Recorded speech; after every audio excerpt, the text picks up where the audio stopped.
ਵਾਹਿਗੁਰੂ ਜੀ ਕਾ ਖਾਲਸਾ ਵਾਹਿਗੁਰੂ ਜੀ ਕੀ ਫਤਿਹ। अस्सलाम वालेकुम आदाब वर्ज मैं ਤੁਹਾਡੀ ਹੋਸਟ ਨੀਲਮ ਕੌਰ ਤੇ ਮੈਂ ਟੀਵੀ 84 ਸਾਰੇ ਦਰਸ਼ਕਾਂ ਤੇ ਸਰੋਤਿਆਂ ਨੂੰ ਜੀ ਆਇਆਂ ਕਹਿੰਦੀਆਂ ਪ੍ਰੋਗਰਾਮ ਸੱਚੋ ਸੱਚ ਵਿੱਚ ਜਿਹੜੇ ਇਸ ਪ੍ਰੋਗਰਾਮ ਨਾਲ ਦੇਸ਼ਾਂ ਵਿਦੇਸ਼ਾਂ ਤੋਂ ਜੁੜ ਚੁੱਕੇ ਨੇ। ਖਾਲਸਾ ਅਫੇਅਰ ਸੈਂਟਰ ਦੇ ਸੰਚਾਲਕ ਡਾਕਟਰ ਅਮਨਦੀਪ ਸਿੰਘ ਜੀ ਸਟੂਡੀਓ 'ਚ ਮੇਰੇ ਨਾਲ ਸ਼ਾਮਿਲ ਨੇ। ਆਓ ਉਹਨਾਂ ਨਾਲ ਗੱਲਬਾਤ ਕਰਕੇ ਅੱਜ ਦਾ ਉਹਨਾਂ ਤੋਂ ਉਹਨਾਂ ਦਾ ਤਜ਼ੀਆ ਜਾਣਦੇ ਹਾਂ। ਜੀ ਡਾਕਟਰ ਸਾਹਿਬ ਵਾਹਿਗੁਰੂ ਜੀ ਕਾ ਖਾਲਸਾ ਵਾਹਿਗੁਰੂ ਜੀ ਕੀ ਫਤਿਹ। हाँ जी नीलम कौर जी ਤੁਹਾਨੂੰ ਵੀ ਤੇ ਦੁਨੀਆ ਭਰ ਚ ਬੈਠੇ ਸਾਡੇ ਬਹੁਤ ਹੀ ਪਿਆਰੇ ਸੋਹਣੇ ਸਿਆਣੇ ਸੁਨੱਖੇ ਟੀਵੀ 84 ਦੇ ਦਰਸ਼ਕਾਂ ਨੂੰ ਵੀ ਵਾਹਿਗੁਰੂ ਜੀ ਕਾ ਖਾਲਸਾ ਵਾਹਿਗੁਰੂ ਜੀ ਕੀ ਫਤਿਹ। ਸਾਡੇ ਬਹੁਤ ਹੀ ਪਿਆਰੇ ਮੁਸਲਮਾਨ ਭੈਣਾਂ ਭਰਾਵਾਂ ਨੂੰ ਅਸਲਾਮ ਅਲੈਕਮ। ਗੰਗਾ ਜਮਨੀ ਤਹਿਜ਼ੀਬ ਦੇ ਹਿੰਦੂ ਤਵੀਆਂ ਨੂੰ ਨਮੋ ਨਮੇ ਤੇ ਹੋਰ ਸਭ ਵੀਰਾਂ ਭੈਣਾਂ ਨੂੰ ਆਦਾਬ ਜੀ। ਡਾਕਟਰ ਸਾਹਿਬ ਜੀਆਂ ਨੂੰ ਪ੍ਰੋਗਰਾਮ ਸੱਚੋ ਸੱਚ ਵਿੱਚ ਬਹੁਤ ਧੰਨਵਾਦ ਜੀ। ਡਾਕਟਰ ਸਾਹਿਬ ਅੱਜ 4 ਦਸੰਬਰ 2025 21 ਮੱਘਰ ਨਾਨਕਸ਼ਾਹੀ ਸੰਮਤ 557 ਦਾ ਦਿਨ ਹੈ ਤੇ ਡਾਕਟਰ ਸਾਹਿਬ ਪ੍ਰੋਗਰਾਮ ਸ਼ੁਰੂ ਕਰਨ ਤੋਂ ਪਹਿਲਾਂ ਅਸੀਂ ਦਰਸ਼ਕਾਂ ਤੇ ਸਰੋਤਿਆਂ ਨੂੰ ਹਮੇਸ਼ਾ ਤਰ੍ਹਾਂ ਦਾ ਸੀ ਵਿਊਅਰਸ ਜੇ ਤੁਸੀਂ ਹੱਕ ਸੱਚ ਇਨਸਾਫ ਤੇ ਪੈਰਾ ਦਿੰਦਾ ਇੱਕੋ ਇੱਕ ਚੈਨਲ ਟੀਵੀ 84 ਨੂੰ ਦੇਖਣਾ ਚਾਹੁੰਦੇ ਹੋ ਤਾਂ ਤੁਸੀਂ ਦੇਖ ਸਕਦੇ ਹੋ ਸਪੈਕਟਰਮ ਕੇਬਲ, ਆਰਸੀਨ ਕੇਬਲ, ਪਲਫਨ ਕੈਨੇਡਾ, roku, ਜਾਦੂ ਬਾਕਸ, ਸ਼ਾਵਾ, ਫੇਸਬੁੱਕ ਟੀਵੀ 84 ਦੀ ਐਪ ਰਾਹੀਂ online streaming and IP box ਤੇ ਤੁਸੀਂ ਟੀਵੀ 84 ਨੂੰ ਦੇਖ ਸਕਦੇ ਹੋ। ਵਿਊਅਰਸ ਜੇ ਤੁਸੀਂ ਟੀਵੀ 84 ਨਾਲ ਜਾਂ ਪ੍ਰੋਗਰਾਮ ਸੱਚੋ ਸੱਚ ਨਾਲ ਫੇਸਬੁੱਕ ਰਾਹੀਂ ਜੁੜੇ ਹੋ ਤਾਂ ਸਭ ਤੋਂ ਵੱਧ ਲਾਈਕ ਕਰੋ ਤੇ ਸ਼ੇਅਰ ਕਰੋ ਅਤੇ ਨਾਲ ਹੀ YouTube ਤੇ ਸਬਸਕ੍ਰਾਈਬ ਵੀ ਕਰੋ। ਇਹ ਵੀ ਦੱਸ ਦਿਓ ਕਿ ਤੁਸੀਂ ਟੀਵੀ 84 ਦੀ ਐਪ ਨੂੰ ਐਂਡਰੋਇਡ ਐਪ ਸਟੋਰ ਤੇ ਡਾਊਨਲੋਡ ਕਰਕੇ ਜੋ ਟੀਵੀ 84 ਦੀ ਲਾਈਵ ਸਟ੍ਰੀਮ ਹੈ ਇਸ ਨੂੰ ਤੁਸੀਂ 24 ਆਵਰਸ ਦੇਖ ਸਕਦੇ ਹੋ। ਸੋ ਵਿਊਅਰਸ ਪ੍ਰੋਗਰਾਮ ਦੀ ਸ਼ੁਰੂਆਤ ਕਰਨ ਜਾ ਰਹੇ ਹਾਂ ਅੱਜ ਦੀ ਸਪਾਂਸਰਸ਼ਿਪ ਦੇ ਵਾਲੇ ਨਾਲ ਕਿ ਅੱਜ ਦੇ ਪ੍ਰੋਗਰਾਮ ਸੱਚੋ ਸੱਚ ਨੂੰ ਸਪਾਂਸਰ ਕੀਤਾ ਗਿਆ ਹੈ ਸਰੀ ਕੈਨੇਡਾ ਤੋਂ ਸਰਦਾਰ ਜਸਪਾਲ ਸਿੰਘ ਪੱਡਾ ਜੀ ਵੱਲੋਂ। ਸੋ ਇਹਨਾਂ ਨੇ ਟੀਵੀ 84 ਦੀ ਵੱਧ ਤੋਂ ਵੱਧ ਸਪੋਰਟ ਕਰਨ ਲਈ ਕਿਹਾ ਔਰ ਖਾਲਸਾ ਦੀ ਪ੍ਰਾਪਤੀ ਤੇ ਸਿੱਖ ਕੌਮ ਦੀ ਚੜ੍ਹਦੀ ਕਲਾ ਦੀ ਅਰਦਾਸ ਕੀਤੀ ਹੈ। ਸੋ ਇਹਦੀ ਸਪਾਂਸਰਸ਼ਿਪ ਲਈ ਅਸੀਂ ਸਰਦਾਰ ਜਸਪਾਲ ਸਿੰਘ ਪੱਡਾ ਜੀ ਹੋਰਾਂ ਦਾ ਤਹਿ ਦਿਲ ਤੋਂ ਧੰਨਵਾਦ ਕਰਦੇ ਹਾਂ। ਤੁਹਾਨੂੰ ਵੀ ਅਪੀਲ ਤੇ ਬੇਨਤੀ ਕਰਦੇ ਹਾਂ ਕਿ ਤੁਸੀਂ ਪ੍ਰੋਗਰਾਮ ਸੱਚੋ ਸੱਚ ਨੂੰ ਵੱਧ ਤੋਂ ਵੱਧ ਸਪਾਂਸਰ ਕਰੋ। ਸਪਾਂਸਰਸ਼ਿਪ ਲਈ ਤੁਸੀਂ ਕਾਲ ਕਰ ਸਕਦੇ ਹੋ ਸਾਡੇ ਫੋਨ ਨੰਬਰ ਤੇ 5166191984 ਸੇਮ ਨੰਬਰ ਤੇ WhatsApp ਕਰ ਸਕਦੇ ਹੋ। ਤੁਸੀਂ ਈਮੇਲ ਵੀ ਕਰ ਸਕਦੇ ਹੋ info@tv84.tv ਤੇ। ਸੋ ਵਿਊਅਰਸ ਪਹਿਲੇ ਸੈਗਮੈਂਟ ਦੇ ਵਿੱਚ ਆਪਾਂ ਗੱਲਬਾਤ ਕਰਨ ਜਾ ਰਹੇ ਹਾਂ ਕਿ ਪੁਤਨ ਦੀ ਜਿਹੜੀ ਹੈ ਫੇਰੀ ਹੈ ਭਾਰਤ ਦੇ ਵਿੱਚ ਉਸ ਦੇ ਹਵਾਲੇ ਨਾਲ ਕਿ ਰੂਸ ਦੇ ਪ੍ਰੈਜ਼ੀਡੈਂਟ ਪੁਤਨ ਆਪਣੇ 2 ਰੋਜ਼ਾ ਭਾਰਤ ਦੌਰੇ ਤੇ ਭਾਰਤ ਪਹੁੰਚ ਗਏ ਹਨ। ਉਹਨਾਂ ਦਾ ਸ਼ਾਨਦਾਰ ਸ਼ਾਹੀ ਜਿਹੜਾ ਸਵਾਗਤ ਕੀਤਾ ਗਿਆ। ਆਉਣ ਤੋਂ ਪਹਿਲੇ ਪੁਤਨ ਵੱਲੋਂ ਦਿੱਤੇ ਗਏ ਅੱਡ-ਅੱਡ ਇੰਟਰਵਿਊਜ਼ ਵਿੱਚ ਉਸ ਨੇ ਯੂਕਰੇਨ ਜੰਗ ਨੂੰ ਲੈ ਕੇ ਯੂਰਪ ਦੇ ਖਿਲਾਫ ਖੁੱਲ੍ਹ ਕੇ ਜਿਹੜੀ ਬਿਆਨਬਾਜ਼ੀ ਕੀਤੀ ਹੈ ਔਰ ਪੁਤਨ ਨੇ ਕਿਹਾ ਹੈ ਕਿ ਜੇ ਯੂਰਪ ਨੇ रूस के खिलाफ जंग विड्डी तो यह जंग इन्नी जल्दी खत्म हो जाएगी कि गलबात करने वाला कोई भी नहीं रहेगा। सो भारत विच पुतिन दी जिहड़ी की बयानबाजी करदे हन अते मोदी दा की स्टैंड होवेगा इस नाल भारत दा भविख भी जिहड़ा बज्जा होया है। सो अमरीका ते पश्चिमी मुल्क इस दौरे नूं बड़ी गहरी अख नाल देख रहे ने। सो इस बारे आपां गलबात करन जा रहे हां। सो असीं चाहांगे कि तुसीं इसे तरह बने रहना। देखण सुणन लई तुहाडा सब दा बहुत बहुत धन्नवाद। ਜੀ ਡਾਕਟਰ ਸਾਹਿਬ ਕੀ ਵਿਚਾਰਾਂ ਨੇ? ਸਭ ਤੋਂ ਪਹਿਲਾਂ ਤਾਂ ਅੱਜ ਦੇ ਪ੍ਰੋਗਰਾਮ ਨੂੰ ਸਪਾਂਸਰ ਕਰਨ ਲਈ ਅਸੀਂ ਕੈਨੇਡਾ ਦੇ ਪ੍ਰੋਵਿੰਸ ਸੂਬੇ ਬ੍ਰਿਟਿਸ਼ ਕੋਲੰਬੀਆ ਦੇ ਸਰੀ ਸ਼ਹਿਰ 'ਚ ਵਸਦੇ ਵੀਰ ਜਸਪਾਲ ਸਿੰਘ ਪੱਡਾ ਉਹਨਾਂ ਦਾ ਸ਼ੁਕਰੀਆ ਅਦਾ ਕਰਦੇ ਹਾਂ। ਇਹ ਪੰਥ ਦਰਦੀ ਨੇ, ਪੰਥ ਨੂੰ ਪਿਆਰ ਕਰਦੇ ਨੇ, ਟੀਵੀ 84 ਦੇ ਕੰਮ ਦੀ ਸ਼ਲਾਘਾ ਕਰਦੇ ਨੇ ਔਰ ਅਸੀਂ ਇਹਨਾਂ ਦਾ ਬਹੁਤ ਬਹੁਤ ਸ਼ੁਕਰੀਆ ਅਦਾ ਕਰਦੇ ਹਾਂ। ਇਸ ਵੇਲੇ ਕੱਲਾ ਹਾਲਾਂਕਿ ਦੁਨੀਆ ਦੇ 194 ਮੁਲਕ ਨੇ ਔਰ ਹਰ ਮੁਲਕ ਦੇ ਦਾ ਹੈਡ ਆਫ ਦਾ ਸਟੇਟ ਜਾਂ ਕੋਈ ਦੂਸਰੇ ਮੁਲਕਾਂ ਦੇ ਵਿੱਚ ਜਾਂਦੇ ਨੇ, ਉਹਨਾਂ ਦੇ ਇੰਟਰਸਟ ਜੁੜੇ ਹੁੰਦੇ ਨੇ ਤੇ ਜੇ ਇਹ ਕਹਿਣਾ ਹੋਏ ਕਿ ਪਿਛਲੇ ਲਗਭਗ 2014 ਤੋਂ ਲੈ ਕੇ ਹੁਣ ਤੱਕ 11 ਸਾਲਾਂ ਦੇ ਵਿੱਚ ਮੋਦੀ ਦੁਨੀਆ ਦਾ ਇਹੋ ਜਿਹਾ ਪ੍ਰਾਈਮ ਮਿਨਿਸਟਰ ਹੈ ਜਿਹਨੇ ਸਭ ਤੋਂ ਜ਼ਿਆਦਾ ਮੁਲਕਾਂ ਦਾ ਦੌਰਾ ਕੀਤਾ। ਜੇ ਨਿੱਕੇ ਜਿਹੇ ਕੋਈ ਗਿੰਨੀ ਪਪੂਆ ਵਰਗੇ ਮੁਲਕ ਵੀ ਗਿਆ तो ਉਹਨੂੰ ਵੀ इंडियन गोदी मीडिया उछल के कहना सी कि भारत का कोई प्रधानमंत्री अभी तक जहाँ नहीं गया वहाँ मोदी जी पहुँचे और उन्होंने बारे उन्होंने जिहड़ा सोशल मीडिया के उत्ते ਜਿਹੜੇ क्रिटिकल ने मोदी ਦੇ ਉਹਨਾਂ ਨੇ ਜੋ ਕਿ ਬਣਾਇਆ ਹੋਇਆ ਕਿ मोदी भारत ਤਾਂ सिर्फ टैची रख के नवे कपड़े ਚੱਕਣ ਆਉਂਦਾ ਤੇ ਫਿਰ ਚੜ ਜਾਂਦਾ ਅਗਲੇ ਜਹਾਜ਼ ਤੇ ਔਰ ਇਹ ਕਦੇ ਕੋਈ ਬਹੁਤੀ ਖਬਰ ਨਹੀਂ ਬਣਦੀ। ਇਸੇ ਤਰ੍ਹਾਂ ਜਿਹੜਾ ਇੰਟਰਨੈਸ਼ਨਲ ਲੈਵਲ ਦੇ ਉੱਤੇ G20 G8 ਬਹੁਤ ਸਾਰੇ ਸਮਿਟਸ ਨੂੰ ਲੈ ਕੇ ਉਸ ਬਾਰੇ ਜ਼ਰੂਰ ਖਬਰ ਹੁੰਦੀ ਹੈ ਕਿ ਸਾਈਡ ਲਾਈਨ ਤੇ ਕੌਣ ਕਿਹਨੂੰ ਮਿਲੇਗਾ, ਉਹ ਉਹਨੂੰ ਮਿਲੇਗਾ ਕਿ ਨਹੀਂ ਮਿਲੇਗਾ। ਲੇਕਿਨ ਮੈਨੂੰ ਇਹ ਲੱਗਦਾ ਹੈ ਵੀ ਜਿੰਨੀ ਹਾਈ ਪ੍ਰੋਫਾਈਲ ਵਿਜ਼ਿਟ ਇਸ ਵੇਲੇ ਰਸ਼ੀਅਨ ਪ੍ਰੈਜ਼ੀਡੈਂਟ ਪੁਤਿਨ ਦੀ ਭਾਰਤ ਦੀ ਹੈ, ਇਸ ਦੇ ਉੱਤੇ ਹੀ ਨਹੀਂ ਕਿ ਭਾਰਤ ਦੀਆਂ ਬਹੁਤ ਸਾਰੀਆਂ ਹੋਪਸ ਹਿੰਜ ਕਰਦੀਆਂ ਨੇ।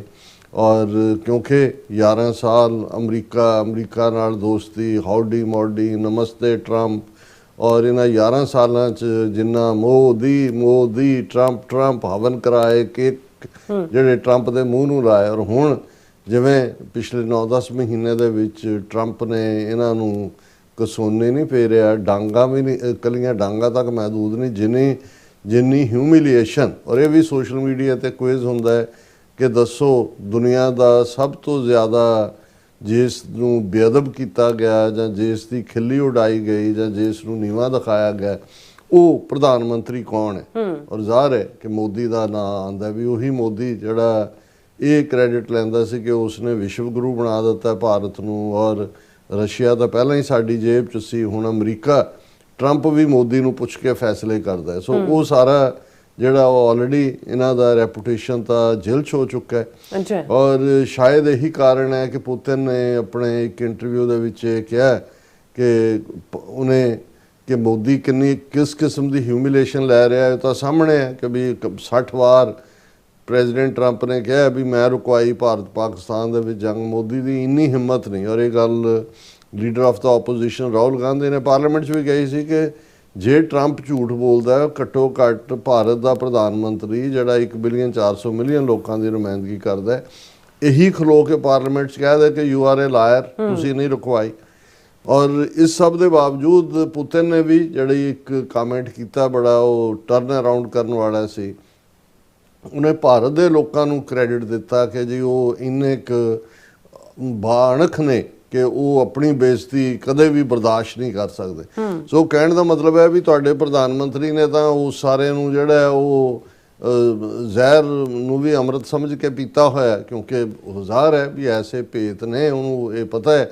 ਔਰ ਟਰੰਪ ਵੀ ਐਵੇਂ ਨਹੀਂ ਪ੍ਰਵੋਕ ਕਰਦਾ, ਉਹਨੂੰ ਵੀ ਪਤਾ ਹੈ ਕਿ ਵੀ ਇਹਨਾਂ ਦੇ ਉਹ ਜੇ ਦੇਖਣਾ ਹੋਏ ਵੀ ਇਹਦੇ ਕੀ ਸਕੈਂਡਲ ਨੇ ਜਾਂ ਕੀ ਹੈ, ਉਹ ਜਿਹੜੇ ਸੁਬਰਾਮਨੀਅਮ ਸਵਾਮੀ RSS ਆਈਡੀਆਲੋਗ ਹੈ, ਉਹਨੇ ਇਸ ਹਫ਼ਤੇ 'ਚ ਫਿਰ ਇੰਟਰਵਿਊ ਜਿਹੜੇ ਨੇ ਦਿੱਤੇ ਨੇ ਜਿਨ੍ਹਾਂ ਦੇ ਵਿੱਚ ਉਸਨੇ ਇਹਦੇ ਬਦ ਅਖਲਾਕ ਹੋਣ ਔਰ ਹੋਰ ਬਹੁਤ ਸਾਰੇ ਕਿ ਅਮਰੀਕਾ ਦੇ ਕੋਲ ਇਹਦੇ ਕੀ ਭੇਤ ਨੇ।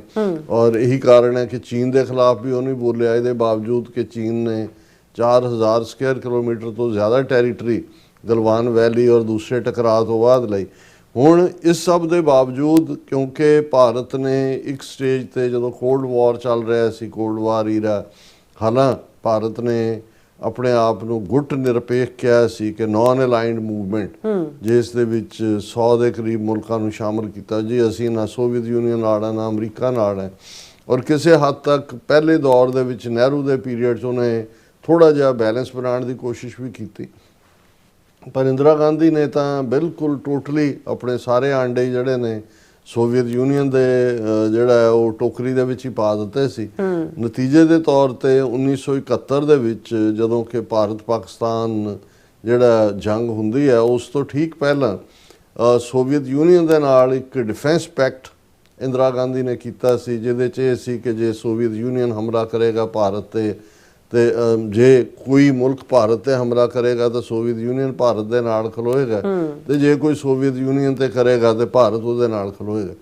ਔਰ ਇਹੀ ਕਾਰਨ ਸੀ ਕਿ ਅਮਰੀਕਾ ਨੇ ਇਹਦੇ ਬਾਵਜੂਦ ਕਿ ਅਮਰੀਕਾ ਦਾ 7th ਫਲੀਟ 7ਵਾਂ ਬੇੜਾ ਭਾਰਤੀ ਓਸ਼ਨ ਦੇ ਵਿੱਚ ਸੀ ਔਰ ਪਾਕਿਸਤਾਨ ਪੂਰੀ ਤਰ੍ਹਾਂ ਖੁੱਲ੍ਹ ਕੇ ਅਮਰੀਕਾ ਦੇ ਖੈਮੇ ਵਿੱਚ ਸੀ। ਉਹ ਬਗਦਾਦ ਪੈਕਟ ਹੋਏ ਜਾਂ ਦੂਸਰੇ ਜਿਹੜੇ ਉਹਨਾਂ ਨੇ ਪੂਰੀ ਸਾਰਾ ਜੇ ਭਾਰਤ ਨੂੰ ਅਸਲਾ ਔਰ ਵੈਪਨਰੀ ਔਰ ਉਹਨਾਂ ਦੀ ਟੈਕਨੋਲੋਜੀ ਔਰ ਆਇਰਨ ਪਲਾਂਟ ਔਰ ITTs ਇਹ ਸਾਰੀਆਂ ਸੋਵੀਅਤ ਯੂਨੀਅਨ ਬਣਾ ਕੇ ਦਿੰਦਾ ਸੀ ਤੇ ਪਾਕਿਸਤਾਨ ਅਮਰੀਕਾ ਤੋਂ ਹੀ ਹਥਿਆਰ ਖਰੀਦਦਾ ਸੀ। ਲੇਕਿਨ ਕਿਉਂਕਿ ਇਹ ਡਿਫੈਂਸ ਪੈਕਟ ਭਾਰਤ ਔਰ ਸੋਵੀਅਤ ਯੂਨੀਅਨ ਦੇ ਵਿਚਾਲੇ ਹੋਇਆ ਸੀ ਔਰ ਅਮਰੀਕਾ ਕਿਸੇ ਵੀ ਵੱਡੀ ਜੰਗ ਦੇ ਵਿੱਚ ਨਹੀਂ ਫਸਣਾ ਚਾਹੁੰਦਾ ਸੀ। ਆਲਰੇਡੀ ਅਜੇ ਵੀਅਤਨਾਮ ਦੇ ਵਿੱਚ ਜੋ ਅਮਰੀਕਾ ਦੇ ਨਾਲ ਹੋਇਆ ਉਹਦੇ ਜ਼ਖਮ ਰਿਸਦੇ ਸੀ।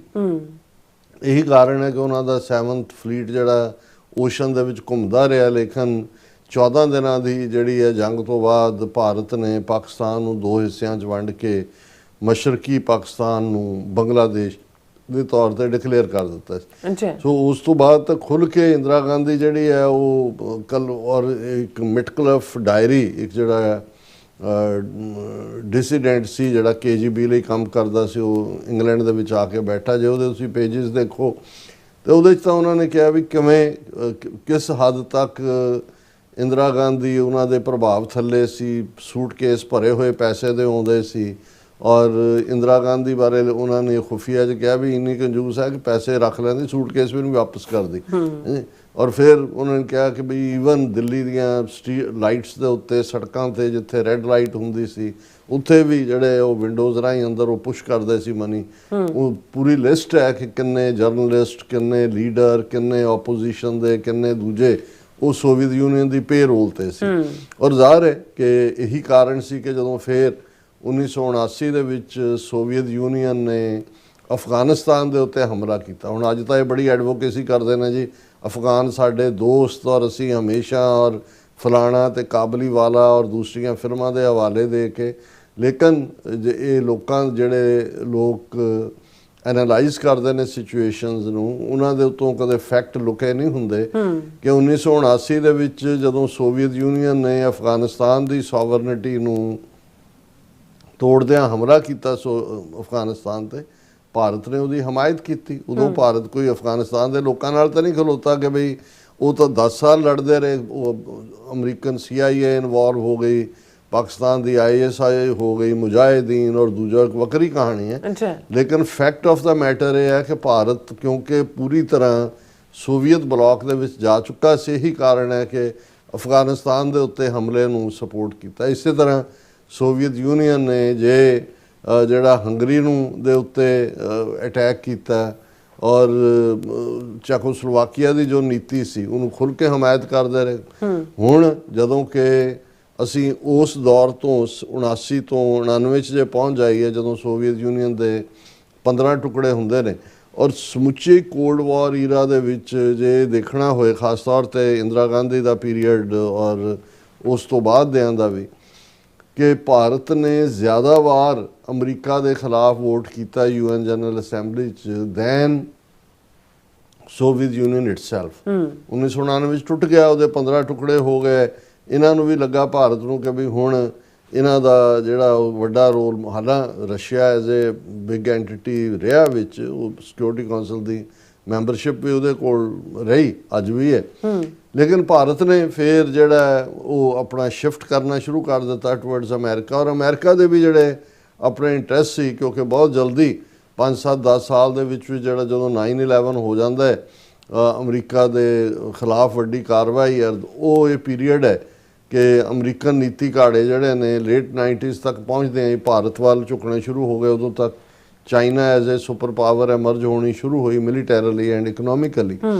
ਔਰ ਉਸ ਨੂੰ ਫਿਰ ਕਾਊਂਟਰ ਕਰਨ ਦੇ ਲਈ ਜਿਹੜੀ ਅਮਰੀਕਨ ਨੀਤੀ ਘਾੜਿਆਂ ਨੇ ਭਾਰਤ ਨੂੰ as a bull walk against China develop ਕਰਨਾ ਸ਼ੁਰੂ ਕੀਤਾ। 25 ਸਾਲ ਦੀ ਇਹ ਕਹਾਣੀ ਜਿਹੜੀ ਕਿ 2025 ਦੇ ਵਿੱਚ ਫਿਰ ਜਿਹਦਾ ਪੂਰਾ ਜਿਹੜਾ ਰਿਵਰਸ ਗੇਅਰ ਲੱਗਦਾ ਹੈ, ਉਹ ਇਹੀ ਸੀ ਕਿ ਜੀ ਇੰਡੀਆ ਦੇ ਨਾਲ ਲੌਜਿਸਟਿਕ, ਇੰਡੀਅਨ ਵਾਟਰਸ ਦੇ ਵਿੱਚ ਸਾਂਝ, ਔਰ ਅਸੀਂ ਗ੍ਰੇਟ ਡੈਮੋਕ੍ਰੇਸੀ, ਅਸੀਂ ਜਮਹੂਰੀਅਤ ਦੀ ਮਾਂ ਤੇ ਫਲਾਣੇ ਟਮਕੇ, ਉਹਦੇ 'ਚੋਂ ਹੀ ਫਿਰ ਹਾਊਡੀ ਮੌਡੀ ਤੇ ਨਮਸਤੇ ਟਰੰਪ ਤੇ ਸਾਰਾ ਕੁਛ ਨਿਕਲਿਆ।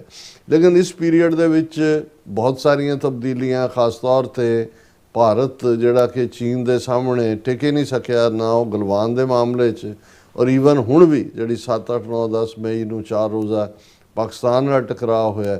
ਸੋ ਟਰੰਪ ਨੇ, ਔਰ ਇਸ ਸਾਰੇ 'ਚ ਖਾਸ ਤੌਰ 'ਤੇ ਇਹਦੇ ਬਾਵਜੂਦ ਕਿ ਅਮਰੀਕਾ ਜਿਹਨੂੰ ਕਹਿੰਦੇ ਨੇ ਐਕਸਟਰਾ ਮਾਈਲ ਗਿਆ ਭਾਰਤ ਨੂੰ ਅਕਮੋਡੇਟ ਕਰਨ ਲਈ।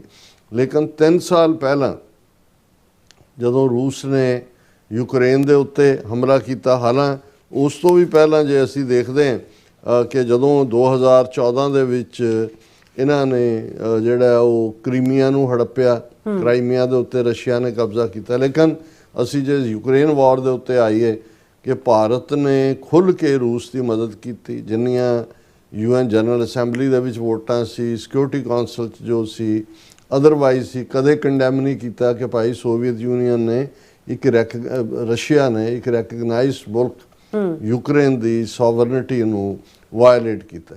ਕਿਉਂਕਿ ਇਹ ਸਾਰਾ ਯੂਕਰੇਨ ਆਪਰੇਸ਼ਨ ਤਾਂ ਅਮਰੀਕਾ ਦਾ ਆਪਰੇਸ਼ਨ ਸੀ, ਨੈਟੋ ਰਾਹੀਂ ਉਹਨੂੰ ਪੁਸ਼ ਕਰ ਰਹੇ ਸੀ ਕਿ ਵੀ ਤੈਨੂੰ ਯੂਕਰੇਨ ਨੂੰ ਨੈਟੋ ਦਾ ਮੈਂਬਰ ਬਣਾਵਾਂਗੇ। ਔਰ ਦੂਸਰਾ ਇਹ ਇੱਕ ਵੱਖਰੀ ਕਹਾਣੀ ਹੈ ਕਿ ਉਹਦੇ ਚ ਅਮਰੀਕਨ ਬਿਟਰੇਅਲ ਵੀ ਹੈ ਰਸ਼ੀਆ ਦੇ ਨਾਲ, ਜਦੋਂ ਕਿ ਗੋਰਬਾਚੋਫ ਨੂੰ ਉਹਨਾਂ ਨੇ ਪ੍ਰੋਮਿਸ ਕੀਤਾ ਸੀ ਕਿ ਹੁਣ ਅਸੀਂ ਨੈਟੋ ਦੀ ਐਕਸਪੈਂਸ਼ਨ ਨਹੀਂ ਕਰਾਂਗੇ। ਉਹ ਇੱਕ ਡਿਫਰੈਂਟ ਐਂਗਲ ਹੈ, ਪਰ ਕਿਉਂਕਿ ਅਸੀਂ ਇੰਡੀਆ ਦੇ ਪਰਸਪੈਕਟਿਵ ਤੋਂ ਇਹ ਸਾਰਿਆਂ ਨੂੰ ਦੇਖ ਰਹੇ ਹਾਂ, ਔਰ ਆਲਰੇਡੀ ਰਸ਼ੀਆ ਦੇ ਉੱਤੇ ਸੈਂਕਸ਼ਨ ਸਨ ਜਦੋਂ ਉਹਨੇ ਕ੍ਰਾਈਮੀਆ ਹੜੱਪਿਆ, ਔਰ 3 ਸਾਲ ਪਹਿਲਾਂ ਯੂਕਰੇਨ ਦੇ ਉੱਤੇ ਜਿਹੜਾ ਫੁੱਲ ਫਲੈਜਡ ਅਟੈਕ ਸੀ ਉਸ ਨੂੰ ਵੀ ਭਾਰਤ ਨੇ ਖੁੱਲ੍ਹ ਕੇ ਸਪੋਰਟ ਕੀਤਾ। ਇਸ ਹੱਦ ਤੱਕ ਕਿ ਪ੍ਰੈਜ਼ੀਡੈਂਟ ਟਰੰਪ ਦੀਆਂ ਜਿਹੜੀਆਂ ਸਟੇਟਮੈਂਟਸ ਨੇ ਇਸ ਦੇ ਉੱਤੇ ਕਿ ਭਾਰਤ ਹੀ ਜਿਹੜਾ ਫਿਊਲ ਕਰ ਰਿਹਾ ਯੂਕਰੇਨ ਵਾਰ ਨੂੰ, ਇਹੀ ਨਹੀਂ ਕਿ ਇੰਟਰਨੈਸ਼ਨਲ ਫੋਰਮ ਦੇ ਉੱਤੇ ਰੂਸ ਦੇ ਨਾਲ ਭਾਰਤ ਖੜਿਆ, ਲੇਕਿਨ ਜਦੋਂ ਅਮਰੀਕਾ ਨੇ ਔਰ ਪੱਛਮੀ ਮੁਲਕਾਂ ਨੇ ਸੈਂਕਸ਼ਨਸ ਲਾਈਆਂ ਤੇ ਭਾਰਤ ਨੇ ਜਿਹੜਾ ਉਹ 2% ਕਰੂਡ ਆਇਲ ਰਸ਼ੀਆ ਤੋਂ ਲੈਂਦਾ ਸੀ ਉਹ ਆਪਣਾ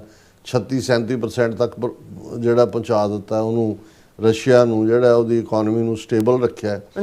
ਔਰ ਉਸ ਸਭ ਦਾ ਨਤੀਜਾ ਸੀ ਕਿ ਅਮਰੀਕਾ ਨੇ ਜਦੋਂ ਪ੍ਰੈਜ਼ੀਡੈਂਟ ਟਰੰਪ ਨੇ ਟੈਰਿਫ ਲਾਈਨ ਲਈ, ਆਲਮੋਸਟ ਇੱਕ ਤਾਂ ਕਿੰਗ ਆਫ ਟੈਰਿਫ ਤਾਂ ਪਹਿਲਾਂ ਹੀ ਕਹਿ ਰਹੇ ਸੀ, ਲੇਕਿਨ 25% ਜਿਹੜੀ ਐਕਸਟਰਾ, ਔਰ ਭਾਰਤ ਇੱਕੋ ਇੱਕ ਮੁਲਕ ਹੈ ਜਿਹਦੇ ਤੇ 50% ਟੈਰਿਫ ਲਾਈ ਹੋਈ ਹੈ, ਜਿਹਦਾ ਨਤੀਜਾ ਹੁਣ ਅਸੀਂ ਦੇਖ ਰਹੇ ਹਾਂ ਅੱਜ ਜਿਹੜਾ ਡਾਲਰ ਦੇ ਮੁਕਾਬਲੇ 91 ਰੁਪਏ ਦੇ ਨੇੜੇ ਤੇੜੇ ਪਹੁੰਚ ਗਿਆ, ਔਰ ਜਿਸ ਤੇਜ਼ੀ ਨਾਲ ਸਲਾਈਡ ਡਾਊਨ ਕਰ ਰਿਹਾ ਕਿ ਉਹਨਾਂ ਦੀ ਐਕਸਪੋਰਟ ਘਟ ਗਈ ਹੈ, ਇੰਪੋਰਟ ਦੇ ਵਿੱਚ ਡਾਲਰ ਖਰਚਣੇ ਪੈ ਰਹੇ ਨੇ।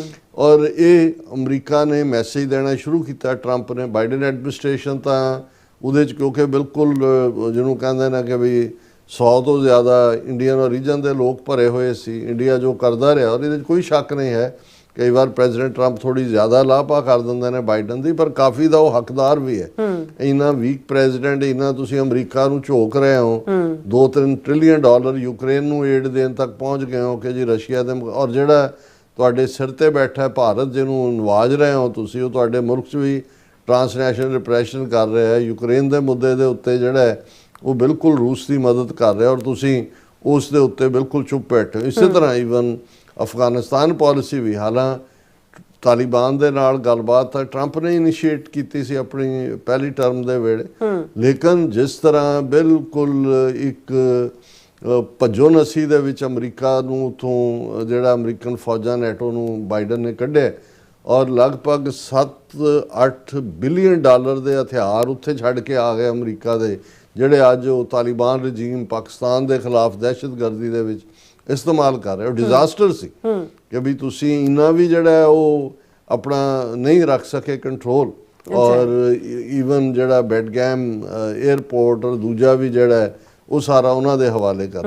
ਸੋ ਇਸ ਸਾਰੇ ਨੂੰ ਮੈਨੂੰ ਲੱਗਦਾ ਹੈ ਵੀ ਇਸ ਸਾਰੇ ਪਿਛੋਕੜ ਦੇ ਵਿੱਚ ਇਹ ਦੇਖਣ ਵਾਲੀ ਗੱਲ ਹੈ ਕਿ ਇਸ ਪੀਰੀਅਡ 'ਚ ਜੋ ਰਸ਼ੀਆ ਨੇ ਸਿਵਿਲੀਅਨਸ ਨੂੰ ਯੂਕਰੇਨ ਦੇ ਉੱਤੇ ਜਿਸ ਕਿਸਮ ਦਾ ਧਾਵਾ ਬੋਲ ਕੇ ਜੋ ਜ਼ੁਲਮ ਚੱਲ ਰਹੇ ਨੇ, ਆਲਰੇਡੀ ਇੰਟਰਨੈਸ਼ਨਲ ਕ੍ਰਿਮੀਨਲ ਕੋਰਟ ਜਿਹੜਾ ਹੈ ਉਸ ਨੇ ਪੁਤਿਨ ਦੇ ਵਾਰੰਟ ਜਾਰੀ ਕੀਤੇ ਹੋਏ ਨੇ। ਇਹੀ ਕਾਰਨ ਹੈ ਕਿ ਪੁਤਿਨ G20 ਸਾਊਥ ਅਫਰੀਕਾ 'ਚ ਵੀ ਨਹੀਂ ਗਿਆ, ਕਿਉਂਕਿ ਉਹਨੂੰ ਇਹ ਸੀ ਕਿ ਵੀ ਅਰੈਸਟ ਵਾਰੰਟ ਨੇ, ਹੋਰ ਵੀ ਕਿਸੇ ਪਾਸੇ ਨਹੀਂ। ਹਾਂ, ਅਮਰੀਕਾ ਨੇ ਉਹਨੂੰ ਖੁਦ ਅਲਾਸਕਾ 'ਚ ਸੱਦ ਕੇ ਰੈੱਡ ਕਾਰਪਟ ਦਿੱਤਾ, ਕਿਉਂਕਿ ਅਮਰੀਕਾ ਤਾਂ ਵੈਸੇ ਹੀ ਨਹੀਂ ਇੰਟਰਨੈਸ਼ਨਲ ਕ੍ਰਿਮੀਨਲ ਕੋਰਟ ਨੂੰ ਨਹੀਂ ਮੰਨਦਾ, ਕਿਉਂਕਿ ਇਹਨਾਂ ਦੇ ਆਪਣੀਆਂ ਵੀ ਕਮਜ਼ੋਰੀਆਂ ਨੇ ਜੋ ਇਹਨਾਂ ਦੀ ਫੌਜ ਬਾਹਰ ਜਾ ਕੇ ਕਰਦੀ ਹੈ। ਲੇਕਿਨ 3 ਸਾਲ ਬਾਅਦ ਉਸ ਬੰਦੇ ਨੂੰ ਜਿਹੜਾ ਜ਼ਿੰਮੇਵਾਰ ਹੈ ਉਸ ਕਿਸਮ ਦੇ ਹਜ਼ਾਰਾਂ ਨਹੀਂ ਲੱਖਾਂ ਦੀ ਗਿਣਤੀ ਦੇ ਵਿੱਚ ਜਿਹਦੇ ਵਿੱਚ ਦੋਨੋਂ ਪਾਸਿਓਂ ਲੋਕ ਮਾਰੇ ਗਏ ਨੇ, ਮਾਰੇ ਜਾ ਰਹੇ ਨੇ, ਉਸ ਨੂੰ ਭਾਰਤ ਵੱਲੋਂ ਇਨਵਾਈਟ ਕਰਨਾ ਐਜ਼ ਏ ਚੀਫ ਗੈਸਟ,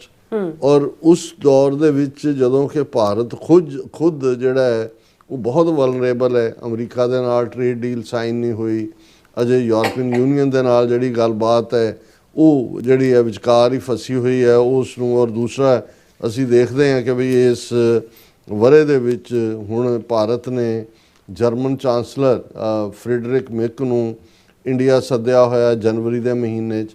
ਇਸੇ ਤਰ੍ਹਾਂ 26 ਜਨਵਰੀ ਰਿਪਬਲਿਕ ਡੇ ਫੰਕਸ਼ਨ ਦੇ ਉੱਤੇ ਜਿਹੜੀ ਖਾਸ ਤੌਰ 'ਤੇ ਉਰਸੂਲਾ ਵੌਨ ਡੈਰ ਲੈਨ ਤੇ ਐਂਟੋਨੀ ਕੋਸਟਾ, ਇਹ ਜਿਹੜੀ ਯੂਰਪੀਅਨ ਯੂਨੀਅਨ ਦੀ ਟੌਪ ਲੀਡਰਸ਼ਿਪ ਹੈ, ਇਹ ਰਿਪਬਲਿਕ ਡੇ ਗੈਸਟ ਦੇ ਤੌਰ ਤੇ ਦਿੱਲੀ 'ਚ ਹੋਣੇ ਨੇ।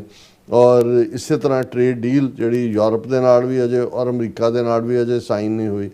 ਸੋ ਇਹਨਾਂ ਸਾਰਿਆਂ ਦੇ ਚੱਲਦੇ ਆ ਪੁਤਿਨ ਆ ਕੇ ਉੱਥੇ ਉਹਦਾ ਸ਼ੁਰੂ ਹੋ ਗਿਆ, ਉਹਨੂੰ ਬੜੀ ਰੈੱਡ ਕਾਰਪੇਟ ਵੈਲਕਮ, ਔਰ ਉਹ ਆ ਕੇ ਮੋਦੀ ਦੀ ਕਾਰ 'ਚ ਬੈਠਾ, ਮੋਦੀ ਦੀ ਉਹੀ ਭਾਲੂ ਜੱਫੀ। ਔਰ ਦੂਸਰਾ ਲੇਕਿਨ ਠੀਕ ਆਪਣੀ ਵਿਜ਼ਿਟ ਤੋਂ ਪਹਿਲਾਂ ਉਹਨੇ ਇੰਡੀਆ ਟੁਡੇ ਨੂੰ ਵੀ ਇੰਟਰਵਿਊ ਦਿੱਤਾ, ਦੂਸਰਿਆਂ ਨੂੰ ਵੀ ਦਿੱਤਾ, ਔਰ ਈਵਨ ਹੁਣ ਵੀ ਜੇ ਤੁਸੀਂ BBC ਦੀ ਟੌਪ ਨਿਊਜ਼ ਅੱਜ ਦੀ ਦੇਖੋਗੇ ਤੇ ਉਹ ਇਹ ਕਹਿ ਕੇ ਆਇਆ ਕਿ ਜੀ ਮੈਂ Putin says Russia will take all of Ukraine's Donbas region militarily or otherwise ਕਿ ਜੀ ਜਿਹੜਾ ਹੁਣ ਇਹ ਦੋ ਵੱਡੇ ਰੀਜਨ ਯੂਕਰੇਨ ਦੇ ਜਿਨ੍ਹਾਂ ਦੇ ਉੱਤੇ ਰਸ਼ੀਅਨ ਕਲੇਮ ਰਿਹਾ ਔਰ ਉਹਨਾਂ ਚੋਂ ਉਹਨਾਂ ਨੇ ਕਾਫੀ ਆਲਮੋਸਟ ਟੋਟਲ ਜਿਹੜੀ ਟੈਰੀਟਰੀ ਯੂਕਰੇਨ ਦੀ ਹੈ 20% ਦੇ ਕਰੀਬ ਉਹ ਪਹਿਲਾਂ ਹੀ ਉਹਨੇ ਖੋਹ ਲਈ ਹੋਈ ਹੈ। ਸਿਰਫ 5000 ਸਕੁਅਰ ਕਿਲੋਮੀਟਰ ਦਾ ਏਰੀਆ ਐਸਾ ਬਚਿਆ ਹੈ ਉਹ ਡੌਨਸਟਕ ਦੇ ਵਿੱਚ ਹੈ ਜਿਹੜਾ ਯੂਕਰੇਨ ਦੇ ਕੰਟਰੋਲ 'ਚ ਹੈ। ਇਹਦੇ ਬਾਵਜੂਦ ਕਿ ਫੌਜੀ ਮੁਹਿੰਮ ਦੇ ਬਾਵਜੂਦ ਉਹਨੂੰ ਨਹੀਂ ਔਰ ਉਹ ਕਹਿ ਰਿਹਾ ਪੁਤਿਨ ਕਿ ਜੀ ਇਹਨੂੰ ਵੀ ਮੈਨੂੰ ਫੜਾਓ ਔਰ ਜਦੋਂ ਤੱਕ ਇਹ ਨਹੀਂ ਮਿਲਦਾ ਉਹ ਬਿਲਕੁਲ ਕੋਈ ਪੀਸ ਦੀ ਜਾਂ ਕੋਈ ਦੂਜੀ ਗੱਲ ਹੀ ਨਹੀਂ ਹੈ। ਔਰ ਬਹੁਤ ਸਾਰਾ ਇਲਾਕਾ ਜਿਵੇਂ ਅਸੀਂ ਕਿਹਾ 20% ਟੈਰੀਟਰੀ ਪਹਿਲਾਂ ਹੀ ਉਹਨਾਂ ਦੇ ਕੋਲ ਹੈ। ਹੁਣ ਇਹਨਾਂ ਹਾਲਾਤਾਂ ਦੇ ਵਿੱਚ ਭਾਰਤ ਦੀ ਜਿਹੜੀ ਯਾਤਰਾ ਹੈ ਔਰ ਇੰਡੀਅਨ ਮੀਡੀਆ ਵੀ ਕਹਿ ਰਿਹਾ ਕਿ Putin's India visit tense tightrope walk for Modi government. ਇਹ ਗੱਲ ਕਿੱਧਰ ਨੂੰ ਜਾਏਗੀ? ਪਰ ਇਸ ਤੋਂ ਵੀ ਬਿਯੋਂਡ ਉਹਨੇ ਆਉਣ ਤੋਂ ਪਹਿਲਾਂ ਜਿਹੜਾ ਇੱਕ ਇੰਟਰਵਿਊ ਦਿੱਤਾ ਹੈ ਪੁਤਿਨ ਨੇ, ਜਿਸ ਦਾ ਮੈਂ ਅੰਗਰੇਜ਼ੀ ਦੇ ਨਹੀਂ ਪੜਾਂਗਾ, ਪੰਜਾਬੀ ਉਹ ਲੱਥਾ ਇਹ ਬਣਦਾ ਹੈ ਕਿ ਰੂਸ ਦੇ ਪ੍ਰੈਜ਼ੀਡੈਂਟ ਪੁਤਿਨ ਨੇ ਯੂਰਪ ਦੇ ਦੇਸ਼ਾਂ ਨੂੰ ਚੇਤਾਵਨੀ ਦਿੱਤੀ ਹੈ ਕਿ ਰੂਸ ਯੂਰਪ ਨਾਲ ਜੰਗ ਨਹੀਂ ਚਾਹੁੰਦਾ, ਪਰ ਜੇ ਯੂਰਪ ਜੰਗ ਲੜਨਾ ਚਾਹੁੰਦਾ ਹੈ ਤਾਂ ਰੂਸ ਜਵਾਬ ਦੇਣ ਲਈ ਪੂਰੀ ਤਰ੍ਹਾਂ ਤਿਆਰ ਹੈ। ਇਹ ਜੰਗ ਇੰਨੀ ਜਲਦੀ ਖਤਮ ਹੋ ਜਾਏਗੀ ਕਿ ਗੱਲਬਾਤ ਕਰਨ ਵਾਲਾ ਵੀ ਕੋਈ ਨਹੀਂ ਬਚੇਗਾ। ਹੁਣ ਇਸ ਦਾ ਮਤਲਬ ਇਹ ਹੈ ਵੀ ਉਹ ਸਿੱਧਾ ਨਿਊਕਲੀਅਰ ਜੰਗ ਦੀ ਧਮਕੀ ਦੇ ਰਿਹਾ, ਕਿਉਂਕਿ ਉਹਨੂੰ ਵੀ ਪਤਾ ਹੈ ਕਿ ਵੀ ਜੇ ਰੂਸ ਨਿਊਕਲੀਅਰ ਯੂਜ਼ ਕਰੇਗਾ, ਨਿਊਕਲੀਅਰ ਟਿਪਡ ਮਿਸਲ, ਤੇ ਫਰਾਂਸ ਦੇ ਕੋਲ ਵੀ ਨਿਊਕਲੀਅਰ ਪਾਵਰ ਹੈ, ਬਰਤਾਨੀਆ ਦੇ ਕੋਲ ਵੀ ਨਿਊਕਲੀਅਰ ਪਾਵਰ ਹੈ, ਔਰ ਫਿਰ ਯੂਰਪ ਕਿੰਨਾ ਕੁ ਹੈ। ਫਿਰ ਇਹ ਹੈ ਇਹ ਠੀਕ ਹੈ ਵੀ ਜਿਹੜੀ ਵੀ ਜੰਗ ਜੇ ਫੁੱਲ ਸਕੇਲ ਵਾਰ ਹੋਏਗੀ ਤਾਂ ਫਿਰ ਕੋਈ ਗੱਲਬਾਤ ਲਈ ਨਹੀਂ ਬਚੇਗਾ। ਕੋਈ ਵੀ ਮਤਲਬ ਇਹ ਹੈ ਕਿ ਐਵਰੀਥਿੰਗ ਵਿਲ ਬੀ ਡਿਸਟਰੋਇਡ। ਹੁਣ ਇਹ ਸਾਰੇ ਦੇ ਚੱਲਦੇ ਆ ਭਾਰਤ ਦੇ ਵਿੱਚ ਪੁਤਿਨ ਹਾਲਾਂ ਜੋ ਉਹਨਾਂ ਦੀਆਂ ਡਿਫੈਂਸ ਡੀਲ ਕੀ ਹੋਏਗੀ, ਦੂਜਾ ਕੀ ਉਹ ਕੋਈ ਬਹੁਤ ਲੰਮਾ ਚੌੜਾ ਮੈਨੂੰ ਨਹੀਂ ਲੱਗਦਾ ਕਿ ਭਾਰਤ ਆਊਟ ਆਫ ਦਾ ਵੇ ਜਾਏਗਾ। ਆਲਰੇਡੀ ਜਿਹੜੀ ਅਮਰੀਕਾ ਦੀ ਧਮਕੀ ਦੇ ਥੱਲੇ ਜਿਹੜਾ ਭਾਰਤ ਨੇ ਭਾਰਤ ਦੀਆਂ ਪ੍ਰੋਮੀਨੈਂਟ 2-3 ਕੰਪਨੀਆਂ ਨੇ ਉਹ ਖਰੀਦਣਾ ਬੰਦ ਕੀਤਾ ਹੋਇਆ ਕਰੂਡ ਆਇਲ। ਰਸ਼ੀਆ ਉਹ ਇਹ ਕਹਿ ਵੀ ਰਿਹਾ ਕਿ ਵੀ ਅਸੀਂ ਜਿਹੜਾ ਉਹ ਇਸ ਨੂੰ ਜਾਰੀ ਰੱਖਾਂਗੇ, ਸਾਡੀ ਟ੍ਰੇਡ ਡੀਲ, ਸਾਡੇ ਸਬੰਧ ਜਿਹੜੇ ਨੇ ਉਹ ਇਹ ਬਰਾਬਰ ਜਾਰੀ ਰਹਿਣਗੇ। PM goes all out to receive time-tested friend as Putin slams tariffs on India। ਹੁਣ ਜੇ ਜਰਮਨੀ, ਫਰਾਂਸ ਔਰ UK ਦੇ ਐਂਬੈਸਡਰਸ ਨੇ ਓਪਨ ਲੈਟਰ ਲਿਖਿਆ ਕਿ ਭਾਈ ਪੁਤਿਨ ਵਾਰ ਕ੍ਰਿਮੀਨਲ ਹੈ ਔਰ ਦੂਸਰਾ ਤੇ ਇੰਡੀਅਨ ਫੋਰਨ ਮਿਨਿਸਟਰੀ ਨੇ ਪ੍ਰੋਟੈਸਟ ਕੀਤਾ ਕਿ ਜੀ ਇਹ ਇੱਥੇ ਐਂਬੈਸਡਰਸ ਨੂੰ ਕੀ ਹੱਕ ਹੈ। ਹੁਣ ਜੇ ਪੁਤਿਨ ਉਸ ਥਾਂ ਤੇ ਖਲੋ ਕੇ ਇਹ ਕਹਿੰਦਾ ਹੈ ਕਿ ਜੀ ਭਾਰਤ ਦੇ ਉੱਤੇ ਜਿਹੜੇ ਟੈਰਿਫ ਲਾਏ ਨੇ ਅਸੀਂ ਉਹਨਾਂ ਨੂੰ ਬਿਲਕੁਲ ਭਾਰਤ ਨੂੰ ਕਿਸੇ ਪ੍ਰੈਸ਼ਰ 'ਚ ਨਹੀਂ ਆਉਣਾ ਚਾਹੀਦਾ, ਕਿਸੇ ਦੀ ਪਰਵਾਹ ਨਹੀਂ ਕਰਨਾ ਚਾਹੀਦੀ, ਔਰ ਨਾਲ ਦੀ ਨਾਲ ਉਹਨਾਂ ਦਾ ਰਸ਼ੀਅਨ ਡਿਫੈਂਸ ਮਿਨਿਸਟਰ ਕਹਿ ਰਿਹਾ our countries are tied with a solid time proven friendship. ਸਾਡੀ ਫਰੈਂਡਸ਼ਿਪ ਜਿਹੜੀ ਹੈ ਉਹ ਸਮੇਂ ਨੇ ਪਰਖੀ ਹੋਈ ਹੈ। ਔਰ ਇਹ ਸਾਰੇ ਦੇ ਉੱਤੇ ਟਰੰਪ ਨੇ ਕੀ ਕਿਹਾ ਹੋਇਆ ਜਦੋਂ ਮੋਦੀ ਔਰ ਪੁਤਿਨ ਪਹਿਲਾਂ ਮਿਲੇ ਚਾਈਨਾ ਦੀ ਉਸ ਕਨਕਲੇਵ ਦੇ ਉੱਤੇ, ਉਹ ਟਵੀਟ ਮੈਂ ਰਿਮਾਈਂਡ ਕਰਵਾਵਾਂਗਾ। ਹਾਲਾਂਕਿ ਇੱਕ ਜਿਹੜੇ ਵੈਸਟ ਏਸ਼ੀਆ ਦਾ ਕਾਫੀ ਸਟ੍ਰੈਟਜਿਕ ਨੁਕਤੇ ਦੇ ਉੱਤੇ ਵੇਲੇ ਅਨਵਦ ਹੈ, ਉਹਨੇ ਕਿਹਾ ਵੀ US tensions will ease if India's call to end Ukraine conflict goes well with Putin। ਕਿ ਜੇ ਇੰਡੀਆ ਆਪਣਾ ਇਨਫਲੂਐਂਸ ਯੂਜ਼ ਕਰੇ ਕਿ ਪੁਤਿਨ ਦੇ ਉੱਤੇ ਪ੍ਰਵੇਲ ਕਰੇ ਕਿ ਉਹਨੂੰ ਐਂਡ ਕਰ ਦੇ ਜਿਹੜੀ ਯੂਕਰੇਨ ਵਾਰ। ਇਹ ਨੈਕਸਟ ਮੋਦੀ ਦੇ ਵਿੱਚ ਕੀ ਹਿੰਮਤ ਹੈ ਜਾਂ ਉਹਦਾ ਕੀ ਹੈ ਜਦੋਂ ਤੁਸੀਂ ਆਪ ਮੰਗਤਿਆਂ ਵਾਂਗ ਕਿਸੇ ਦਾ ਅੰਬਰੇਲਾ ਲੱਭ ਰਹੇ ਹੋ, ਆਪਣੀ ਸਿਕਿਉਰਿਟੀ ਅੰਬਰੇਲਾ, ਤੇ ਉਹਨੂੰ ਤੁਸੀਂ ਕੀ ਐਡਵਾਈਸ ਦਿਓਗੇ? ਲੇਕਿਨ ਇਸ ਸਭ ਦੇ ਬਾਵਜੂਦ ਇਹਦੇ 'ਚ ਕੋਈ ਸ਼ੱਕ ਨਹੀਂ ਹੈ ਕਿ ਇਹ ਬਹੁਤ ਵੱਡਾ ਗੈਂਬਲ ਹੈ ਜਿਹੜਾ ਮੋਦੀ ਜਾਂ ਭਾਰਤੀ ਨੀਤੀ ਘਾੜਿਆਂ ਨੇ ਖੇਲੇ। ਔਰ ਅਮਰੀਕਾ ਔਰ ਯੂਰਪ ਜਿਹੜਾ ਇਕੱਲੀ ਕੈਰੀ ਆਖੀ ਨਹੀਂ ਹੈ, ਇਸ ਅਸੀਂ ਦੇਖਾਂਗੇ ਕਿ ਅਗਲੇ 48 ਘੰਟੇ ਬਾਅਦ ਇਹ ਸਾਰੇ ਚੋਂ ਕੀ ਨਿਕਲ ਸਕਦਾ ਹੈ ਐਸਾ ਜਿਹੜਾ ਕੋਈ ਇਸ ਤੋਂ ਅੱਗੇ ਤਾਂ ਹੁਣ ਕੀ ਹੈ ਹਾਂ ਜੇ ਯੂਕਰੇਨ ਵਾਰ ਜਿਵੇਂ ਅਸੀਂ ਕੱਲ ਵੀ ਕਿਹਾ ਸੀ ਵੀ ਇਹ ਖਤਮ ਹੋ ਜਾਂਦੀ ਜਿਹੜੀ ਅਮਰੀਕਾ ਨੇ ਵੀ ਗੱਲਬਾਤ ਤੋਰੀ ਹੋਈ ਹੈ ਪਰ ਹੁਣ ਜ਼ੈਲੈਂਸਕੀ ਨੇ ਇਹ ਕਿਹਾ ਹੁਣ ਉਹ ਕਹਿ ਰਿਹਾ ਜੀ ਅਸੀਂ ਜਿਹੜਾ 5000 ਸਕੁਅਰ ਕਿਲੋਮੀਟਰ ਏਰੀਆ ਡੋਨੇਟਸਕ ਦਾ ਹੈਗਾ ਉਹ ਵੀ ਲੈਣਾ ਤੇ ਇਹ ਨੈਗੋਸ਼ੀਏਸ਼ਨ ਦਾ ਆਧਾਰ ਹੈ ਤਾਂ ਉਹਨੇ ਜ਼ੈਲੈਂਸਕੀ ਨੇ ਕਿਹਾ ਵੀ ਜਿਹੜੀ ਚੀਜ਼ 3 ਸਾਲ ਫੌਜੀ ਤਾਕਤ ਨਾਲ ਰੂਸ ਨਹੀਂ ਲੈ ਸਕਿਆ ਤੁਸੀਂ ਕਹੋ ਜੀ ਕਿ ਅਮਨ ਸਮਝੌਤੇ 'ਚ ਅਸੀਂ ਤੁਹਾਡੇ ਅੱਗੇ ਉਹ ਸਰੈਂਡਰ ਕਰ ਦਿਆਂਗੇ ਸੋ ਟਫ ਟਾਕ ਚੱਲ ਰਹੀ ਹੈ ਦੂਜੇ ਪਾਸੇ ਜੇ ਯੂਕਰੇਨ ਵਾਰ ਐਂਡ ਹੋ ਜਾਂਦੀ ਹੈ ਫਿਰ ਇਹ ਹੈ ਕਿ ਭਾਰਤ ਨੂੰ ਕੋਈ ਥੋੜੀ ਬਹੁਤ ਰਾਹਤ ਉਹਦੇ ਤੇ ਰੂਸ ਤੇ ਸੈਂਕਸ਼ਨਸ ਕਿੰਨੀਆਂ ਕੁ ਘਟਣਗੀਆਂ ਉਹ ਕੀ ਹੋਏਗਾ ਲੇਕਿਨ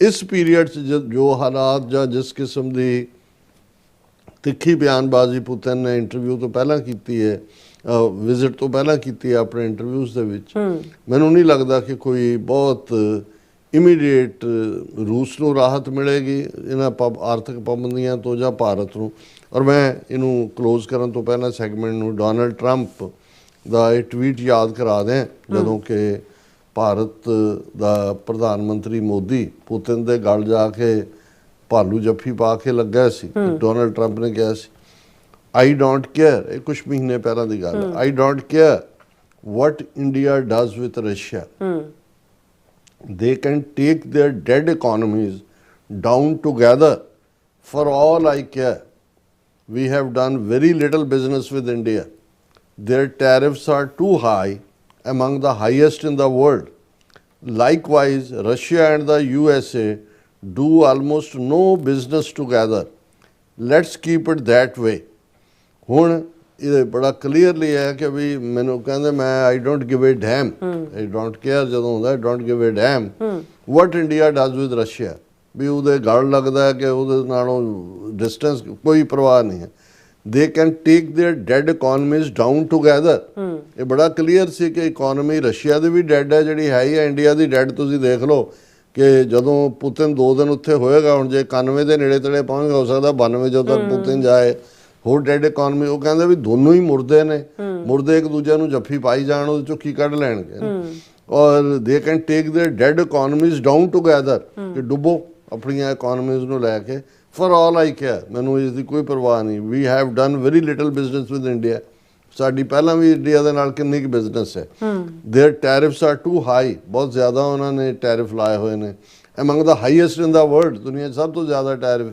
ਇਹਨਾਂ ਦੇ ਹੀ ਨੇ likewise Russia and USA do almost no business altogether ਮਾੜਾ ਮੋਟਾ ਹੈ ਉਹ ਕੋਈ ਨਹੀਂ ਹੈ ਔਰ ਇਹ ਜਿਹੜਾ ਉਹਨਾਂ ਨੇ ਟਰੰਪ ਦਾ ਸਟੈਂਡ ਸੀ ਹੁਣ ਜੇ ਕੋਈ ਇਸ ਕਿਸਮ ਦੀ ਬਿਆਨਬਾਜ਼ੀ ਜਾਂ ਕੋਈ ਦੂਜਾ ਮੋਦੀ ਤਾਂ ਨਹੀਂ ਖੋਲੇਗਾ ਮੂੰਹ ਜੇ ਇੰਨਾ ਅਪਮਾਨਿਤ ਹੋ ਕੇ ਇੰਨੇ ਪੀਰੀਅਡ ਤੋਂ ਉਹਨੇ ਆਪਣਾ ਮੂੰਹ ਬੰਦ ਰੱਖਿਆ ਹੋਇਆ ਤੇ ਅੱਗੇ ਉਹਨੇ ਕੀ ਬੋਲਣਾ ਲੇਕਿਨ ਪੁਤਿਨ ਜਿਸ ਅੰਦਾਜ਼ ਦੇ ਵਿੱਚ ਉਹਨੇ ਵਿਜ਼ਿਟ ਤੋਂ ਪਹਿਲਾਂ ਇੰਟਰਵਿਊ ਦਿੱਤੇ ਨੇ ਔਰ ਉੱਥੇ ਮੈਨੂੰ ਨਹੀਂ ਲੱਗਦਾ ਕਿ ਕੋਈ ਜੁਆਇੰਟ ਪ੍ਰੈਸ ਕਾਨਫਰੰਸ ਪੁਤਿਨ ਔਰ ਮੋਦੀ ਕਰਨਗੇ ਪੁਤਿਨ ਆਪਣੇ ਤੌਰ ਤੇ ਕਰ ਸਕਦਾ ਔਰ ਉਹਦੇ 'ਚ ਹੈ ਤਾਂ ਉਹਨਾਂ ਦਾ ਦਰਬਾਰੀ ਮੀਡੀਆ ਹੀ ਸਾਰਾ ਇਕੱਠਾ ਕੀਤਾ ਹੋਇਆ ਕਿਸੇ ਨੇ ਵੀ ਪ੍ਰੋਬਿੰਗ ਸਵਾਲ ਨਹੀਂ ਕਰਨੇ ਪਰ ਤੁਸੀਂ ਇਹਨਾਂ ਦੀ ਲਾਇਲਟੀ ਦੇਖੋ ਭਾਰਤ ਦੀ ਜਿਹੜੇ ਇਹ 11 ਸਾਲ ਟਰੰਪ ਕਰ ਰਹੇ ਸੀ ਹੁਣ ਜਿਹੜਾ ਉਹਨਾਂ ਦਾ ਮੀਡੀਆ ਉਹਨਾਂ ਦੇ ਦੂਜੇ ਲੱਗੇ ਨੇ रूस के साथ हमारी दोस्ती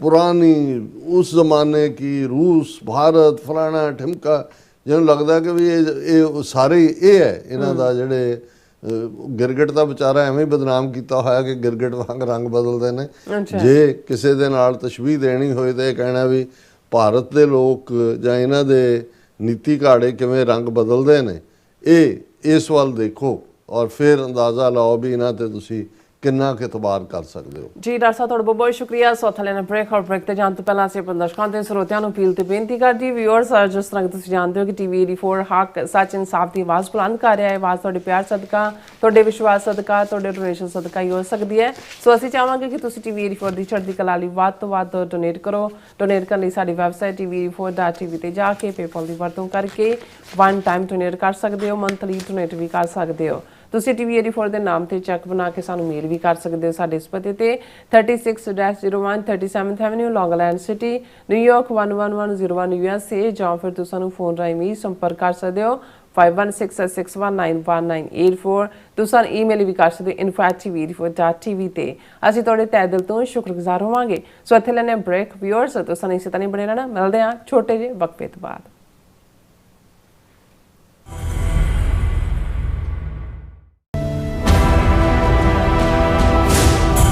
ਸੁਦੀਆ ਪਾਰਸੀ ਨਾ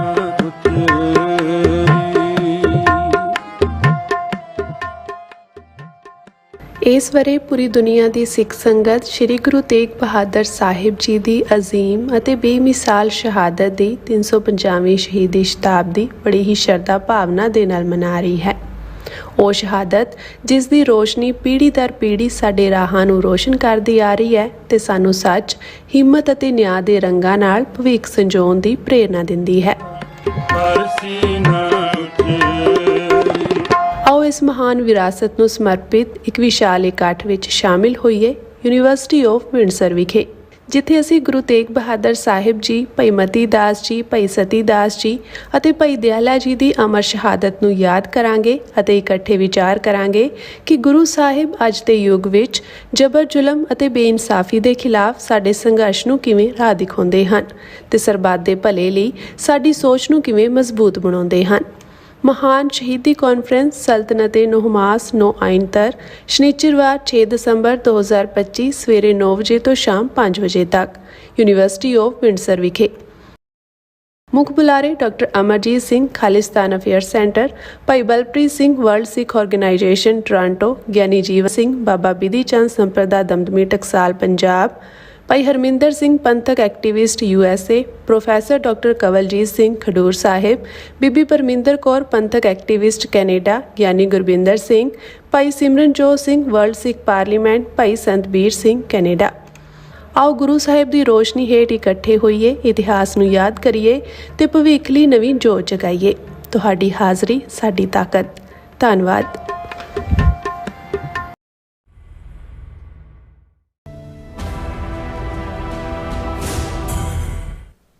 viewers welcome back from programme. So viewers गलबात करन जा रहे हैं कि सिख कौम रूस प्रति एक बड़ा नफरत भरिया वरतारा रखती है।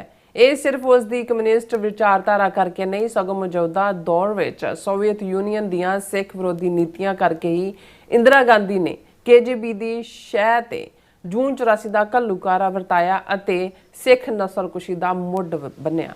ਸੋ ਇਸ ਬਾਰੇ ਆਪਾਂ ਵੇਰਵੇ ਨਾਲ ਗੱਲਬਾਤ ਕਰਨ ਜਾ ਰਹੇ ਹਾਂ। ਸੋ ਅਸੀਂ ਚਾਹਾਂਗੇ ਕਿ ਤੁਸੀਂ ਇਸੇ ਤਰ੍ਹਾਂ ਬਣੇ ਰਹਿਣਾ, ਦੇਖਣ ਸੁਣਨ ਲਈ, ਲਿਖਣ ਲਈ ਤੁਹਾਡਾ ਸਭ ਦਾ ਬਹੁਤ ਬਹੁਤ ਸ਼ੁਕਰੀਆ ਜੀ। ਡਾਕਟਰ ਸਾਹਿਬ ਕੀ ਵਿਚਾਰਾਂ ਨੇ? ਦੇਖੋ, ਜਦੋਂ ਲਗਭਗ 3 ਸਾਲ ਪਹਿਲਾਂ ਰੂਸ ਨੇ ਯੂਕਰੇਨ ਦੇ ਉੱਤੇ ਹਮਲਾ ਕੀਤਾ ਔਰ ਜ਼ਾਹਰ ਹੈ ਅਸੀਂ ਖੁੱਲ੍ਹ ਕੇ ਯੂਕਰੇਨ ਦੇ ਹੱਕ ਦੇ ਵਿੱਚ ਸਟੈਂਡ ਲਿਆ ਔਰ ਈਵਨ ਜਦੋਂ ਅਸੀਂ ਇਹ ਜ਼ਿਕਰ ਕਰਦੇ ਹਾਂ ਕਿ ਕਿਵੇਂ ਉਸ ਸਾਰੇ ਦੇ ਵਿੱਚ ਯੂਨਾਈਟਿਡ ਸਿੱਖਸ ਨੇ ਵੀ ਸਭ ਤੋਂ ਪਹਿਲਾਂ ਉਹਨਾਂ NGOs ਸ਼ਾਮਲ ਸੀ ਜਿਨ੍ਹਾਂ ਨੇ ਹੌਟ ਫੂਡ ਔਰ ਸ਼ੈਲਟਰ ਔਰ ਦੂਸਰਾ ਪ੍ਰੋਵਾਈਡ ਕੀਤਾ ਔਰ ਉਹ ਸਾਰੇ ਦਾ ਨਤੀਜਾ ਸੀ ਕਿ ਯੂਕਰੇਨ ਦੇ ਉਹਨਾਂ ਦੇ ਮੈਂਬਰ ਪਾਰਲੀਮੈਂਟ ਹੋਣ ਜਿਹੜੇ ਵਾਸ਼ਿੰਗਟਨ DC ਆਏ, ਸਿੱਖਾਂ ਨਾਲ ਮਿਲੇ ਔਰ ਉਹਨਾਂ ਦੇ ਹੋਰ ਉਹ ਸਿੱਖਾਂ ਨੂੰ ਬਹੁਤ ਐਪਰੀਸ਼ੀਏਟ ਕਰਦੇ ਨੇ ਔਰ ਇਹ ਉਹਨੂੰ ਨਾ ਭੁੱਲਣ ਵਾਲਾ ਜਿਹੜਾ ਕਿ ਵੀ ਅਸੀਂ ਕਦੇ ਵੀ ਇਹ ਉਪਕਾਰ ਨਹੀਂ ਭੁੱਲਾਂਗੇ।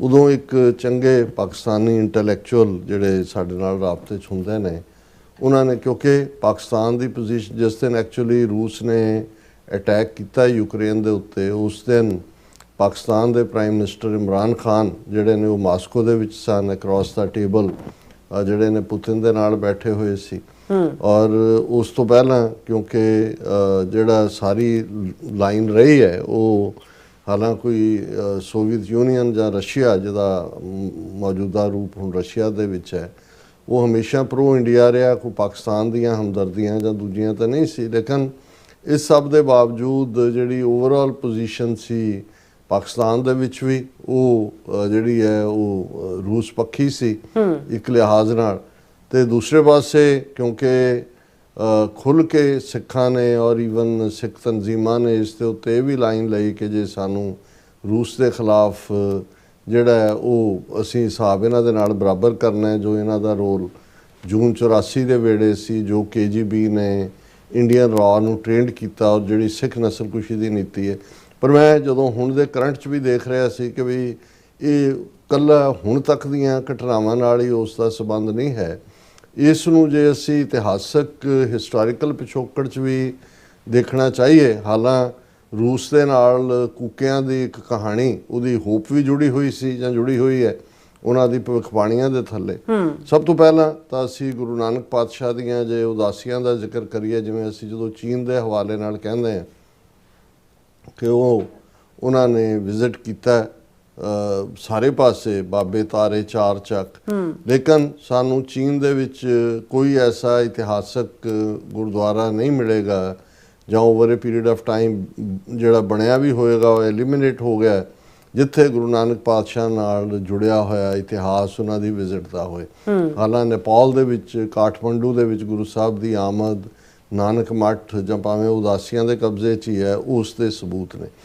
ਹਾਂ, ਜਦੋਂ ਸੋਵੀਅਤ ਯੂਨੀਅਨ ਦੇ 15 ਰਿਪਬਲਿਕ ਜਿਹੜੇ ਬਾਅਦ ਦੇ ਵਿੱਚ 6 ਇਸਲਾਮਿਕ ਰਿਪਬਲਿਕ ਵੀ ਜਿਹੜੇ ਨੇ ਇਸਲਾਮਿਕ ਮੁਲਕ ਬਣੇ, ਜਿਨ੍ਹਾਂ ਦੇ ਵਿੱਚ ਉਜ਼ਬੇਕਿਸਤਾਨ, ਤਾਜ਼ਿਕਸਤਾਨ, ਤੁਰਕਮਾਨਿਸਤਾਨ, ਕਿਰਗਿਸਤਾਨ, ਅਜ਼ਰਬਾਈਜਾਨ ਇਹ ਸਾਰੇ ਸ਼ਾਮਲ ਨੇ।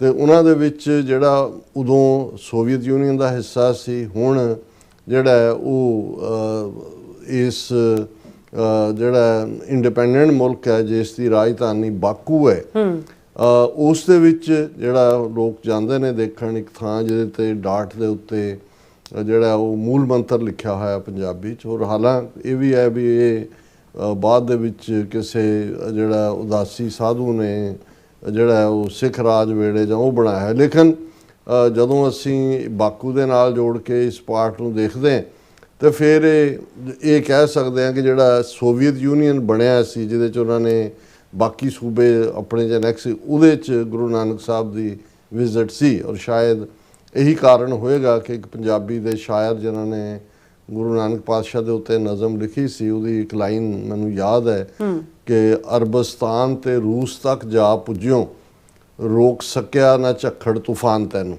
ਸੋ ਇੰਨੀ ਕੁ ਉਹਦੇ ਨਾਲ ਜੁੜੀ ਹੋਈ ਕਹਾਣੀ ਅਸੀਂ ਕਹਿ ਸਕਦੇ ਹਾਂ ਕਿ ਜਿਹੜਾ ਹੁਣ ਅਸੀਂ ਹਿਸਟਰੀ ਦਾ ਇਹ ਪਾਰਟ ਦੇਖੀਏ ਕਿ ਜਦੋਂ ਗ੍ਰੇਟ ਗੇਮ ਦਾ ਜ਼ਿਕਰ ਹੁੰਦਾ, ਜਿਹਨੂੰ ਹੁਣ ਗ੍ਰੇਟ ਗੇਮ 2 ਕਿਹਾ ਜਾ ਰਿਹਾ ਵੀ ਨਵੀਂ ਮੈਪ ਮੇਕਿੰਗ, ਨਵੇਂ ਮੁਲਕ, ਨਵਾਂ ਉਸ ਖਿੱਤੇ ਦੇ ਵਿੱਚ ਰਸ਼ੀਆ, ਰੂਸ ਦੇ ਕੋਲ ਆਪਣੀ ਕੋਈ ਵੀ ਵਾਰਮ ਵਾਟਰ ਪੋਰਟ ਨਹੀਂ ਹੈ, ਕੋਈ ਬੰਦਰਗਾਹ ਜਿਹਦੇ 'ਚ ਕਿ ਪਾਣੀ ਹੋਏ, ਪੋਰਟ ਵਾਰਮ ਵਾਟਰ ਉਹਨੂੰ ਹੀ ਕਹਿੰਦੇ ਨੇ ਕਿ ਨਿੱਘੇ ਪਾਣੀਆਂ ਦੀ। ਰੂਸ ਇੰਨੀ ਠੰਡ ਪੈਂਦੀ ਹੈ, ਇਸ ਕਿਸਮ ਦਾ ਠੰਡਾ ਉਹਨਾਂ ਦਾ ਇਲਾਕਾ ਕਿ ਉਹਨਾਂ ਦਾ 12 ਮਹੀਨੇ ਜਿਹੜੀਆਂ ਉਹਨਾਂ ਦੀਆਂ ਬੰਦਰਗਾਹਾਂ ਨੇ ਉਹਨਾਂ 'ਚ ਸਨੋਈ ਜੰਮੀ ਹੁੰਦੀ, ਉਹਦੇ 'ਤੇ ਹੀ ਉਹ ਜਹਾਜ਼ਰਾਨੀ ਕਰਦੇ ਨੇ। ਸੋ ਉਹਨਾਂ ਦਾ ਇਹ ਪੁਰਾਣਾ ਡ੍ਰੀਮ ਰਿਹਾ ਰਸ਼ੀਆ ਦਾ। ਔਰ ਜਿਹੜਾ ਰਸ਼ੀਅਨ ਜ਼ਾਰਜ਼ ਦੇ ਵੇਲੇ ਤੱਕ ਜਿਉਂਦਾ ਰਹੇ, ਜ਼ਾਰਸ਼ਾਹੀ ਤਾਂ ਫਿਰ 1917 'ਚ ਲੈਨਨ ਨੇ ਜਦੋਂ ਜਿਹਨੂੰ ਇਨਕਲਾਬ ਕਿਹਾ ਜਾਂਦਾ ਹੈ, ਰਸ਼ੀਅਨ ਇਨਕਲਾਬ ਉਹ ਲਿਆਂਦਾ, ਉਹ ਜ਼ਾਰ ਦਾ ਰੂਲ ਖ਼ਤਮ ਕੀਤਾ। ਜ਼ਾਰ ਇਨਫੈਕਟ ਜਿਹੜਾ ਬਾਦਸ਼ਾਹ ਦੇ ਲਈ ਲਫ਼ਜ਼ ਹੈ ਉਹਨਾਂ ਦੀ ਆਪਣੀ ਰੂਸੀ ਜ਼ਬਾਨ ਦੇ ਵਿੱਚ, ਜਿਵੇਂ ਜਰਮਨ ਦੇ ਵਿੱਚ ਕੈਸਰ ਜਿਹੜਾ ਲਫ਼ਜ਼ ਜਿਹਨੂੰ ਅਸੀਂ ਅੱਜ ਕਾਈਜ਼ਰ ਜਿਹਨੂੰ ਲਿਖਿਆ ਜਾਂਦਾ, ਇਹ ਕੈਸਰ ਇਹ ਜਰਮਨ ਜ਼ਬਾਨ ਦਾ ਬਾਦਸ਼ਾਹ ਦੇ ਲਈ ਲਫ਼ਜ਼ ਸੀ। ਹੁਣ ਉਹਨਾਂ ਦਾ ਇਹ ਡ੍ਰੀਮ ਰਿਹਾ ਕਿ ਹੁਣ ਉਹ ਵਾਰਮ ਵਾਟਰ ਤੱਕ ਤਾਂ ਹੀ ਆ ਸਕਦੇ ਨੇ, ਉਹ ਭਾਵੇਂ ਕਰਾਚੀ ਹੋਏ, ਭਾਵੇਂ ਇੰਡੀਅਨ ਓਸ਼ਨ ਹੋਏ ਜਾਂ ਦੂਸਰਾ ਹੋਏ, ਜੇ ਉਹ ਅਫਗਾਨਿਸਤਾਨ ਨੂੰ ਕੰਕਰ ਕਰਕੇ ਫਿਰ ਜਿਹੜਾ ਇੱਧਰ ਆ ਸਕਦੇ ਨੇ। ਸੋ ਇਹੀ ਕਾਰਨ ਹੈ ਕਿ ਜਿਹੜੀ ਰਸ਼ੀਅਨ ਐਕਸਪੈਂਸ਼ਨ ਸੀ, ਬੇਸ਼ੱਕ ਇਹ ਉਹਨਾਂ ਨੇ ਸੈਂਟਰਲ ਏਸ਼ੀਆ ਦੇ ਜਿਹੜੇ 6 ਮੁਸਲਿਮ ਬਹੁ ਗਿਣਤੀ ਵਾਲੇ ਸੂਬੇ ਜਿਹੜੇ ਅੱਜ ਮੁਲਕ ਨੇ ਉਹ ਕੰਕਰ ਕੀਤੇ ਤੇ ਅਫਗਾਨਿਸਤਾਨ ਦੇ ਮੁੱਢ ਆ ਕੇ ਉਹ ਬੈਠ ਗਏ। ਹੁਣ ਕਿਉਂਕਿ ਜਦੋਂ ਅਸੀਂ 18ਵੀਂ ਸਦੀ 'ਚ ਪਹੁੰਚ ਜਾਂਦੇ, ਸਿੱਖ ਰਾਜ ਮਹਾਰਾਜਾ ਰਣਜੀਤ ਸਿੰਘ 1799 ਤੋਂ 1839 ਤੱਕ, ਇਹ ਉਹ ਪੀਰੀਅਡ ਹੈ ਜਦੋਂ ਰਸ਼ੀਅਨ ਪਾਵਰ ਔਰ ਰਸ਼ੀਅਨ ਐਕਸਪੈਂਸ਼ਨਿਜ਼ਮ ਡਿਜ਼ਾਈਨ ਚੱਲ ਰਿਹਾ ਔਰ ਅਫਗਾਨਿਸਤਾਨ ਦੇ ਪਾਰ ਉਹ ਬੈਠੇ ਹੋਏ ਨੇ। ਔਰ ਉਹਨਾਂ ਨੂੰ ਅੰਗਰੇਜ਼ ਇਸ ਗ੍ਰੇਟ ਗੇਮ ਨੂੰ ਚੰਗੀ ਤਰ੍ਹਾਂ ਸਮਝਦੇ ਨੇ ਕਿ ਰਸ਼ੀਅਨਸ ਦਾ ਜਿਹੜਾ ਇੰਡੀਅਨ ਓਸ਼ਨਸ ਤੱਕ ਆਉਣਾ ਇਹ ਉਹਨਾਂ ਦਾ ਪਾਰਟ ਹੈ। ਸੋ ਜਿਹੜੀ ਹਰੀਡਲੀ 1809 ਦੇ ਵਿੱਚ ਅੰਮ੍ਰਿਤਸਰ ਦੀ ਟੀਟੀ ਅੰਗਰੇਜ਼ਾਂ ਨੇ ਸਾਈਨ ਕੀਤੀ ਸਿੱਖਾਂ ਦੇ ਨਾਲ, ਮਹਾਰਾਜਾ ਰਣਜੀਤ ਸਿੰਘ ਦੇ ਨਾਲ, ਜ਼ਾਹਰ ਹੈ ਕਿ ਉਸ ਦਾ ਇੱਕ ਮਕਸਦ ਹੀ ਇਹ ਸੀ ਕਿ ਇਸ ਤੋਂ ਪਹਿਲਾਂ, ਕਿਉਂਕਿ ਸਾਊਥ ਜਾਂ ਨਾਰਥ ਇੰਡੀਆ ਦੇ ਵਿੱਚ ਆਲਰੇਡੀ ਦੋ ਜਿਹੜੀਆਂ ਕੰਪੀਟਿੰਗ ਪਾਵਰਸ ਵੱਡੀਆਂ ਉੱਭਰੀਆਂ, ਉਹਨਾਂ 'ਚ ਫ੍ਰੈਂਚ ਔਰ ਬ੍ਰਿਟਿਸ਼ ਸੀ, ਔਰ ਫ੍ਰੈਂਚ ਨੂੰ ਉਹਨਾਂ ਨੇ ਡਿਫੀਟ ਕਰ ਦਿੱਤਾ ਹੈ। ਲਾਰਡ ਕਲਾਈਵ ਔਰ ਡੁਪਲੇ ਫ੍ਰੈਂਚ ਜਨਰਲ ਸੀ, ਉਹਦੀ ਡਿਫੀਟ ਹੋਈ। ਥੋੜ੍ਹੀ ਬਹੁਤ ਪਾਕਟਸ ਫ੍ਰੈਂਚ ਦੀਆਂ ਰਹਿ ਗਈਆਂ, ਥੋੜ੍ਹਾ ਬਹੁਤ ਵਪਾਰ ਵਾਲਾ, ਬਾਕੀ ਫਿਨਿਸ਼ ਕਰਤਾ। ਪੋਲੀਟੀਕਲੀ ਈਸਟ ਇੰਡੀਆ ਕੰਪਨੀ ਇੱਧਰ ਨੂੰ ਆਈ। ਹੁਣ ਉਹਨਾਂ ਨੂੰ ਇਹ ਪਤਾ ਸੀ ਕਿ ਵੀ ਆਪਣੇ ਬਲਬੂਤੇ ਦੇ ਉੱਤੇ ਉਹ ਰੂਸ ਦਾ ਮੁਕਾਬਲਾ ਨਹੀਂ ਕਰ ਸਕਦੇ, ਔਰ ਇਸ ਪਾਸੇ ਕਿਉਂਕਿ ਸਿੱਖ ਪਾਵਰ ਦਾ ਰਾਈਜ਼ ਪੰਜਾਬ ਦੇ ਵਿੱਚ ਸ਼ੁਰੂ ਹੋ ਗਿਆ ਸੀ ਮਹਾਰਾਜਾ ਰਣਜੀਤ ਸਿੰਘ ਦੇ ਫਾਰਮ 'ਚ, ਔਰ ਉਹਨਾਂ ਨੂੰ ਫੀਅਰ ਸੀ ਕਿ ਰਸ਼ੀਅਨ ਇਨਵੇਜਨ ਹੋਏਗਾ, ਰਸ਼ੀਅਨ ਅਟੈਕ ਹੋਏਗਾ, ਔਰ ਉਹ ਉਹਨੂੰ ਡੱਕ ਦੇਣਾ ਚਾਹੁੰਦੇ ਸੀ। ਅਫਗਾਨਿਸਤਾਨ ਦੇ ਨਾਲ ਵੀ, ਜਿਹੜੀ ਬਾਅਦ ਦੇ ਵਿੱਚ ਅਸੀਂ ਦੇਖਦੇ ਹਾਂ ਡਿਊਰੈਂਟ ਲਾਈਨ ਸਾਈਨ ਹੁੰਦੀ ਹੈ 1893 ਦੇ ਵਿੱਚ, ਔਰ ਉਹ ਲੇਕਿਨ ਉਦੋਂ ਤੱਕ ਅਫਗਾਨਿਸਤਾਨ ਦੇ ਨਾਲ ਵੀ ਜਿਹੜੇ ਨੇ ਉਹ ਸੰਬੰਧ ਚੰਗੇ ਬਣਾਉਣਾ ਚਾਹੁੰਦੇ ਸੀ, ਪਰ ਉਹ ਸਿੱਖ ਰਾਜ ਵਾਲੇ ਪਾਸਿਓਂ ਸਿਕਿਉਰ ਹੋਣਾ ਚਾਹੁੰਦੇ ਸੀ ਕਿ ਜੇ ਸਿੱਖ ਬ੍ਰਿਟਿਸ਼ਰਸ ਦੇ ਨਾਲ ਟਰੀਟੀ ਕਰਨਗੇ ਤੇ ਕੱਲ੍ਹ ਨੂੰ ਕੋਈ ਰਸ਼ੀਆ ਵੱਲੋਂ ਆਫਰ ਆਉਂਦੀ ਹੈ, ਜੇ ਰੂਸ ਦੀਆਂ ਫੌਜਾਂ ਡਾਊਨ ਹਿੱਲ ਉੱਥੋਂ ਅਫਗਾਨਿਸਤਾਨ ਤੋਂ ਇੱਧਰ ਆਉਂਦੀਆਂ ਨੇ, ਅਫਗਾਨਿਸਤਾਨ ਦੇ ਨਾਲ ਤਾਂ ਫਿਰ ਸਿੱਖ ਰਾਜ ਹੀ ਸੀ, ਪੰਜਾਬ ਹੀ ਸੀ, ਤੇ ਸਿੱਖਾਂ ਨੂੰ ਆਪਣੇ ਵੱਲ ਕਰ ਲਿਆ ਜਾਏ, ਉਸ ਦਾ ਸਾਨੂੰ ਫਾਇਦਾ ਘੱਟ ਤੇ ਨੁਕਸਾਨ ਜ਼ਿਆਦਾ ਹੋਇਆ। ਲੇਕਿਨ ਇੱਕ ਟਰੀਟੀ ਸੀ, ਮਹਾਰਾਜਾ ਰਣਜੀਤ ਸਿੰਘ ਅਜੇ ਬਹੁਤ ਯੰਗ ਸੀ, ਬੜੇ ਵਲਨਰੇਬਲ ਸੀ। ਜਿਹੜੀਆਂ ਮਾਲਵੇ ਦੀਆਂ ਸਿੱਖ ਰਿਆਸਤਾਂ ਨੇ, ਸਤਲੁਜ ਪਾਰ ਦੀਆਂ, ਪਟਿਆਲਾ, ਨਾਭਾ, ਜੀਂਦ, ਇਹ ਸਾਰੀਆਂ ਆਲਰੇਡੀ ਅੰਗਰੇਜ਼ਾਂ ਦੀਆਂ ਪ੍ਰੋਟੈਕਟੋਰੇਟ ਰਿਆਸਤਾਂ ਬਣ ਚੁੱਕੀਆਂ ਸੀ। ਸੋ ਕੋਈ ਬਹੁਤੀ ਚੋਇਸ ਨਹੀਂ ਸੀ ਮਹਾਰਾਜਾ ਰਣਜੀਤ ਸਿੰਘ ਕੋਲ। ਹਾਲਾਂਕਿ ਉਸ ਪੀਰੀਅਡ 'ਚ ਉਹਨਾਂ ਦੇ ਜਰਨੈਲ ਜਿਹੜੇ ਨੇ, ਜਨਰਲ ਮੋਹਕਮ ਚੰਦ ਜਾਂ ਦੂਸਰੇ ਜਿਹੜੇ ਨੇ, ਉਹ ਇਹਦੇ ਖਿਲਾਫ ਸੀ, ਲੇਕਿਨ ਫਕੀਰ ਅਜ਼ੀਜ਼ੁਦੀਨ ਔਰ ਦੂਸਰਿਆਂ ਨੇ ਕਿਹਾ ਕਿ ਵੀ ਇਹਦੇ ਨਾਲ ਜੇ ਅਸੀਂ ਟਰੀਟੀ ਹੁੰਦੇ ਕਰ ਲੈਂਦੇ ਹਾਂ, ਸਤਲੁਜ ਨੂੰ ਹੱਦ ਮੰਨ ਲਿਆ ਗਿਆ ਸੀ ਕਿ ਸਾਡੇ ਕੋਲ ਫਿਰ ਦੂਸਰੇ ਪਾਸੇ ਐਕਸਪੈਂਡ ਕਰਨਾ ਸੌਖਾ ਹੋਏਗਾ। ਇਹੀ ਕਾਰਨ ਹੈ ਕਿ ਉਸ ਤੋਂ ਬਾਅਦ ਸਿੱਖਾਂ ਨੇ ਇਸ ਟਰੀਟੀ ਤੋਂ ਬਾਅਦ ਹੀ ਕਸ਼ਮੀਰ ਫਤਿਹ ਕੀਤਾ, ਮੁਲਤਾਨ ਫਤਿਹ ਕੀਤਾ, ਪਿਸ਼ਾਵਰ ਫਤਿਹ ਕੀਤਾ, ਡੇਰਾ ਇਸਮਾਈਲ ਖਾਨ, ਡੇਰਾ ਗਾਜ਼ੀ ਖਾਨ, ਦਰਾ ਖੈਬਰ ਤੱਕ ਉਹ ਗਏ। ਔਰ ਅੰਗਰੇਜ਼ਾਂ ਨੂੰ ਇਹ ਸੀ ਕਿ ਵੀ ਜੇ ਰੂਸ ਆਏਗਾ ਪਹਿਲਾਂ ਅਫਗਾਨਾਂ ਦੇ ਨਾਲ ਟੱਕਰ ਹੋਏਗੀ, ਫਿਰ ਸਿੱਖਾਂ ਦੇ ਨਾਲ ਹੋਏਗੀ, ਔਰ ਉਹਨਾਂ ਤੱਕ ਪਹੁੰਚ ਨਹੀਂ ਹੋਏਗੀ। ਸੋ ਉਸ ਸਾਰੇ ਦਾ ਜਿਹੜਾ ਇੱਕ ਡਰਾਬੈਕ ਇਹ ਨਿਕਲਿਆ ਵੀ ਜਿਹੜੀ ਇੱਧਰ ਜਮਨਾ ਪਾਰ ਵਾਲਾ ਪਾਰਟ ਸੀ, ਜਿਹਨੂੰ ਬਹੁਤ ਥੋੜ੍ਹੀ ਫੋਰਸ ਦੇ ਨਾਲ ਸਿੱਖ ਜਿਹੜੇ ਨੇ ਉਹ ਗੰਗਾ ਜਮਨਾ ਪਲੇਨਸ ਦੇ ਉੱਤੇ ਆਪਣਾ ਹੱਕ ਜਿਹੜਾ ਆਪਣਾ ਝੰਡਾ ਗੱਡ ਸਕਦੇ ਸੀ, ਉਹ ਉਹਨਾਂ ਨੇ ਸਤਲੁਜ ਦੇ ਨਾਲ ਬੰਨ੍ਹ ਦਿੱਤਾ ਤੁਹਾਨੂੰ, ਔਰ ਜਿਹੜਾ ਤੁਹਾਨੂੰ ਉਸ ਐਕਸਪੀਡੀਸ਼ਨਸ ਵੱਲ ਪਾ ਦਿੱਤਾ ਅਫਗਾਨਾਂ ਔਰ ਦੂਸਰਿਆਂ ਨਾਲ ਟਕਰਾਅ ਵਾਲਾ, ਜਿਹਦੇ 'ਚ ਬਹੁਤ ਜ਼ਿਆਦਾ ਖੂਨ ਖਰਾਬਾ ਹੋਇਆ ਔਰ ਬਹੁਤ ਜ਼ਿਆਦਾ ਕੀਮਤ ਵੀ ਦੇਣੀ ਪਈ। ਹੁਣ ਜਦੋਂ ਸਿੱਖ ਰਾਜ ਜਾਂਦਾ ਹੈ, ਉਸ ਤੋਂ ਬਾਅਦ ਜ਼ਾਹਰ ਹੈ ਕੂਕਿਆਂ ਨੇ ਇੱਕ ਯਤਨ ਕੀਤਾ, ਜਿਹਨੂੰ ਜਦੋਂ ਰਹਿਣ ਨਾ ਦੇਵੋ ਹਿੰਦ 'ਚ ਰਾਜ ਫਰੰਗੀ ਦਾ ਉਹਨਾਂ ਨੇ ਆਪਣੇ ਸੂਬੇ ਬਣਾਏ, ਡਿਕਲੇਅਰ ਕੀਤੇ, ਔਰ ਇਹ ਕੋਰਸਪੋਂਡੈਂਸ ਰਸ਼ੀਆ ਦੇ ਨਾਲ ਵੀ ਇੱਕ ਉਹਨਾਂ ਦਾ ਸੂਬਾ ਜਿਹਨੂੰ ਨੁਮਾਇੰਦਾ ਕਿਹਾ ਜਾਏ, ਉਹਨਾਂ ਨੇ ਮਾਸਕੋ ਵੀ ਪਹੁੰਚਾਇਆ। ਉਹ ਇਹ ਸਮਝਦੇ ਸੀ ਕਿ ਜੇ ਅੰਗਰੇਜ਼ਾਂ ਨੂੰ ਕੱਢਣ ਦੇ ਲਈ ਰੂਸ ਦੀ ਮਦਦ ਮਿਲ ਜਾਏ ਤਾਂ ਨਥਿੰਗ ਲਾਈਕ ਦੈਟ। ਉਹ ਬਚਕਾਨਾ ਜਿਹਾ ਪਾਰਟ, ਪਰ ਕੋਰਸਪੋਂਡੈਂਸ ਇਹ ਸੀ ਜਿਹਦਾ ਨਤੀਜਾ ਇਹ ਸੀ ਕਿ ਵੀ ਜਦੋਂ ਇਹ ਨਾਮਧਾਰੀ ਲਹਿਰ ਜਿਹੜੀ ਹੈ, ਇਹਨਾਂ ਨੇ ਬਾਬਾ ਰਾਮ ਸਿੰਘ ਨੂੰ ਫੜ ਲਿਆ ਉੱਥੋਂ ਭੈਣੀ ਤੋਂ, ਜਲਾਵਤਨ ਕਰਕੇ ਰੰਗੂਨ ਭੇਜ ਦਿੱਤਾ, ਔਰ ਦੂਸਰਾ ਔਰ ਅੱਜ ਵੀ ਕੁੱਕੇ ਮੰਨਦੇ ਨਹੀਂ ਹੈ ਕਿ ਵੀ ਆਏਗਾ ਜਿਹੜਾ ਬਾਬਾ ਰਾਮ ਸਿੰਘ ਫਿਰ ਆਣਗੇ, ਔਰ ਉਹਨਾਂ ਦੀ ਜਿਹੜੀ 100 ਸਾਖੀ ਹੈ ਕੁੱਕਿਆਂ ਦੀ, ਉਹਦੇ 'ਚ ਲਫ਼ਜ਼ ਲਿਖੇ ਹੋਏ ਨੇ ਕਿ ਵੀ ਕਿਉਂਕਿ ਆਲਰੇਡੀ ਰੂਸ ਦੇ ਨਾਲ ਉਸ ਵੇਲੇ ਦੇ ਜ਼ਾਰ ਨਾਲ ਕੋਈ ਨਾ ਕੋਈ ਕਮਿਊਨੀਕੇਸ਼ਨ ਖੋਲ੍ਹੀ ਹੋਈ ਸੀ, ਬਾਬਾ ਰਾਮ ਸਿੰਘ ਨੇ ਕੱਚ ਪੱਕ ਜਿਹਾ ਸੀ, ਲੇਕਿਨ ਕੁੱਕਿਆਂ ਦੀ 100 ਸਾਖੀ ਦੇ ਵਿੱਚ ਇਹ ਲਫ਼ਜ਼ ਅੰਕਿਤ ਨੇ ਕਿ ਜਦ ਰੂਸ ਪੰਜਾਬੇ ਆਵੇਗਾ ਤੇ ਬਾਬਾ ਰਾਮ ਸਿੰਘ ਜੀ ਨਾਲ ਹੋਣਗੇ, ਮਲੇਚ ਖਾਲਸੇ ਦਾ ਅੰਤ ਕਰਨਗੇ, ਪੰਥ ਖਾਲਸਾ ਪ੍ਰਕਾਸ਼ ਕਰ, ਉਹਨਾਂ ਦੇ ਲਈ ਆਪਣੇ ਉਹ ਕੂਕੇ ਹੀ ਜਿਹੜੇ ਨੇ ਉਹ ਪੰਥ ਖਾਲਸਾ ਹੈ, ਬਾਕੀ ਸਾਰੇ ਜਿਹੜੇ ਨੇ ਉਹ ਮਲੇਚ ਖਾਲਸਾ। ਲੇਕਿਨ ਰੂਸ ਪੰਜਾਬੇ ਆਵੇਗਾ,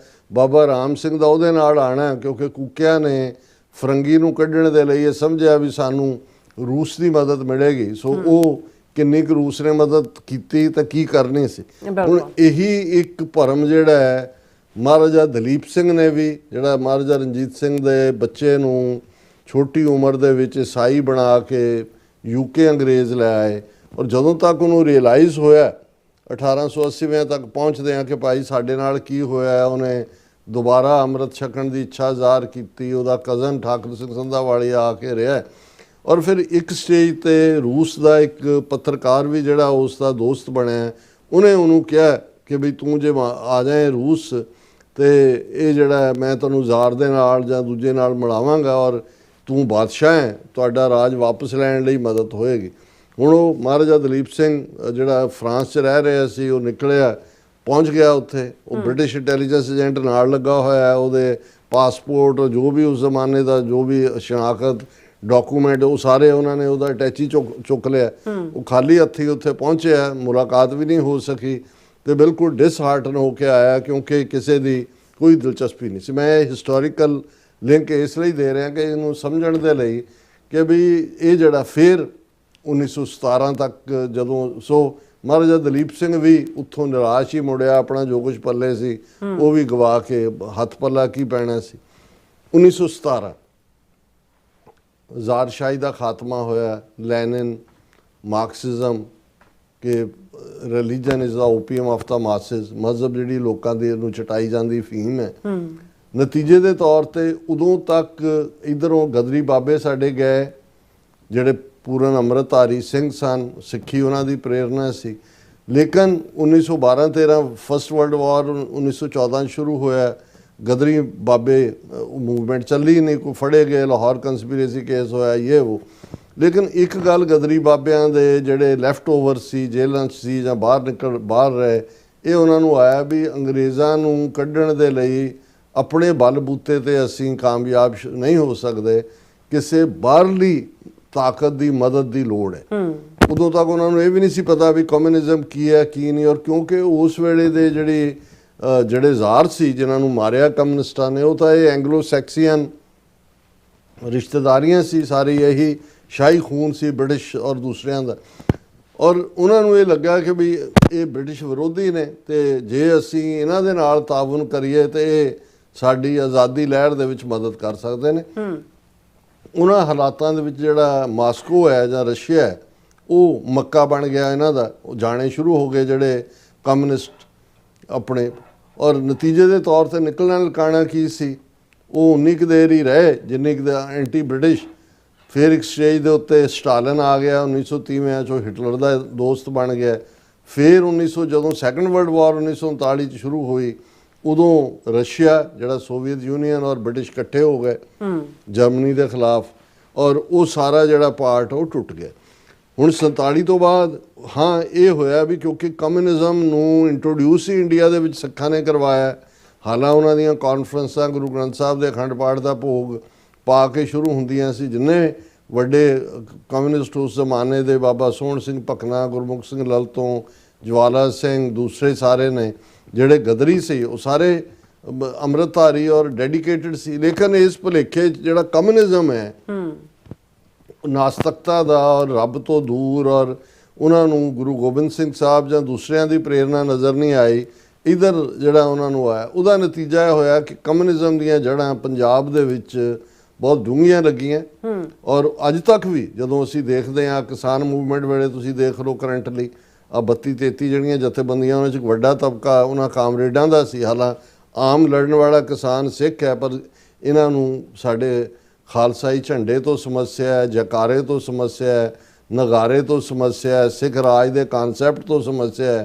ਖਾਲਿਸਤਾਨ ਦੇ ਲਈ ਤਾਂ ਬਰਾਬਰ ਇਹਨਾਂ ਕਮਿਊਨਿਸਟਾਂ ਨੇ ਜਿਹੜੀ ਹੈ ਉਹ ਸਰਕਾਰ ਦੀ ਲੜਾਈ ਲੜੀ ਹੈ। ਔਰ ਅਬਵ ਆਲ ਇਸ ਸਾਰੇ ਦੇ ਨਾਲ ਜੇ ਅਸੀਂ ਦੇਖੀਏ ਕਿ ਜੂਨ 84 ਦਾ ਘੱਲੂਘਾਰਾ ਹੈ, KGB ਦਾ ਰੋਲ, ਜਦੋਂ ਇੰਦਰਾ ਗਾਂਧੀ ਪੂਰੀ ਤਰ੍ਹਾਂ ਇਹਨਾਂ ਦੇ ਖੈਮੇ 'ਚ ਚਲੀ ਗਈ ਔਰ ਸੋਵੀਅਤ ਯੂਨੀਅਨ ਵਾਲਿਆਂ ਨੇ ਦੇਖਿਆ ਕਿ ਵੀ ਆਲਰੇਡੀ ਅਫਗਾਨਿਸਤਾਨ ਜਾ ਕੇ ਬੈਠ ਗਏ ਸੀ, ਪਾਕਿਸਤਾਨ ਵਾਸ ਦਾ ਨੈਕਸਟ। ਤੇ ਫਿਰ ਉਹਨਾਂ ਨੇ ਦੇਖਿਆ ਵੀ ਜੇ ਭਾਰਤ ਨੂੰ ਜਿਵੇਂ ਉਹਨਾਂ ਨੇ ਚੈਕੋਸਲੋਵਾਕੀਆ ਜਾਂ ਹੰਗਰੀ ਦੇ ਉੱਤੇ ਕਬਜ਼ਾ ਕੀਤਾ, ਉਹਨਾਂ ਨਾਲ ਵੀ ਉੱਦਾਂ ਦੇ ਐਗਰੀਮੈਂਟ ਸਾਈਨ ਕੀਤੇ ਸੀ ਜਿਹੋ ਜਿਹਾ 1971 'ਚ ਇੰਦਰਾ ਗਾਂਧੀ ਨਾਲ ਕੀਤਾ। ਔਰ ਉਹਨਾਂ ਨੂੰ ਇਹ ਲੱਗਾ ਵੀ ਜੇ ਪੰਜਾਬ ਜਿਹੜਾ ਹੈ ਇਹਦੇ 'ਚ ਸਿੱਖ ਬੈਠੇ ਨੇ, ਡਿਫੈਂਡ ਕਰਨਗੇ, ਲੜਨਗੇ। ਹਾਲਾਂ ਪਾਕਿਸਤਾਨ ਨੇ ਰਾਹ ਡੱਕ ਲਿਆ ਉਹਨਾਂ ਦਾ, ਨਹੀਂ ਤਾਂ ਇਧਰੋਂ ਆਉਣ ਦੇ ਰਹੀ ਤਾਂ ਹੋਰ ਕਿਹੜਾ ਰਾਹ ਸੀ, ਇਹੀ ਰਾਹ ਸੀ। ਤੇ ਇਹਨਾਂ ਨੂੰ ਫਿਨਿਸ਼। ਸੋ ਇਹ ਜਿਹੜੀ ਸਾਰੀ ਸਿੱਖ ਮਾਰੂ ਨੀਤੀ ਇੰਦਰਾ ਗਾਂਧੀ ਨੂੰ ਜਿਹੜਾ ਉਹ KGB ਔਰ ਰਾਹ ਦਾ ਜਿਹੜਾ ਜੁਆਇੰਟ ਪਲਾਟ ਸੀ, ਉਦੋਂ 'ਚੋਂ ਹੀ ਜੂਨ 84 ਦਾ ਘੱਲੂਘਾਰਾ ਨਿਕਲਦਾ ਔਰ ਜਦੋਂ ਜੂਨ 84 ਦਾ ਘੱਲੂਘਾਰਾ ਹੁੰਦਾ ਹੈ, ਸਭ ਤੋਂ ਪਹਿਲਾਂ ਇੰਦਰਾ ਗਾਂਧੀ ਨੂੰ ਵਧਾਈ ਦੇਣ ਵਾਲਿਆਂ ਜਿਹੜਾ ਕਮਿਊਨਿਸਟ ਪਾਰਟੀ ਦਾ ਆਫੀਸ਼ੀਅਲ ਪਬਲੀਕੇਸ਼ਨ ਸੀ ਪ੍ਰਵਦਾ, ਉਸ ਦੇ ਵਿੱਚ ਜਿਹੜਾ ਵਧਾਈ ਦਿੱਤੀ ਜਾਂਦੀ ਹੈ। ਔਰ ਜੋ ਬਾਅਦ 'ਚ ਕਮਿਊਨਿਸਟਾਂ ਨੇ ਰੋਲ ਅਦਾ ਕੀਤਾ ਜਾਂ KGB ਦਾ ਰੋਲ ਹੁਣ ਤੱਕ ਹੈ ਔਰ ਹੁਣ ਵੀ ਆ ਜਿਹੜੇ ਤੌਰ ਤਰੀਕੇ ਟਰਾਂਸਨੈਸ਼ਨਲ ਰਿਪਰੈਸ਼ਨ ਦੇ ਔਰ ਜਿਵੇਂ ਜਿਹੜਾ ਕੈਮੀਕਲ ਵੈਪਨ ਨਾਲ ਅਵਤਾਰ ਸਿੰਘ ਖੰਡੇ ਨੂੰ ਮਾਰਿਆ ਉਹ ਹੈ ਹੀ ਉਹਨਾਂ ਦੇ ਕੋਲ ਹੈ, KGB ਕੋਲ। ਸੋ ਇਹ ਸਾਰਾ ਪਿਛੋਕੜ ਹੈ ਜਿਹਦੇ ਥੱਲੇ ਅਸੀਂ ਸਮਝਦੇ ਹਾਂ ਕਿ ਇਹ ਸਾਡਾ ਬਿਲਟ ਇਨ ਐਂਟਾਗਨਿਜ਼ਮ ਹੈ ਇਹਨਾਂ ਦੇ ਨਾਲ। ਔਰ ਇਸੇ ਲਈ ਯੂਕਰੇਨ ਵਾਰ ਦੇ ਸ਼ੁਰੂ ਹੁੰਦਿਆਂ ਅਸੀਂ ਇਹ ਕਿਹਾ ਸੀ ਕਿ ਵੀ ਅਸੀਂ ਇਹਨਾਂ ਦੇ ਨਾਲ ਰੂਸ ਦੇ ਨਾਲ ਪੁਰਾਣਾ ਹਿਸਾਬ ਕਿਤਾਬ ਵੀ ਕਰਨਾ, ਜੂਨ 84 ਦਾ ਜਿਹੜਾ ਰੋਲ ਹੈ ਉਹ ਵੀ ਕਰਨਾ, ਔਰ ਹੁਣ ਤੱਕ ਵੀ ਜਿਹੜੀ ਉਹਨਾਂ ਦੀਆਂ ਨੀਤੀਆਂ ਨੇ ਸਿੱਖ ਮਾਰੂ ਸਿੱਖਾਂ ਨੂੰ ਨਿਸ਼ਾਨੇ ਤੇ ਲੈ ਕੇ। ਸੋ ਇਹ ਇਹਦਾ ਹਿਸਟੋਰੀਕਲ ਜਿਹੜਾ ਕੰਟੈਕਸਟ ਹੈ ਕਿ ਸਿੱਖ ਕੌਮ ਕਿਉਂ ਰੂਸ ਦੇ ਨਾਲ ਜਿਹੜੀ ਹੈ ਨਫ਼ਰਤ ਲਫ਼ਜ਼ ਦਾ ਛੋਟਾ ਲਫ਼ਜ਼ ਹੈ ਜਾਂ ਉਹ ਅਸੀਂ ਇਸਤੇਮਾਲ ਨਹੀਂ ਕਰਾਂਗੇ, ਸਾਡੇ ਕੰਟੈਂਪਟ ਹੈ ਇਹਨਾਂ ਦੇ ਲਈ ਔਰ ਇਹਨਾਂ ਦੇ ਨਾਲ ਅਸੀਂ ਜਿਹੜਾ ਆਪਣਾ ਹਿਸਾਬ ਸੈਟਲ ਕਰਨਾ ਹੈ। ਜੀ ਡਾਕਟਰ ਸਾਹਿਬ, ਤੁਹਾਡਾ ਬਹੁਤ ਸ਼ੁਕਰੀਆ। ਸੌਥ ਲੈਂਡ ਬ੍ਰੇਕ ਵਿਊਅਰਸ, ਤੁਸੀਂ ਨਹੀਂ ਜਿਤਨੇ ਬੜੇ ਰਹਿਣਾ, ਮਿਲਦੇ ਹਾਂ ਆਫਟਰ ਦਿਸ ਸ਼ਾਰਟ ਬ੍ਰੇਕ।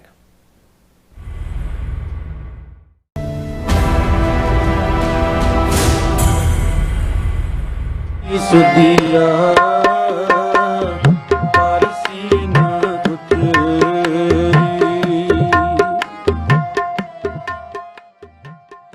ਇਸ ਵਰੇ ਪੂਰੀ ਦੁਨੀਆ ਦੀ ਸਿੱਖ ਸੰਗਤ ਸ੍ਰੀ ਗੁਰੂ ਤੇਗ ਬਹਾਦਰ ਸਾਹਿਬ ਜੀ ਦੀ ਅਜ਼ੀਮ ਅਤੇ ਬੇਮਿਸਾਲ ਸ਼ਹਾਦਤ ਦੀ 350ਵੀਂ ਸ਼ਹੀਦੀ ਸ਼ਤਾਬਦੀ ਬੜੀ ਹੀ ਸ਼ਰਧਾ ਭਾਵਨਾ ਦੇ ਨਾਲ ਮਨਾ ਰਹੀ ਹੈ। ਉਹ ਸ਼ਹਾਦਤ ਜਿਸ ਦੀ ਰੋਸ਼ਨੀ ਪੀੜ੍ਹੀ ਦਰ ਪੀੜ੍ਹੀ ਸਾਡੇ ਰਾਹਾਂ ਨੂੰ ਰੋਸ਼ਨ ਕਰਦੀ ਆ ਰਹੀ ਹੈ ਤੇ ਸਾਨੂੰ ਸੱਚ, ਹਿੰਮਤ ਅਤੇ ਨਿਆਂ ਦੇ ਰੰਗਾਂ ਨਾਲ ਭਵਿੱਖ ਸੰਜੋਣ ਦੀ ਪ੍ਰੇਰਨਾ ਦਿੰਦੀ ਹੈ। ਆਓ ਇਸ ਮਹਾਨ ਵਿਰਾਸਤ ਨੂੰ ਸਮਰਪਿਤ ਇੱਕ ਵਿਸ਼ਾਲ ਇਕੱਠ ਵਿੱਚ ਸ਼ਾਮਿਲ ਹੋਈਏ ਯੂਨੀਵਰਸਿਟੀ ਆਫ ਵਿੰਡਸਰ ਵਿਖੇ, ਜਿੱਥੇ ਅਸੀਂ ਗੁਰੂ ਤੇਗ ਬਹਾਦਰ ਸਾਹਿਬ ਜੀ, ਭਾਈ ਮਤੀ ਦਾਸ ਜੀ, ਭਾਈ ਸਤੀ ਦਾਸ ਜੀ ਅਤੇ ਭਾਈ ਦਿਆਲਾ ਜੀ ਦੀ ਅਮਰ ਸ਼ਹਾਦਤ ਨੂੰ ਯਾਦ ਕਰਾਂਗੇ ਅਤੇ ਇਕੱਠੇ ਵਿਚਾਰ ਕਰਾਂਗੇ ਕਿ ਗੁਰੂ ਸਾਹਿਬ ਅੱਜ ਦੇ ਯੁੱਗ ਵਿੱਚ ਜਬਰ ਜ਼ੁਲਮ ਅਤੇ ਬੇਇਨਸਾਫੀ ਦੇ ਖਿਲਾਫ ਸਾਡੇ ਸੰਘਰਸ਼ ਨੂੰ ਕਿਵੇਂ ਰਾਹ ਦਿਖਾਉਂਦੇ ਹਨ ਤੇ ਸਰਬੱਤ ਦੇ ਭਲੇ ਲਈ ਸਾਡੀ ਸੋਚ ਨੂੰ ਕਿਵੇਂ ਮਜ਼ਬੂਤ ਬਣਾਉਂਦੇ ਹਨ। ਮਹਾਨ ਸ਼ਹੀਦੀ ਕਾਨਫਰੰਸ ਸਲਤਨਤ-ਏ ਨੌਮਾਸ 9 ਆਇਨਤਰ ਸ਼ਨੀਚਰਵਾਰ 6 ਦਸੰਬਰ 2025 ਸਵੇਰੇ 9 ਵਜੇ ਤੋਂ ਸ਼ਾਮ 5 ਵਜੇ ਤੱਕ ਯੂਨੀਵਰਸਿਟੀ ਆਫ ਵਿੰਡਸਰ ਵਿਖੇ। ਮੁੱਖ ਬੁਲਾਰੇ doctor Amarjit Singh Khalistan affair centre, Bhai Balpreet Singh world Sikh organisation Toronto, Giani Jeevan Singh Baba Bidhi Chand Samparda Damdami Taksal Punjab, Bhai Harminder Singh ਪੰਥਕ activist USA, professor doctor Kawaljit Singh Khadur Sahib, Bibi Parminder Kaur ਪੰਥਕ activist Canada, Giani Gurbinder Singh, Bhai Simranjot Singh world Sikh parliament, Bhai Santbir Singh Canada. ਆਓ ਗੁਰੂ ਸਾਹਿਬ ਦੀ ਰੋਸ਼ਨੀ ਹੇਠ ਇਕੱਠੇ ਹੋਈਏ, ਇਤਿਹਾਸ ਨੂੰ ਯਾਦ ਕਰੀਏ ਤੇ ਭਵਿੱਖ ਲਈ ਨਵੀਂ ਜੋਤ ਜਗਾਈਏ। ਤੁਹਾਡੀ ਹਾਜ਼ਰੀ ਸਾਡੀ ਤਾਕਤ। ਧੰਨਵਾਦ।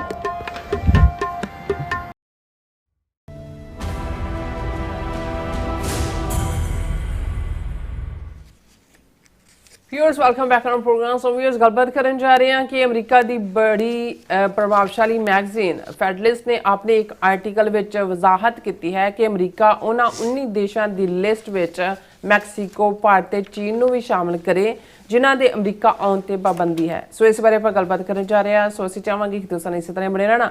ਦੇਖਣ ਸੁਣ ਲਈ ਲਿਖਣ ਲਈ ਤੁਹਾਡਾ ਸਭ ਦਾ ਬਹੁਤ ਬਹੁਤ ਧੰਨਵਾਦ। ਜੀ ਡਾਕਟਰ ਸਾਹਿਬ, ਕੀ ਵਿਚਾਰ ਹਨ?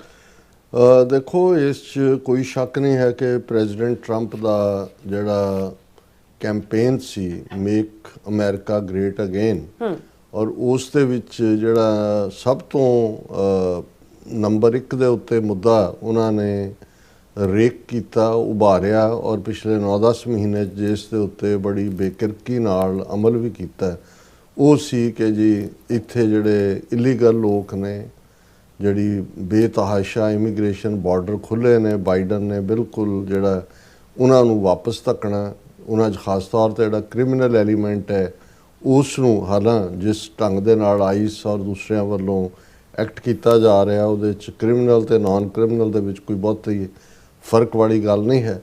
ਫਿਰ ਜਿਵੇਂ ਪ੍ਰੈਜ਼ੀਡੈਂਟ ਟਰੰਪ ਜੇ ਇੱਕ ਅਫਗਾਨ ਨੇ ਜਿਹੜਾ CIA ਲਈ ਕੰਮ ਕਰਦਾ ਸੀ ਔਰ ਵੈਟਡ ਸੀ, ਜਿਹਨੂੰ ਇਹ ਕਹੋ ਕਿ ਭਾਈ ਉਹਨੂੰ ਪੂਰੀ ਕਲੀਅਰੈਂਸ ਦੇ ਨਾਲ ਲਿਆਂਦਾ ਗਿਆ, ਤੇ ਉਸ ਨੇ ਜਿਹੜੀ ਥੈਂਕਸਗਿਵਿੰਗ ਦੀ ਈਵ ਦੇ ਉੱਤੇ ਅਟੈਕ ਕੀਤਾ ਨੈਸ਼ਨਲ ਗਾਰਡਸ ਤੇ, ਇੱਕ ਦੀ ਬੀਬੀ ਦੀ ਡੈਥ ਹੋਈ, ਤੇ ਉਹਨੇ ਜਿਹੜਾ 70,000 ਦੇ ਕਰੀਬ ਹੋਰ ਅਫਗਾਨਿਸਤਾਨ ਤੋਂ ਆਉਣ ਵਾਲੇ ਜਿਨ੍ਹਾਂ ਦੇ ਕੇਸ ਪ੍ਰੋਸੈਸ ਹੋ ਰਹੇ ਸੀ, ਉਸ ਦੇ ਉੱਤੇ ਪਾਬੰਦੀ ਲਾ ਦਿੱਤੀ ਕਿ ਭਾਈ ਇਹਨੂੰ ਬਿਲਕੁਲ ਬਲੌਕ, ਕੋਈ ਗ੍ਰੀਨ ਕਾਰਡ ਨਹੀਂ, ਕੋਈ ਦੂਜਾ ਨਹੀਂ। ਇਸੇ ਤਰ੍ਹਾਂ ਸੋਮਾਲੀਆ ਦੇ ਨਾਲ ਵੀ ਜਿਹੜਾ ਉਹਨਾਂ ਦੇ ਤਾਂ ਈਵਨ ਜਿਹੜੇ ਇੱਥੇ ਸੋਮਾਲੀਅਨਸ ਉਹਨਾਂ ਨੇ ਪ੍ਰੋਟੈਸਟ ਕੀਤਾ ਕਿ ਵੀ ਟਰੰਪ ਨੇ ਉਹਨਾਂ ਨੂੰ ਗਾਰਬੇਜ ਕਿਹਾ। ਔਰ ਇਸ ਸਾਰੇ ਦੇ ਚਲਦਿਆਂ ਜਿਹੜਾ ਫੈਸਲਾ, ਕਿਉਂਕਿ ਇਸ ਵੇਲੇ ਗੱਲ ਕੱਲੀ ਇਲੀਗਲ ਇਮੀਗ੍ਰੇਸ਼ਨ ਤੋਂ ਜਿਹੜੀ ਗੱਲ ਸ਼ੁਰੂ ਹੋਈ ਸੀ, ਹੁਣ ਉਹਨਾਂ ਨੇ ਇਹ ਵੀ ਦੇਖਿਆ ਵੀ ਕਿਹੜੇ ਨੇ ਜਿਹੜੇ ਅਮਰੀਕਨਾਂ ਦੇ ਜੌਬ ਲਿਜਾ ਰਹੇ ਨੇ H1B, ਕਿਉਂਕਿ ਜੇ ਪਿਛਲਾ ਵਾਰਾ ਹੀ ਦੇਖਿਆ ਜਾਏ ਤੇ 72% H1B ਵੀਜ਼ੇ ਇੰਡੀਆ ਤੋਂ ਸਨ, ਉਹਨਾਂ ਦੇ ਉੱਤੇ ਨਵਿਆਂ ਤੇ $1 ਲੱਖ ਦਾ ਜਿਹੜੀ ਹੈ ਫੀਸ ਆਇਦ ਕੀਤੀ, ਔਰ ਇਸ ਵਾਰ ਕਾਫੀ ਹੱਦ ਤੱਕ ਜਿਹੜਾ ਹੈ ਉਹ ਜਿਹੜਾ ਉਹਨਾਂ ਦਾ ਨੰਬਰ ਘਟਿਆ ਭਾਰਤ ਤੋਂ ਆਉਣ ਵਾਲਿਆਂ ਦਾ। ਇਸੇ ਤਰ੍ਹਾਂ ਯੂਨੀਵਰਸਿਟੀਜ਼ ਦੇ ਵਿੱਚ ਵੀ, ਔਰ ਇੱਕ ਪ੍ਰੋਗਰਾਮ ਜਿਹੜਾ ਜਦੋਂ ਇੱਥੇ ਯੂਨੀਵਰਸਿਟੀ ਦੇ ਵਿੱਚ ਬੱਚੇ ਆਪਣੀ ਸਟੱਡੀ ਮੁਕੰਮਲ ਕਰ ਲੈਂਦੇ ਸੀ ਤੇ ਸਾਲ ਦਾ ਉਹਨਾਂ ਨੂੰ OPT ਪ੍ਰੋਗਰਾਮ ਸੀ ਕਿ ਜਿਹਦੇ ਥੱਲੇ ਤੁਸੀਂ ਕੰਮ ਕਰ ਸਕਦੇ ਹੋ, ਔਰ ਆਪਣਾ ਜੇ ਤੁਹਾਨੂੰ ਕੋਈ ਜੌਬ ਮਿਲ ਜਾਂਦਾ ਹੈ ਤੇ ਉਹੀ ਤੁਹਾਡਾ ਜਿਹੜਾ ਸਟੂਡੈਂਟ ਵੀਜ਼ਾ ਸ਼ਾਇਦ F1 ਉਹਨੂੰ ਕਹਿੰਦੇ ਨੇ, ਉਹ H1B ਜਿਹੜਾ ਕਿ ਤੁਹਾਡਾ ਵਰਕ ਵੀਜ਼ਾ ਉਹ 'ਚ ਕਨਵਰਟ ਹੋ ਜਾਂਦਾ ਸੀ। ਹੁਣ ਅਮਰੀਕਾ ਦੇ ਵਿੱਚ ਇਮੀਗ੍ਰੇਸ਼ਨ ਨੂੰ ਲੈ ਕੇ ਇਸ ਕਿਸਮ ਦਾ ਇੱਕ ਮਾਹੌਲ ਬਣਿਆ ਹੋਇਆ ਕਿ ਈਵਨ ਜਿਹੜੇ ਡੈਮੋਕ੍ਰੈਟ ਅਦਰਵਾਈਜ਼ ਡੈਮੋਕ੍ਰੈਟਿਕ ਵੈਲਿਊਜ਼ ਦੀ ਗੱਲ ਕਰਦੇ ਨੇ, ਉਹ ਵੀ ਖੌਫਜ਼ਦਾ ਨੇ ਕਿ ਵੀ ਅਸੀਂ ਜੇ ਬੋਲੇ ਤਾਂ ਸਾਡਾ ਵੋਟ ਬੈਂਕ ਨਾ ਜਾਂਦਾ ਲੱਗੇ, ਇਸ ਲਈ ਇਸ ਵੇਲੇ ਵਨ ਸਾਈਡਡ ਪਾਰਟੀ ਚੱਲ ਰਹੇ। ਔਰ ਕਾਂਗਰਸਮੈਨ ਪੌਲ ਗੌਸਰ ਜਿਹੜੇ ਨੇ, ਉਹਨਾਂ ਨੇ ਕਿਹਾ ਕਿ ਬਈ our government should not be incentivising foreign EMPLOYEES over Americans. This badly flawed government program should be eliminated. My bill HR 2315 does just that. ਹੁਣ ਇਹ ਕਾਂਗਰਸਮੈਨ ਨੇ 2315 ਨੰਬਰ ਬਿੱਲ ਇੰਟਰੋਡਿਊਸ ਕੀਤਾ, ਜਿਸ ਨੂੰ 23 ਕਾਂਗਰਸਮੈਨਾਂ ਨੇ ਸਣੇ ਮਿਸਟਰ ਪੌਲ ਗੌਸਰ ਦੇ ਸਪਾਂਸਰ ਕੀਤਾ। ਉਹਨਾਂ ਨੇ ਕਿਹਾ have taken action to end the OPT program which gives employers discount for not hiring Americans। ਕਿ ਵੀ ਉਹਨਾਂ ਨੂੰ ਡਿਸਕਾਊਂਟ ਦਿੰਦਾ ਸੀ, ਉਹ ਬੰਦ ਕਰੋ। ਇਹ ਹੈ ਵੀ OPT ਪ੍ਰੋਗਰਾਮ ਹੀ ਕੈਂਸਲ ਕਰੋ। ਔਰ ਇਹ ਜਿਹੜੇ ਨੇ ਇਹਨਾਂ 'ਚ ਜਿਹੜੇ 22 ਰਿਪਰੈਜ਼ੈਂਟੇਟਿਵਸ ਕੋ ਸਪਾਂਸਰਸ ਨੇ, ਉਹ ਡੈਮੋਕ੍ਰੈਟ ਔਰ ਰਿਪਬਲਿਕ ਦੋਨੋਂ ਪਾਸਿਆਂ ਤੋਂ ਨੇ। ਹੁਣ ਜਦੋਂ ਇੱਕ ਵੇਵ ਬਣ ਰਹੀ ਹੈ ਔਰ ਜਿਹੜੇ 19 ਮੁਲਕਾਂ ਦੇ ਉੱਤੇ ਪਿਛਲੇ ਦਿਨੀ ਟਰੰਪ ਨੇ ਮੁਕੰਮਲ ਪਾਬੰਦੀ ਲਾ ਦਿੱਤੀ ਕਿ ਵੀ ਇਹਨਾਂ ਦਾ ਕਿਸੇ ਬੰਦੇ ਨੂੰ ਵੀਜ਼ਾ ਦੇਣਾ ਹੀ ਨਹੀਂ, ਆ ਹੀ ਨਹੀਂ ਸਕਦੇ। ਉਹਨਾਂ 19 ਮੁਲਕਾਂ ਦੇ ਵਿੱਚ ਸਭ ਤੋਂ ਟੌਪ ਤੇ ਅਫਗਾਨਿਸਤਾਨ ਹੈ, ਬਰਮਾ ਜਿਹਦਾ ਹੁਣ ਦਾ ਨਾਮ ਮਿਆਂਮਾਰ ਹੈ, Chad, Republic of Congo, Equatorial Guinea, Eritrea, Haiti, Iran, Libya, Somalia, Sudan, Yemen, Burundi, Cuba, Laos, Sierra Leone, Togo, Turkmenistan ते वेनेजुएला। हुण एक पासे तां OPT प्रोग्राम, क्योंकि इहदा भी फायदा जे मैक्सिमम स्टूडेंट इंडिया तो और चाइना तो आंदे ने ते ज़ाहिर है कि OPT राਹੀਂ सैटल भी होंदे ने। H1B ਤਾਂ ਵੈਸੇ ਹੀ ਉੱਥੋਂ ਕਬ ਹੋ ਗਿਆ। ਹੁਣ ਅਮਰੀਕਾ ਦੀ ਬੜੀ ਪਾਵਰਫੁਲ ਮੈਗਜ਼ੀਨ ਹੈ ਫੈਡਰਲਿਸਟ, ਉਸ ਦੇ ਵਿੱਚ ਇੱਕ ਬੜੀ ਪ੍ਰੋਮੀਨੈਂਟ ਜਿਹੜੀ ਫੌਕਸ ਨਿਊਜ਼ ਔਰ ਦੂਸਰੇ ਔਰ ਰੈਪਿਊਟਡ ਜਰਨਲਿਸਟ ਬੀਬੀ ਹੈ ਬ੍ਰਾਇਨਾ ਲੇਮਨ, ਉਹਦਾ ਅੱਜ ਜਿਹੜਾ ਆਰਟੀਕਲ ਛਪਿਆ ਜਿਹੜਾ ਇਹ ਦੱਸ ਰਿਹਾ ਹੈ ਵੀ ਇਸ ਮੁਲਕ ਦੇ ਵਿੱਚ ਇਸ ਵੇਲੇ ਕੀ ਮਿਜ਼ਾਜ ਹੈ ਜਿਹੜਾ ਇਹ ਇਮੀਗ੍ਰੇਸ਼ਨ ਦੇ ਮੁੱਦੇ ਦੇ ਉੱਤੇ। ਹਾਲਾਂ ਦੂਸਰੇ ਪਾਸੇ ਇੱਕ ਸਟੋਰੀ ਜਿਹੜੀ ਇੰਡੀਅਨ ਮੀਡੀਆ ਨੇ ਵੀ ਲਾਈ ਹੈ ਕਿ 3,258 Indians deported from US in 2025, highest since 2009। कि ये 2019 तो बाद यानी पिछले 16 साल च सब तो वड्डा फिगर है। 3258 इंडियंस उन्होंने कला डिपोर्ट ही नहीं किया, जिवें ह्यूमिलेट करके बेड़ियां और हथकड़ियां च भेजा जा रहा है। हुण ये जिहड़ा है बीबी इस दे विच फैडरलिस्ट मैगजीन का आर्टिकल, उहदे च उन्हें हैडलाइन ये दित्ती है कि 3 countries that should be next on Trump's travel ban list। कि जिहड़ी 19 मुल्कां दे उत्ते ਟਰੈਵਲ ਬੈਨ ਲਾਇਆ। ਉਹਨਾਂ ਨੇ ਕਿਹਾ ਵੀ 3 ਹੋਰ ਮੁਲਕ ਜਿਹੜੇ ਨੇ ਅੱਗੋਂ ਇਹਦੇ 'ਚ ਹੁਣ ਜਿਹੜੇ ਨੇ ਐਡ ਕੀਤੇ ਜਾਣੇ ਚਾਹੀਦੇ ਨੇ। ਜ਼ਾਹਰ ਹੈ ਉਹਦੇ 'ਚ ਇੱਕ ਉਹਨਾਂ ਨੇ ਮੈਕਸੀਕੋ ਦਾ ਜ਼ਿਕਰ ਕੀਤਾ ਵੀ ਮੈਕਸਿਮਮ ਲੋਕ ਤਾਂ ਮੈਕਸੀਕੋ ਤੋਂ ਅਮਰੀਕਾ ਜਾਂਦੇ ਨੇ, ਨੰਬਰ 2 ਤੇ ਇੰਡੀਆ ਤੋਂ ਨੇ, ਫਿਰ ਚੀਨ ਤੋਂ ਨੇ। ਔਰ ਉਹਦੇ ਤੋਂ ਉਹਨਾਂ ਨੇ ਕਿਹਾ, ਔਰ ਇਹਦਾ ਜਿਹੜਾ ਆਰਗੂਮੈਂਟ ਉਹਨਾਂ ਨੇ ਦਿੱਤਾ ਕਿ ਭਾਈ ਇਹ ਜਿਹੜਾ ਹੈ ਬੜਾ ਜ਼ਰੂਰੀ ਹੈ ਵੀ ਇੰਡੀਅਨਸ ਨੂੰ ਡੱਕਿਆ ਜਾਏ। ਉਹਨੇ ਕਿਹਾ ਕਿ ਵੀ ਸਭ ਤੋਂ ਜ਼ਿਆਦਾ according to 2023 report from CNN, Mexicans make up the largest group of immigrants in the US, followed by India and China. ਸਭ ਤੋਂ ਜ਼ਿਆਦਾ ਮੈਕਸੀਕਨ ਨੇ, ਫਿਰ ਭਾਰਤੀ ਔਰ ਚਾਈਨੀਜ਼ ਨੇ। ਔਰ ਇਸ ਦੇ ਉੱਤੇ ਉਹਨਾਂ ਨੇ ਮੈਕਸੀਕਨਸ ਦੇ ਉੱਤੇ ਵੀ ਕਾਫੀ ਨਫ਼ਰਤ ਭਰਿਆ। ਉਹਨਾਂ ਨੇ ਕਿਹਾ ਜੀ ਜਦੋਂ LA 'ਚ ਆਈਸ ਨੇ ਰੇਡ ਕੀਤੇ ਤੇ ਮੈਕਸੀਕਨ ਫਲੈਗ ਨਜ਼ਰ ਆਏ, ਇਹ ਤੋਹੀਨ ਹੈ ਅਮਰੀਕਨ ਫਲੈਗ ਦੀ। ਜੇ ਅਮਰੀਕਨ ਫਲੈਗ ਦੇ ਬਰਾਬਰ ਮੈਕਸੀਕਨ ਫਲੈਗ ਜਿਹੜਾ ਹੈ ਉਹ ਅਨਫਰਲ ਕੀਤਾ ਜਾਂਦਾ ਜਾਂ ਉਹ ਚੈਲੰਜ ਕੀਤਾ ਜਾਂਦਾ।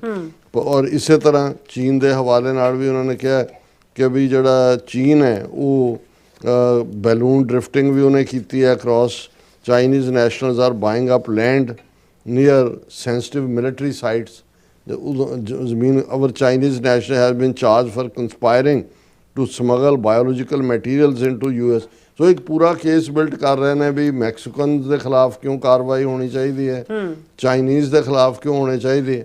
ਹੁਣ ਅਸੀਂ ਕਿਉਂਕਿ ਸਾਡਾ ਫੋਕਸ ਇੰਡੀਆ ਹੈ, then of course there is India, a top source of both legal and illegal immigration। ਕਿ ਭਾਰਤ ਤੋਂ ਲੀਗਲ ਔਰ ਇਲੀਗਲ ਦੋਨੋਂ ਤਰ੍ਹਾਂ ਦੀ ਇਮੀਗ੍ਰੇਸ਼ਨ ਹੋ ਰਹੀ ਹੈ। despite the insistence that India is sending their best engineers and highly skilled workers, Americans are being displaced via the H-1B visa scam for low to mid level। ਕਹਿੰਦੇ ਜੀ ਪ੍ਰਚਾਰ ਕੀਤਾ ਜਾ ਰਿਹਾ ਜੀ ਬੈਸਟ ਸਾਡੇ ਕੋਲ ਇੰਡੀਆ ਤੋਂ, ਪਰ ਇਸ ਸਕੈਮ ਰਾਹੀਂ H-1B ਵੀਜ਼ੇ ਦੇ ਸਕੈਮ ਰਾਹੀਂ ਅਮਰੀਕਾ ਦੇ ਵਿੱਚ ਇੰਡੀਅਨ ਆ ਰਹੇ ਨੇ। What is more, India is a developing country with vast social, cultural and religious differences from the US, and mass migration from such a place makes assimilations of Indians already here extremely difficult। ਉਹਨਾਂ ਨੇ ਕਿਹਾ ਵੀ ਕਿਉਂਕਿ Indians ਭਾਂਤ ਦੀ ਲੱਕੜ ਹੈ, ਇਹ American system ਦੇ ਵਿੱਚ ਆ ਕੇ ਐਸੀਮੀਲੇਟ ਹੋ ਹੀ ਨਹੀਂ ਸਕਦੇ।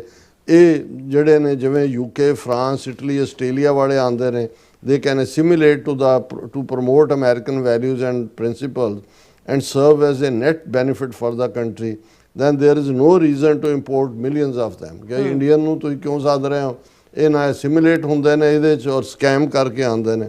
ਔਰ ਉਹਨਾਂ ਨੇ ਕਿਹਾ ਕਿ ਵੀ ਇਹ ਜਿਹੜਾ ਟਰੰਪ ਨੇ ਡਿਸੀਜਨ ਲਿਆ 19 ਕੰਟਰੀਜ਼ ਦੇ ਤੋਂ ਜਿਹੜੀ ਇਮੀਗ੍ਰੇਸ਼ਨ ਫਰੀਜ਼ ਕਰਨ ਦਾ, but omission of Mexico, China and India should also be reconsidered if it has not already. ਕਿ ਜੇ ਅਜੇ ਤੱਕ ਨਹੀਂ ਇਹਨੂੰ ਰੀਕਨਸੀਡਰ ਕਰੋ ਵੀ ਇੰਡੀਆ ਨੂੰ ਵੀ ਇਹਦੇ 'ਚ ਸ਼ਾਮਲ ਕਰੋ। ਔਰ and if America is really serious about protecting its sovereignty, then there should be a complete moratorium on all immigration from anywhere। ਹੁਣ ਇਹ ਆਪਣੇ ਆਪ ਦੇ ਵਿੱਚ ਦੱਸਦਾ। ਔਰ ਜਿਵੇਂ ਅਸੀਂ ਪਹਿਲੇ ਸੈਗਮੈਂਟ 'ਚ ਗੱਲ ਕਰਕੇ ਹਟੇ ਹਾਂ ਕਿ ਜੇ ਪੁਤਿਨ ਦੇ ਨਾਲ ਕੁਛ ਇਸ ਕਿਸਮ ਦੇ ਸਮਝੌਤੇ ਇੰਡੀਆ ਨੇ ਕੀਤੇ 2 ਦਿਨ ਦੇ ਵਿਜ਼ਿਟ ਦੇ ਦੌਰਾਨ, ਜਾਂ ਕੋਈ ਬੇਲੋੜੀ ਬਿਆਨਬਾਜ਼ੀ ਕੀਤੀ, ਤੇ ਜਿਹੜੀ ਗੱਲ ਫੈਡਰਲਿਸਟ ਮੈਗਜ਼ੀਨ ਨੇ ਕਹੀ ਹੈ ਨੈਕਸਟ ਉਹੀ ਹੋਣਾ। ਟਰੰਪ ਨੇ ਅੱਧੀ ਰਾਤ ਸੌਂਦਾ ਬੜੀ ਲੇਟ ਹੈ, ਉਹਨੇ ਕੱਢ ਦੇਣਾ ਕਿ ਭਾਈ ਤੁਹਾਡੇ ਤੇ ਵੀ ਪਾਬੰਦੀ।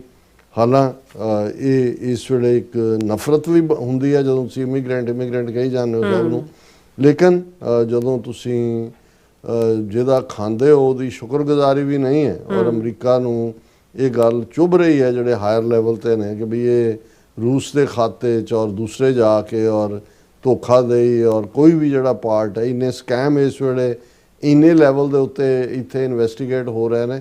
ਜਿਉਂ-ਜਿਉਂ ਉਹਨਾਂ ਦੀਆਂ ਰਿਪੋਰਟਸ ਬਾਹਰ ਆਉਣਗੀਆਂ ਤਿਉਂ ਲੱਗੇਗਾ ਕਿ ਭਾਈ ਇਹ ਧੋਖੇਬਾਜ਼ਾਂ ਦਾ ਮੁਲਕ ਹੈ। ਜੀ ਰਾਜ ਸਾਹਿਬ ਤੁਹਾਡਾ ਬਹੁਤ ਧੰਨਵਾਦ। ਸੋ ਥਲੇ ਬ੍ਰੇਕ ਵਿਊਅਰਸ ਤੁਸੀਂ ਇਸੇ ਤਰ੍ਹਾਂ ਬਣੇ ਰਹਿਣਾ। ਮਿਲਦੇ ਹਾਂ ਛੋਟੇ ਜਿਹੇ ਬ੍ਰੇਕ ਤੋਂ ਬਾਅਦ।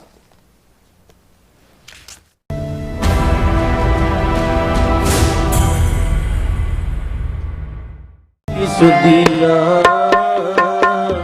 ਪਾਰਸੀ ਨਾ ਉਤਰੀ।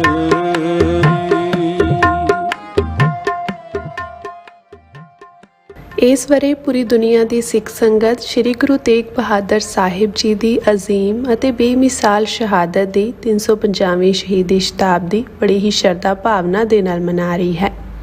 ਉਹ ਸ਼ਹਾਦਤ ਜਿਸ ਦੀ ਰੋਸ਼ਨੀ ਪੀੜ੍ਹੀ ਦਰ ਪੀੜ੍ਹੀ ਸਾਡੇ ਰਾਹਾਂ ਨੂੰ ਰੋਸ਼ਨ ਕਰਦੀ ਆ ਰਹੀ ਹੈ ਤੇ ਸਾਨੂੰ ਸੱਚ, ਹਿੰਮਤ ਅਤੇ ਨਿਆਂ ਦੇ ਰੰਗਾਂ ਨਾਲ ਭਵਿੱਖ ਸੰਜੋਣ ਦੀ ਪ੍ਰੇਰਨਾ ਦਿੰਦੀ ਹੈ।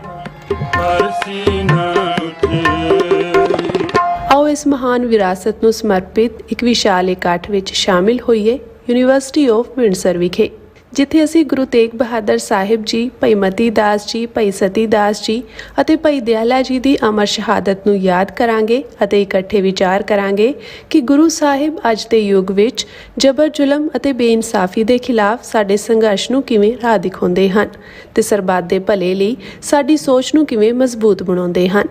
ਮਹਾਨ ਸ਼ਹੀਦੀ ਕਾਨਫਰੰਸ ਸਲਤਨਤ-ਏ ਨੌਮਾਸ 9 ਆਇਨਤਰ ਸ਼ਨੀਚਰਵਾਰ 6 ਦਸੰਬਰ 2025 ਸਵੇਰੇ 9 ਵਜੇ ਤੋਂ ਸ਼ਾਮ 5 ਵਜੇ ਤੱਕ ਯੂਨੀਵਰਸਿਟੀ ਆਫ ਵਿੰਡਸਰ ਵਿਖੇ।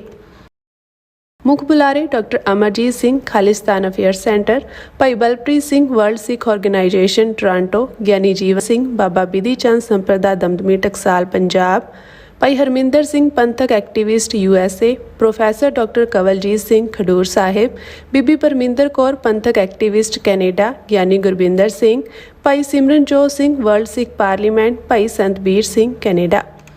ਆਓ ਗੁਰੂ ਸਾਹਿਬ ਦੀ ਰੋਸ਼ਨੀ ਹੇਠ ਇਕੱਠੇ ਹੋਈਏ, ਇਤਿਹਾਸ ਨੂੰ ਯਾਦ ਕਰੀਏ ਤੇ ਭਵਿੱਖ ਲਈ ਨਵੀਂ ਜੋਤ ਜਗਾਈਏ। ਤੁਹਾਡੀ ਹਾਜ਼ਰੀ ਸਾਡੀ ਤਾਕਤ। ਧੰਨਵਾਦ।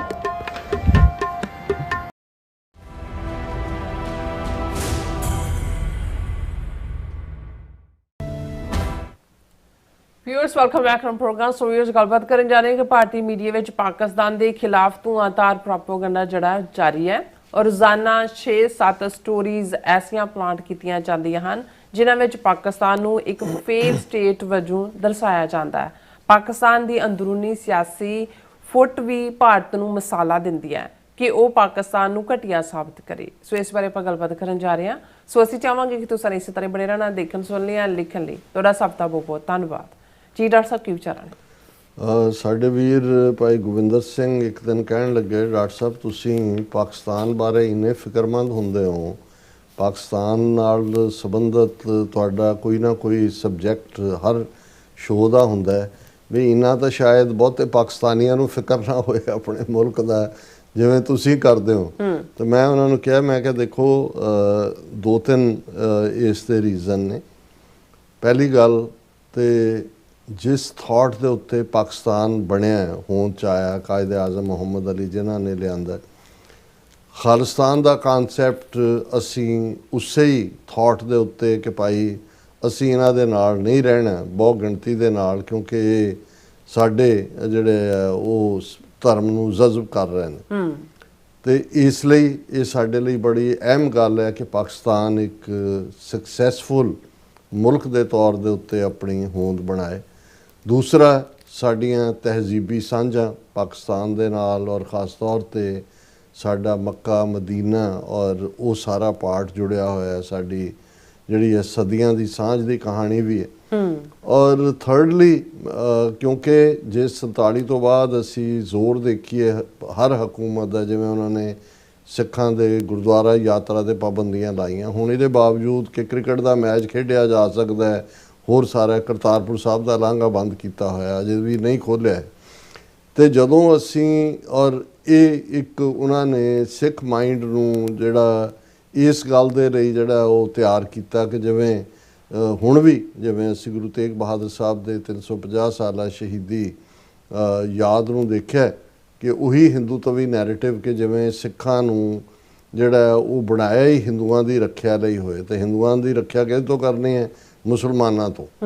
सो ज़ाहिर है कि वो जिहड़ा सारा पार्ट है जिहड़ा कि एक नैरेटिव लगातारता नाल इन्हां ने सदियां तो घड़िया और पिछले 70-78 साल दे विच होर भी तेज़ी दे नाल लिआंदा, जिन्होंने अनफॉर्चुनेटली 47 दी कतलोगारत ने जिहड़ा जिस अग दे विच तेल दा काम कीता है। असी इस नूं तोड़ना चाहुंदे हां। असी समझदे हां कि भाई असी एज ए बफर ये दोनों ही जड़ियाँ आइडियोलॉजीज़ के उत्ते बनया मुल्क, एक पासे हिंदूत्वा वाले जिन्होंने जोड़े वो कहते हैं ऑलरेडी असी तो हिंदू नेशन बन चुके हैं, पाकिस्तान ज़ाहिर है इस्लामिक नुकता निगाह तो इस्लामिक नज़रिए वाला मुल्क है कि असी एज ए बफर साड़ी किसी नाल नफरत नहीं है, किसी नाल टकरा नहीं, और साडा मजहब जिहड़ा है वो ਨਾ ਤਾਂ ਜਿਹੜਾ ਕੋਈ ਹਿੰਦੂਆਂ ਨੂੰ ਡਿਫੈਂਡ ਕਰਨ ਦੇ ਲਈ ਹੈ, ਨਾ ਕੋਈ ਇਸਲਾਮ ਦਾ ਵਿਰੋਧ ਕਰਨ ਦੇ ਲਈ ਹੈ।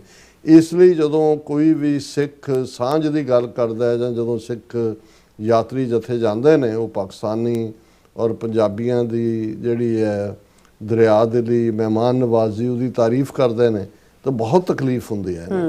ਸੋ ਮੈਂ ਇਹ ਇਸ ਲਈ ਕਹਿਣਾ ਚਾਹੁੰਦਾ, ਇਸ ਲਈ ਜਿੱਥੇ ਮੈਂ ਜਦੋਂ ਸਰਚ ਜਾਂ ਰਿਸਰਚ ਇਸ ਸਾਰੇ ਮੁੱਦੇ ਤੇ 24 ਆਵਰਸ ਦੀਆਂ ਘਟਨਾਵਾਂ ਤੇ ਕਰ ਰਿਹਾ ਹੁੰਦਾ ਤੇ ਮੇਰੇ ਦਿਲੋਂ ਦਿਮਾਗ 'ਚ ਆਪਣੇ ਇਸ਼ੂਜ਼, ਖਾਲਿਸਤਾਨ ਸਿੱਖ ਕੌਮ ਨਾਲ ਸੰਬੰਧਿਤ ਦੇ ਨਾਲ ਪਾਕਿਸਤਾਨ ਦਾ ਇਸ਼ੂ ਵੀ ਔਰ ਇੰਡੀਅਨ ਸਿਸਟਮ ਨੂੰ ਜੇ ਤੁਸੀਂ ਸਮਝਣਾ ਹੈ ਕਿ ਵੀ ਇਹਨਾਂ ਨੇ ਕਿਵੇਂ ਐਗਰੈਸਰ ਹਮਲਾਵਰ ਹੁੰਦਿਆਂ ਹੋਇਆਂ ਵੀ ਇੱਕ ਨੈਰੇਟਿਵ ਸਿਰਜਿਆ। ਹਮਲਾਵਰ ਇਹ ਵੀ ਪਾਕਿਸਤਾਨ ਦੋ ਹਿੱਸਿਆਂ 'ਚ 1971-72 'ਚ ਵੰਡ ਦਿੱਤਾ ਬੰਗਲਾਦੇਸ਼ ਦੇ ਨਾਂ ਥੱਲੇ। ਫਿਰ ਇਹਨਾਂ ਦੇ ਆਈਡੀਆਲੋਗ ਇਹ ਕਹਿੰਦੇ ਨੇ ਜੀ ਅਸੀਂ ਪਾਕਿਸਤਾਨ ਆਕੂਪਾਈਡ ਕਸ਼ਮੀਰ ਜਿਹਨੂੰ ਇਹ ਕਹਿੰਦੇ ਨੇ ਆਜ਼ਾਦ, ਉਹ ਵੀ ਅਸੀਂ ਲੈਣਾ, ਸਿੰਧ ਦੇ ਉੱਤੇ ਵੀ ਅਸੀਂ ਲੈਣਾ। ਵਿਦਨ ਪਾਕਿਸਤਾਨ ਦਹਿਸ਼ਤਗਰਦੀ ਉਹ ਬੇਸ਼ੱਕ ਬਲੋਚਿਸਤਾਨ ਲਿਬਰੇਸ਼ਨ ਆਰਮੀ ਨਾਮ ਨਿਹਾਦ ਹੋਏ, ਜਿਹਨੂੰ ਈਵਨ ਅਮਰੀਕਾ ਨੇ ਦਹਿਸ਼ਤਗਰਦ ਜਥੇਬੰਦੀ ਐਲਾਨਿਆ ਹੋਇਆ, ਜਾਂ ਜਿਹੜਾ ਇਸ ਵੇਲੇ ਤਹਿਰੀਕੇ ਪਾਕਿਸਤਾਨ ਜਿਹਨੂੰ ਇਹਨਾਂ ਨੇ ਖੜਾ ਕੀਤਾ ਅਫਗਾਨ ਰਜੀਮ ਦੇ ਨਾਲ ਰਲ ਕੇ ਪੂਰੀ ਪੁਸ਼ਤਪਨਾਹੀ ਕਰ ਰਹੇ ਨੇ। ਸੋ ਵਿਦਨ ਦਹਿਸ਼ਤਗਰਦੀ ਖੁਦ ਕਰਦੇ ਨੇ। ਪਾਕਿਸਤਾਨ ਦੇ ਵਿੱਚ ਬੰਬ ਧਮਾਕਿਆਂ ਤੋਂ ਲੈ ਕੇ ਹਰ ਐਕਸ਼ਨ ਇਹਨਾਂ ਦੀ ਏਜੰਸੀ ਰਾਓ ਕੁਲਭੂਸ਼ਣ ਯਾਦਵ ਬੈਠਾ ਹੋਇਆ ਉੱਥੇ, ਕੀ ਕਰਦਾ ਰਿਹਾ। ਲੇਕਿਨ ਇੰਟਰਨੈਸ਼ਨਲ ਲੈਵਲ ਤੱਕ ਇਹਨਾਂ ਦਾ ਨੈਰੇਟਿਵ ਪ੍ਰੋਪੇਗੈਂਡਾ ਜੀ ਪਾਕਿਸਤਾਨ ਐਪੀ ਸੈਂਟਰ ਆਫ ਟੈਰਰਿਜ਼ਮ, ਫਲਾਣੇ ਇਹਨੇ ਅੱਡੇ ਬਾਹਰੋਂ ਨਿਕਲ ਕੇ ਹੁਣ ਬਾਰਡਰ ਤੋਂ ਪਾਕਿਸਤਾਨ ਦੇ ਅੰਦਰੂਨ 'ਚ ਚਲੇ ਗਏ, ਲਸ਼ਕਰ ਤਾਇਬਾ ਮਜਾ, ਉਸ ਕਿਸਮ ਦਾ ਨੈਰੇਟਿਵ। ਹੁਣ ਜਦੋਂ ਦਾ ਇਹਨਾਂ ਨੂੰ ਛਤਰੋਲ ਇਹਨਾਂ ਦੀ ਹੋਈ ਹੈ 7, 8, 9, 10 ਮਈ 4 ਰੋਜ਼ਾ ਪਾਕਿਸਤਾਨ ਦੇ ਨਾਲ ਟਕਰਾਅ 'ਚ, ਔਰ ਉਸ ਨੂੰ ਅਮਰੀਕਾ ਨੇ, ਇਕੱਲਾ ਟਰੰਪ ਨੇ ਹੀ ਨਹੀਂ, 800 ਸਫ਼ਿਆਂ ਦੀ ਜਿਹੜੀ ਰਿਪੋਰਟ 12 ਕਾਂਗਰਸਮੈਨ ਔਰ ਸੈਨੇਟਰਾਂ ਨੇ ਦਿੱਤੀ, ਉਹਦੇ 'ਚ ਉਹਨਾਂ ਨੇ ਕਿਹਾ ਵੀ ਪਾਕਿਸਤਾਨ ਦਾ ਅਪਰ ਹੈਂਡ ਸੀ।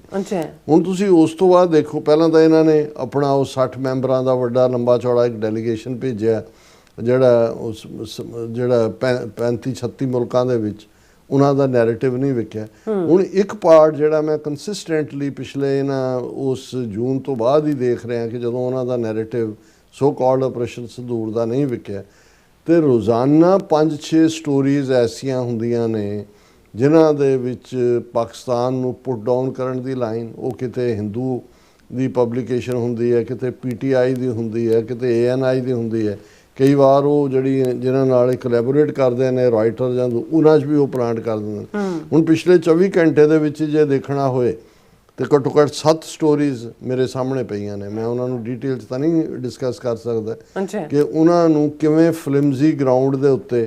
ਹੁਣ ਪਹਿਲੀ ਗੱਲ ਤਾਂ ਇਹਨਾਂ ਦਾ ਇਹ ਜ਼ੋਰ ਲੱਗਾ ਰਿਹਾ ਵੀ ਇਹਦੇ ਬਾਵਜੂਦ ਖਾਲਿਸਤਾਨ ਰੈਫਰੈਂਡਮ ਰਾਹੀਂ ਖਾਲਿਸਤਾਨ ਦੀ ਜਿਹੜੀ ਤਹਿਰੀਕ ਹੈ ਸਿੱਖ ਆਪਣੇ ਬਲਬੂਤੇ 'ਤੇ ਚਲਾ ਰਹੇ ਨੇ। ਪਾਕਿਸਤਾਨ ਦੇ ਵਿੱਚ ਜ਼ਾਹਰਾ ਤੌਰ 'ਤੇ ਪਿਛਲੇ ਕੁਝ ਪੀਰੀਅਡ ਖਾਸ ਤੌਰ 'ਤੇ 4-5-6 ਮਹੀਨਿਆਂ 'ਚ ਮਈ ਤੋਂ ਬਾਅਦ ਕੁਝ ਜਰਨਲਿਸਟ ਨੇ, ਬੀਬੀਆਂ ਵੀ, ਬੰਦੇ ਵੀ, ਜਿਹੜੇ ਸਿੱਖਾਂ ਨਾਲ ਹਮਦਰਦੀ ਦਾ ਇਜ਼ਹਾਰ ਕਰਦੇ ਨੇ, ਉਸ ਲਾਈਨ ਦੇ ਉੱਤੇ ਉਹ ਪ੍ਰੋਗਰਾਮ ਵੀ ਕਰਦੇ ਨੇ।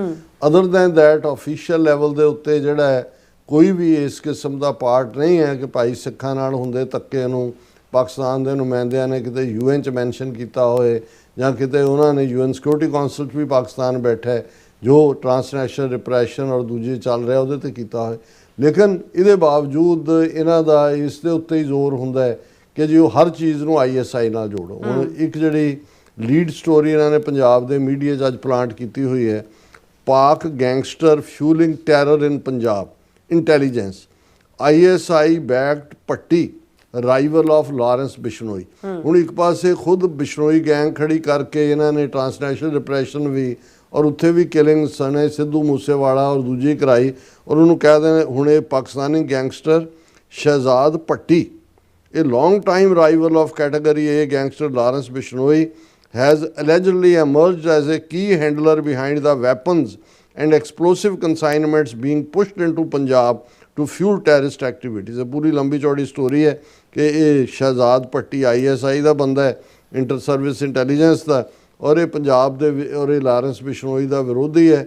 ਪੰਜਾਬ ਦੇ ਵਿੱਚ ਇਹ ਜਿਹੜੇ ਨੇ ਐਕਸਪਲੋਸਿਵ ਔਰ ਹੈਂਡ ਗਰਨੇਡ ਔਰ ਦੂਸਰੇ ਨੇ, ਔਰ ਗੁਰਦਾਸਪੁਰ ਦੇ ਵਿੱਚ ਕੋਈ ਗਰਨੇਡ ਘਟਨਾ ਦੇ ਨਾਲ ਉਹਨੂੰ ਜੋੜ ਦਿੱਤਾ ਔਰ ਉਹਨਾਂ ਨੇ ਕਿਹਾ ਕਿ ਜੀ ਇਹ ਇਸ ਵੇਲੇ ਅਗੇਨ ਪਾਕਿਸਤਾਨ ਸਪਾਂਸਰਡ ਫੁੱਟ ਸੋਲਜਰਸ ਰਾਹੀਂ ਇਹ ਹਥਿਆਰ ਔਰ ਦੂਸਰੇ ਅੰਮ੍ਰਿਤਸਰ ਗੁਰਦਾਸਪੁਰ ਤੇ ਦੂਸਰੇ ਜ਼ਿਲ੍ਹਿਆਂ 'ਚ ਆ ਰਹੇ ਨੇ ਔਰ ਇਹ ਬਰੀਫਿੰਗ ਕੋਈ ਹੋਰ ਨਹੀਂ ਕਰ ਰਿਹਾ, ਉਹਨਾਂ ਦਾ ਸੀਨੀਅਰ ਪੁਲਿਸ ਆਫੀਸਰ ਇਹ ਕਰ ਰਿਹਾ ਕਿ ਵੀ ਇਹ ਜਿਹੜਾ ਇਸ ਵੇਲੇ heavily involved in trafficking arms and ammunition across countries including US, Canada and now India कि जी ये इंटरनेशनल ड्रग गैंग है और वैपन गैंग है। ये briefing DIG border range Sandeep Goyal कर रहे हैं कि जी असी इन्वेस्टिगेशन की है और Patti's tactics of recruiting vulnerable youth online by offering money and promises of settling them in the US। So इनू जिहड़ा उन्होंने मेन स्टोरी बना के प्लांट किया। अच्छा, फिर ਇਹ ਸਟੋਰੀ ਜਿਹੜੀ ਦੁਖਦਾਈ ਵੀ ਹੈ ਕਿ 42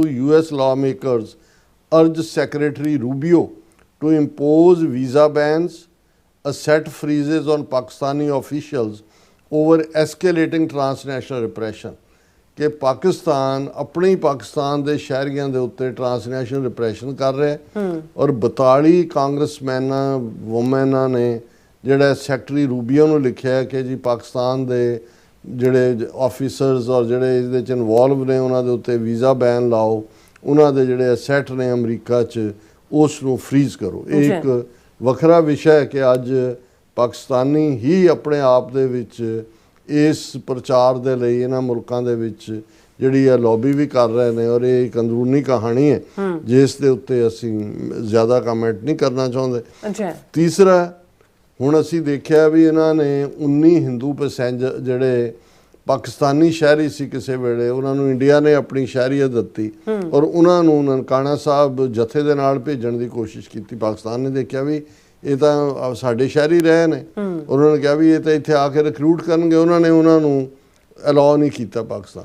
ਹੁਣ ਇਹਨੂੰ ਇਹਨਾਂ ਨੇ ਇੰਨਾ ਵੱਡਾ ਇਸ਼ੂ ਬਣਾਇਆ। ਹੁਣ ਅੱਜ ਇੱਕ ਖਬਰ ਲਾਈ ਹੋਈ ਹੈ, central protest Pakistan refusal to allow Hindu pilgrims entry कि राज सभा दे विच उन्हां दे मिनिस्टर ने कहा कि जी ननकाना साहब दे जथे च हिंदुआं नूं नहीं जाण दिता गया। असी इस दे उत्ते स्ट्रोंगली प्रोटेस्ट कीता है। उन्हां दा minister of state external affairs Kirti Vardhan Singh कह रहे। हुण ये भी वड्डी खबर बना के लाई है। हुण पाकिस्तान दे किसी थिंक टैंक ने जिहड़ा ये रिपोर्ट कीता है कि जी ਜਿਹੜੇ ਕਿੰਨੇ ਫੰਕਸ਼ਨਲ ਨੇ ਹਿੰਦੂ ਟੈਂਪਲ ਜਾਂ ਸਿੱਖ ਗੁਰਦੁਆਰੇ, ਤਾਂ ਉਹਨੂੰ ਖਬਰ ਇਹਨਾਂ ਨੇ ਬਣਾਇਆ NI ਨੇ। Only 37 out of 1817 Hindu temples Sikh gurdwaras operational.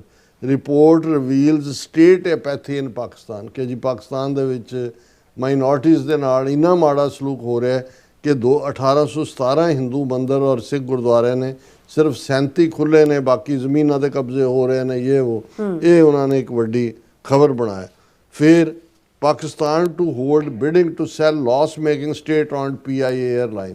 ये ठीक है कि PIA घाटे च जा रहा है और पाकिस्तान की हुकूमत ने पाकिस्तान इंटरनेशनल एयरलाइनस कहा जी असी 23 दसंबर को बोली लावांगे कि इन्हूं बेचण की, पहला भी उन्होंने की, पर यह कह रहे हैं जी इन्हों तो अपना जी एयरलाइन ही हाल अपना हाल उन्होंने यह है कि भी ਉਹ ਜਿਹੜੇ ਇਹਨਾਂ ਦੀ ਕਿਹੜੀ ਹੈ ਇੰਡੀਗੋ ਕਿ ਕਿਹੜੀ 에ਅਰਲਾਈਨ 200 ਜਹਾਜ਼ ਗਰਾਊਂਡ ਕੀਤੇ ਹੋਏ ਨੇ, ਲੱਖਾਂ ਲੋਕ ਉਹਨਾਂ ਦੇ ਦਿੱਲੀ ਤੋਂ ਲੈ ਕੇ ਕਿਹੜੇ 에ਅਰਪੋਰਟਸ ਦੇ ਧੱਕੇ ਖਾ ਰਹੇ ਨੇ। ਪਰ ਇਹ ਦੱਸਣਾ ਚਾਹੁੰਦੇ ਨੇ ਕਿ ਜੀ ਪਾਕਿਸਤਾਨ ਦੀ 에ਅਰਲਾਈਨ ਜਿਹੜੀ ਹੈ ਉਹ ਬਿਲਕੁਲ ਫੇਲ ਹੈ, ਉਹਦੀ ਹੁਣ ਉਹ ਬੋਲੀ ਲੱਗ ਰਹੀ। ਅੱਛਾ, 25% increase in terror incidents in 2025 in Pakistan think tank report set. ਇੱਕ ਥਿੰਕ ਟੈਂਕ ਨੂੰ ਕੋਟ ਕਰਕੇ ਪਾਕਿਸਤਾਨ ਦੇ ਕਿ 25% ਘਟਨਾਵਾਂ ਹਿੰਸਾ ਦੀਆਂ ਤੁਸੀਂ ਕਰਾ ਰਹੇ ਹੋ ਉੱਥੇ ਖੈਬਰ ਪਖਤੂਨਖਵਾ ਦੇ ਵਿੱਚ ਵੀ ਔਰ ਬਲੋਚਿਸਤਾਨ 'ਚ ਵੀ ਜਿਹੜੀਆਂ ਇਸ ਵੇਲੇ ਇਨਸੀਡੈਂਟਸ ਨੇ ਉਹ ਭਾਰਤੀ ਏਜੰਸੀ ਰਾਹ ਦੀ। ਪਰ ਇਹਨੂੰ ਖਬਰ ਫਿਰ ਜਿਹੜਾ ਉਹਨਾਂ ਨੇ ਜੀ ਕਿ Pakistan allows UN to deliver relief supply to Afghanistan through 2 border crossing. ਪਹਿਲਾਂ ਇਹ ਸੀ ਕਿ ਜੀ ਬਾਰਡਰ ਕ੍ਰਾਸਿੰਗ ਬੰਦ ਕੀਤੀਆਂ, ਹੁਣ ਅਲਾਉ ਕਰ ਦਿੱਤਾ।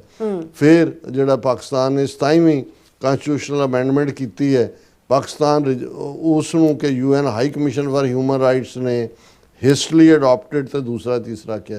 और फिर जड़ा आसम मुनीर जिन्हों की नोटिफिकेशन लैके क्या सराइयाँ और आपस भी ਜਿਹੜੇ ਨੇ ਉਹ ਚੁੰਝਾਂ ਫਸਾਈਆਂ ਹੋਈਆਂ ਸੀ ਪਾਕਿਸਤਾਨ ਦੇ ਇੰਟੈਲੈਕਚੁਅਲਸ ਨੇ, ਫਾਈਨਲ ਨੋਟੀਫਿਕੇਸ਼ਨ ਹੋ ਗਈ ਔਰ ਉਸ ਦੇ ਉੱਤੇ ਹੁਣ ਤੁਸੀਂ ਇਹ ਦੇਖੋ ਕਿ ਵੀ ਇਹਨਾਂ ਖਬਰਾਂ ਦਾ ਇੰਡੀਆ ਦੇ ਮੇਨ ਸਟ੍ਰੀਮ ਨਾਲ ਕੀ ਤਾਰ, ਜਿੱਥੇ ਆਪਣੀ ਭੁੱਖ ਨੰਗ ਪਈ ਹੈ, ਆਪਣੇ ਜਹਾਜ਼ ਉਹਨਾਂ ਦੇ ਗਰਾਊਂਡਡ ਨੇ, ਰੁਪਈਆ 91 ਦੇ ਨੇੜੇ ਤੇੜੇ ਪਹੁੰਚ 91 ਰੁਪਈਏ ਦਾ $1 ਹੋ ਗਿਆ।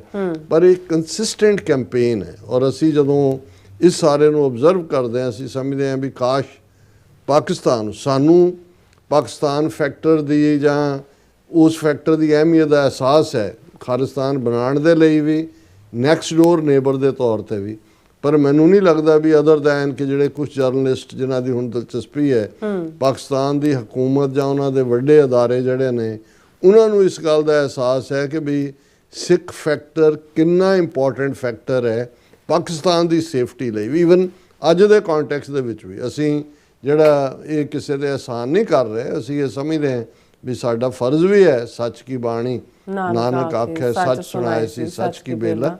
ਲੇਕਿਨ ਪਾਕਿਸਤਾਨ ਨੂੰ ਵੀ ਹਾਇਰ ਲੈਵਲ ਦੇ ਉੱਤੇ ਸਿੱਖ ਫੈਕਟਰ ਦੀ ਅਹਿਮੀਅਤ ਖਾਲਿਸਤਾਨ ਦੀ ਹੋਂਦ, ਉਹਨਾਂ ਨੇ ਤਾਂ ਤੁਹਾਡਾ ਛੱਡਿਆ ਕੱਖ ਨਹੀਂ ਹੈ। ਇੰਡੀਆ ਕਿਸ ਲੈਵਲ ਤੱਕ ਜਾ ਕੇ ਉਹ ਤੁਹਾਡਾ ਸਿੰਧ ਵੀ ਜਿਹੜਾ ਆਪਣਾ ਹਿੱਸਾ ਬਣਾਉਣਾ ਚਾਹੁੰਦੇ ਨੇ ਉਹ ਹਰ ਲੈਵਲ ਤੇ ਜੇ ਅਜੇ ਵੀ ਪਾਕਿਸਤਾਨ ਨੂੰ ਆਫੀਸ਼ੀਅਲੀ ਖਾਲਿਸਤਾਨ ਲਫ਼ਜ਼ ਜਾਂ ਸਿੱਖਾਂ ਦੀ ਅਹਿਮੀਅਤ ਤੋਂ ਜਿਹੜਾ ਉਹ ਉਸ ਦਾ ਅਹਿਸਾਸ ਨਹੀਂ ਹੈ ਫਿਰ ਤਾਂ ਰੱਬ ਹੀ ਰੱਖ ਹੈ। ਜੀ ਰਾਜ ਸਾਹਿਬ ਤੁਹਾਡਾ ਬਹੁਤ ਬਹੁਤ ਸ਼ੁਕਰੀਆ। ਸੋ ਥੱਲੇ ਨਾ ਬ੍ਰੇਕ। ਵਿਊਅਰਸ ਤੁਸੀਂ ਕਿਤੇ ਨਹੀਂ ਜਾਣਾ, ਮਿਲਦੇ ਹਾਂ ਛੋਟੇ ਜਿਹੇ ਬ੍ਰੇਕ ਤੋਂ ਬਾਅਦ।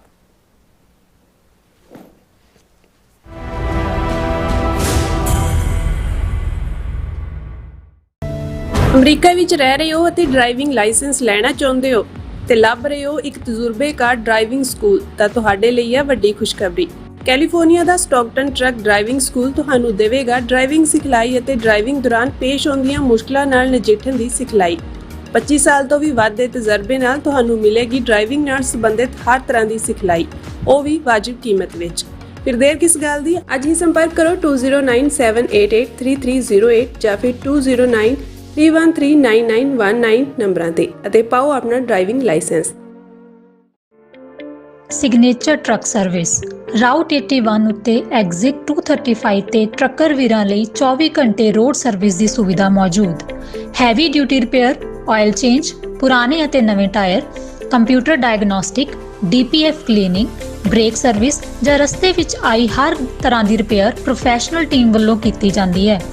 ਬ੍ਰੇਕਫਾਸਟ, ਲੰਚ ਅਤੇ ਡਿਨਰ ਲਈ ਪੰਜਾਬੀ ਢਾਬੇ ਦਾ ਆਨੰਦ ਵੀ ਮਾਣੋ। ਡਰਾਈਵਰ ਅਤੇ ਟਰੱਕ ਆਪਰੇਟਰ ਵੀਰ ਡਿਸਪੈਚ ਦੀ ਸਰਵਿਸ ਲਈ ਸਾਡੇ ਨਾਲ ਸੰਪਰਕ ਕਰਨ। Signature truck service 58 triangle drive, Weyers Cave, Virginia 24486।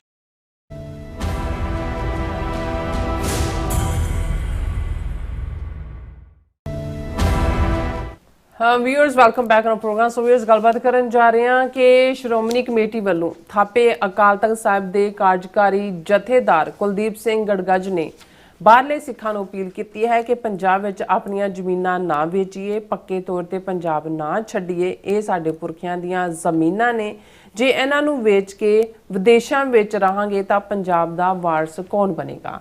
ਸੋ ਇਸ ਬਾਰੇ ਆਪਾਂ ਗੱਲਬਾਤ ਕਰਨ ਜਾ ਰਹੇ ਹਾਂ ਔਰ ਨਾਲ ਜਿਹੜੇ ਤੁਹਾਡੇ ਲਾਈਵ ਮੈਸੇਜ ਨੇ ਉਹ ਵੀ ਆਪਾਂ ਸ਼ੇਅਰ ਕਰਨ ਜਾ ਰਹੇ ਹਾਂ। ਸੋ ਅਸੀਂ ਚਾਹਾਂਗੇ ਕਿ ਤੁਸੀਂ ਇਸੇ ਤਰ੍ਹਾਂ ਬਣੇ ਰਹਿਣਾ, ਦੇਖਣ ਸੁਣਨ ਲਈ ਜਾਂ ਲਿਖਣ ਲਈ ਤੁਹਾਡਾ ਸਭ ਦਾ ਬਹੁਤ ਬਹੁਤ ਧੰਨਵਾਦ। ਜੀ ਰਾਜ ਸਾਹਿਬ ਕੀ ਵਿਚਾਰਾਂ ਨੇ? ਦੇਖੋ ਵੈਸੇ ਤਾਂ ਇਹ ਡਿਬੇਟ ਕਿ ਅਸਲੀ ਜਥੇਦਾਰ ਕੌਣ ਹੈ, ਜਥੇਦਾਰ ਕਿਵੇਂ ਬਣਨਾ ਚਾਹੀਦਾ ਹੈ, ਜਥੇਦਾਰ ਦੀਆਂ ਜਿਹੜੀਆਂ ਨੇ ਉਹ ਕੀ ਯੋਗਤਾਵਾਂ ਨੇ, ਇਹ ਹਰ ਵਾਰ ਜਦੋਂ ਕੋਈ ਕੱਢਿਆ ਜਾਂਦਾ ਤੇ ਨਵਾਂ ਰੱਖਿਆ ਜਾਂਦਾ ਉਦੋਂ ਖੁਦੀ ਜਿਹੜੀ ਹੈ ਚਰਚਾ ਹੁੰਦੀ ਹੈ। ਤੇ ਸ਼੍ਰੋਮਣੀ ਕਮੇਟੀ ਵੀ ਔਰ ਦੂਸਰੇ ਵੀ ਬੜੇ ਆਰਾਮ ਨਾਲ ਜੇ ਅਸੀਂ ਸੁਝਾਅ ਮੰਗ ਲਏ ਨੇ, ਅਸੀਂ ਸੁਝਾਅ ਲੈ ਰਹੇ ਹਾਂ, ਅਸੀਂ ਕਮੇਟੀ ਬਣਾ ਰਹੇ ਹਾਂ, ਕਿਵੇਂ ਹੋਏਗਾ, ਕੌਣ ਆਏਗਾ, ਕੌਣ ਜਾਏਗਾ। ਸੋ ਜੇ ਇਸ ਡਿਬੇਟ ਦੇ ਵਿੱਚ ਨਾ ਜਾਈਏ ਤੇ ਗੱਲ ਬੜੀ ਕਲੀਅਰ ਹੈ ਵੀ ਅਕਾਲ ਤਖਤ ਦਾ ਅਲਟੀਮੇਟਲੀ ਜਥੇਦਾਰ, ਭਾਵੇਂ ਇਹ ਅੱਜ ਕੱਲ੍ਹ ਇਹਨਾਂ ਨੇ ਐਕਟਿੰਗ ਬਣਾਉਣ ਦਾ ਰਿਵਾਜ ਬਾਦਲਾਂ ਦੇ ਜ਼ਮਾਨੇ 'ਚ ਹੀ ਸ਼ੁਰੂ ਕਰ ਲਿਆ ਸੀ ਤਾਂ ਕਿ ਜਥੇਦਾਰ ਦੇ ਸਿਰ ਤੇ ਤਲਵਾਰ ਵੀ ਰਹੇ ਕਿ ਵੀ ਅਦਰਵਾਈਜ਼ ਅਜੇ ਐਕਟਿੰਗ ਹੀ ਕਰਨੀ ਹੈ ਪਹਿਲਾਂ, ਔਰ ਜੇ ਤੁਸੀਂ ਐਕਟਿੰਗ ਕਰਕੇ ਸਾਡੇ ਹੱਕ 'ਚ ਭੁਗਤੋਗੇ ਨਹੀਂ ਤਾਂ ਚੱਲਦਾ ਕਰ ਦਿਆਂਗੇ, ਔਰ ਕਿੰਨੇ ਚੱਲਦੇ ਵੀ ਕੀਤੇ ਨੇ। ਔਰ ਲੇਕਿਨ ਇਹ ਇੱਕ ਗੱਲ ਕਲੀਅਰ ਹੈ ਕਿ ਅਲਟੀਮੇਟਲੀ ਮਾਨਤਾ ਪ੍ਰਾਪਤ ਉਹੀ ਬਣਦਾ ਜਿਹਨੂੰ ਸ਼੍ਰੋਮਣੀ ਕਮੇਟੀ ਜਿਹੜੀ ਹੈ ਉਹ ਨਾਮਜ਼ਦ ਕਰਦੀ ਹੈ। ਉਹ ਭਾਵੇਂ ਸਰਕਟ ਹਾਊਸ ਬਹਿ ਕੇ ਕਰਨ, ਭਾਵੇਂ ਅੱਧੀ ਰਾਤ ਕਾਲ ਕਰਕੇ ਅਸਤੀਫਾ ਲੈ ਲੈਣ ਕਿਸੇ ਦਾ, ਜਾਂ ਕੋਈ ਝੂਠੀਆਂ ਇਨਕੁਆਇਰੀਆਂ ਬਣਾ ਦੇਣ ਜਿਵੇਂ ਉਹਨਾਂ ਨੇ 2 ਦਸੰਬਰ ਦੇ ਹੁਕਮਨਾਮੇ ਤੋਂ ਬਾਅਦ ਜਿਹੜਾ ਬਾਦਲਾਂ ਨੇ ਕੀਤਾ।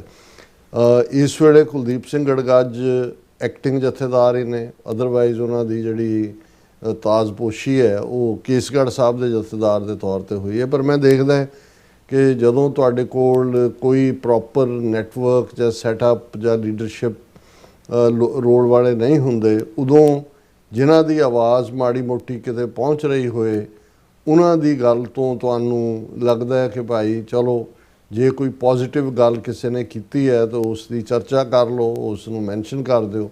ਪਰ ਇਸ ਦਾ ਮਤਲਬ ਇਹ ਨਹੀਂ ਹੈ ਕਿ ਕਿਸੇ ਨੂੰ ਮਾਨਤਾ ਦੇ ਦਿੱਤੀ ਜਾਂ ਸਾਡੇ ਮਾਨਤਾ ਦੇਣ ਜਾਂ ਨਾ ਦੇਣ ਨਾਲ ਕੁਝ ਨਹੀਂ ਜੁੜਿਆ ਹੋਇਆ। ਹੁਣ ਮੈਂ ਦੋ ਸਟੇਟਮੈਂਟਾਂ ਸਾਈਮਲਟੇਨੀਅਸਲੀ ਦੇਖ ਰਿਹਾ ਸੀ। ਇੱਕ ਪਾਸੇ ਹੁਣ ਸਰਬਜੀਤ ਸਿੰਘ ਮੈਂਬਰ ਪਾਰਲੀਮੈਂਟ ਨੇ ਫਰੀਦਕੋਟ ਤੋਂ ਸ਼ਹੀਦ ਬੇਅੰਤ ਸਿੰਘ ਦੇ ਸਪੁੱਤਰ, ਔਰ ਜ਼ਾਹਰ ਹੈ ਇਹੀ ਉਹਨਾਂ ਦੀ ਕੁਆਲੀਫਿਕੇਸ਼ਨ ਹੈ, ਅਦਰਵਾਈਜ਼ ਜੇ ਕੁੱਲ ਮਿਲਾ ਕੇ ਦੇਖੋ ਤੇ ਹੋਰ ਕੋਈ ਯੋਗਤਾ ਜਾਪਦੀ ਨਹੀਂ ਹੈ। ਇਹਦੇ 'ਚ ਵੀ ਕੋਈ ਸ਼ੱਕ ਨਹੀਂ ਹੈ ਕਿ ਭਾਈ ਅੰਮ੍ਰਿਤਪਾਲ ਸਿੰਘ ਜਿਹੜੇ ਖਡੂਰ ਸਾਹਿਬ ਤੋਂ ਨੇ, ਉਹਨਾਂ ਨੂੰ ਤਾਂ 3 ਸਾਲ ਤੋਂ ਜਿਹੜਾ ਹੈ ਉਹ ਅੰਦਰ ਡੱਕਿਆ ਹੋਇਆ ਹੈ। ਉਹਨਾਂ ਨੇ ਇੱਕ ਹੋਰ ਆਪਣੀ ਜਿਹੜਾ ਉਹ ਕੇਸ ਦਰਜ ਕੀਤਾ ਕਿ ਭਾਈ ਪੈਰੋਲ ਦਿੱਤੀ ਜਾਏ।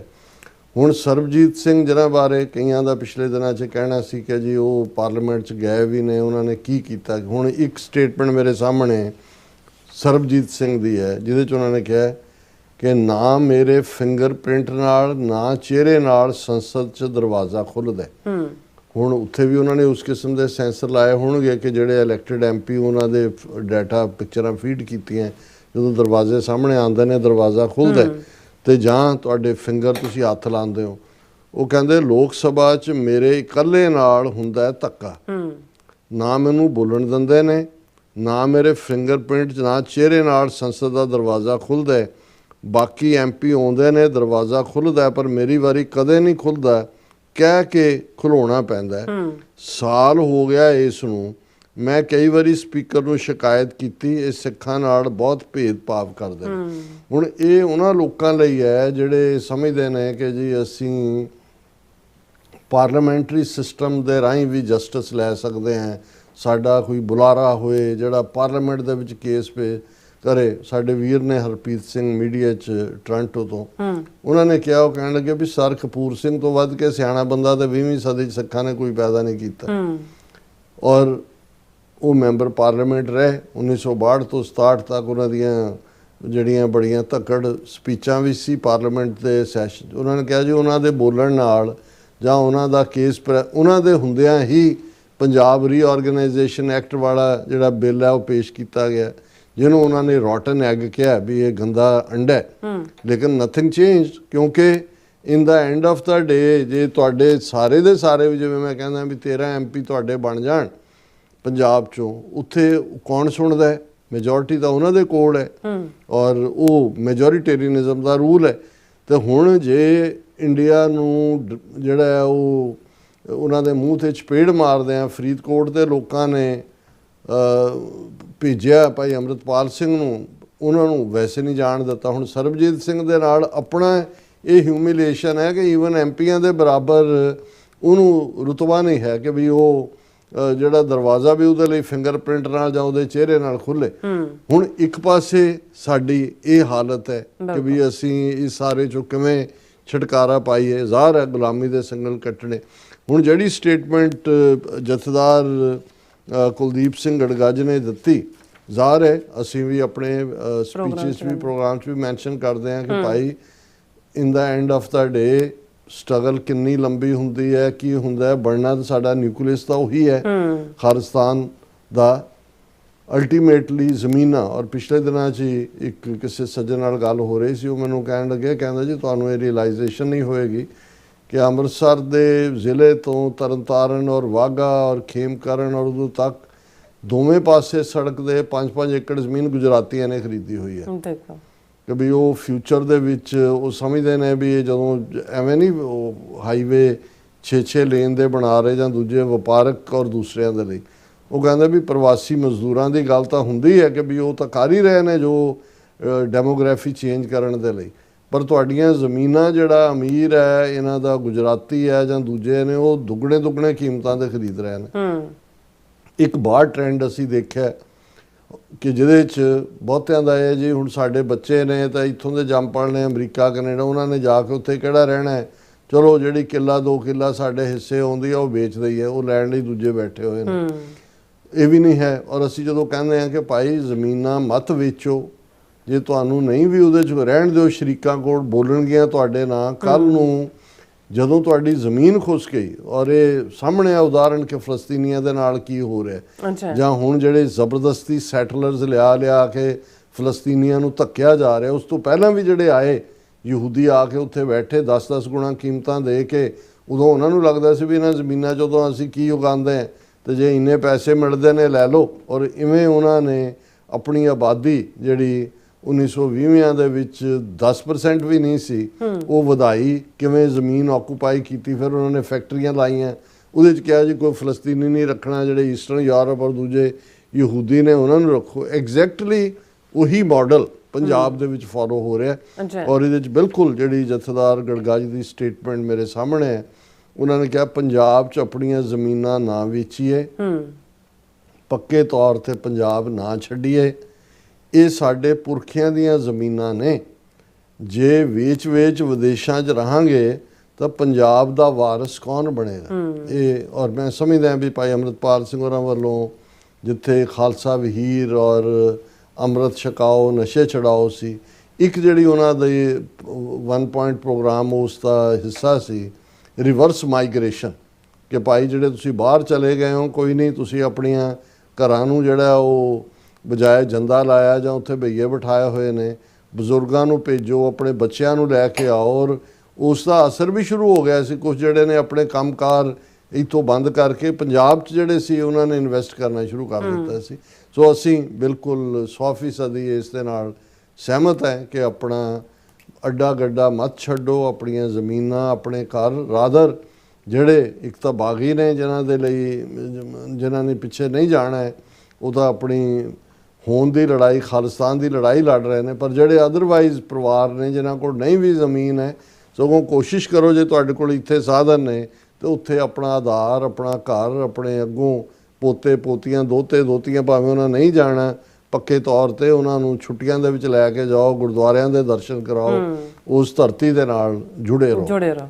ਜੀ ਡਾਕਟਰ ਸਾਹਿਬ, ਤੁਹਾਡਾ ਬਹੁਤ ਬਹੁਤ ਸ਼ੁਕਰੀਆ। ਸੋ ਹੁਣ ਆਪਾਂ ਜਿਹੜੇ ਵਿਊਅਰਸ ਮੈਸੇਜ ਨੇ ਉਹ ਲੈਣ ਜਾ ਰਹੇ ਹਾਂ ਤੇ ਡਾਕਟਰ ਸਾਹਿਬ ਪਹਿਲਾਂ ਤੂੰ ਕਿ ਮੈਂ ਮੈਸੇਜ ਆਪਣੇ ਵਿਊਅਰਸ ਦੇ ਲਵਾਂ, ਮੈਂ ਤੁਹਾਨੂੰ ਪੁੱਛਣਾ ਚਾਹਾਂਗੀ ਕਿ ਜੇ ਆਪਾਂ ਜਿਸ ਤਰ੍ਹਾਂ ਕਿ ਇਸ ਸਾਲ ਦਾ ਦਸੰਬਰ ਜਿਸ ਤਰ੍ਹਾਂ ਐਂਡ ਵਾਲਾ ਮੰਥ ਹੈ, ਸੋ ਆਪਾਂ ਨੋਮੀਨੇਟ ਕਰੀਏ ਕਿ ਕਿੰਨੇ ਸਾਡਾ ਪ੍ਰੋਗਰਾਮ ਜ਼ਿਆਦਾ ਦੇਖਿਆ, ਕਿੰਨੇ ਜ਼ਿਆਦਾ ਮੈਸੇਜ ਸਾਨੂੰ ਭੇਜੇ, ਤੇ ਤੁਸੀਂ ਕਿਹੜਾ ਵਿਊਅਰ ਪਿਕ ਕਰੋਗੇ?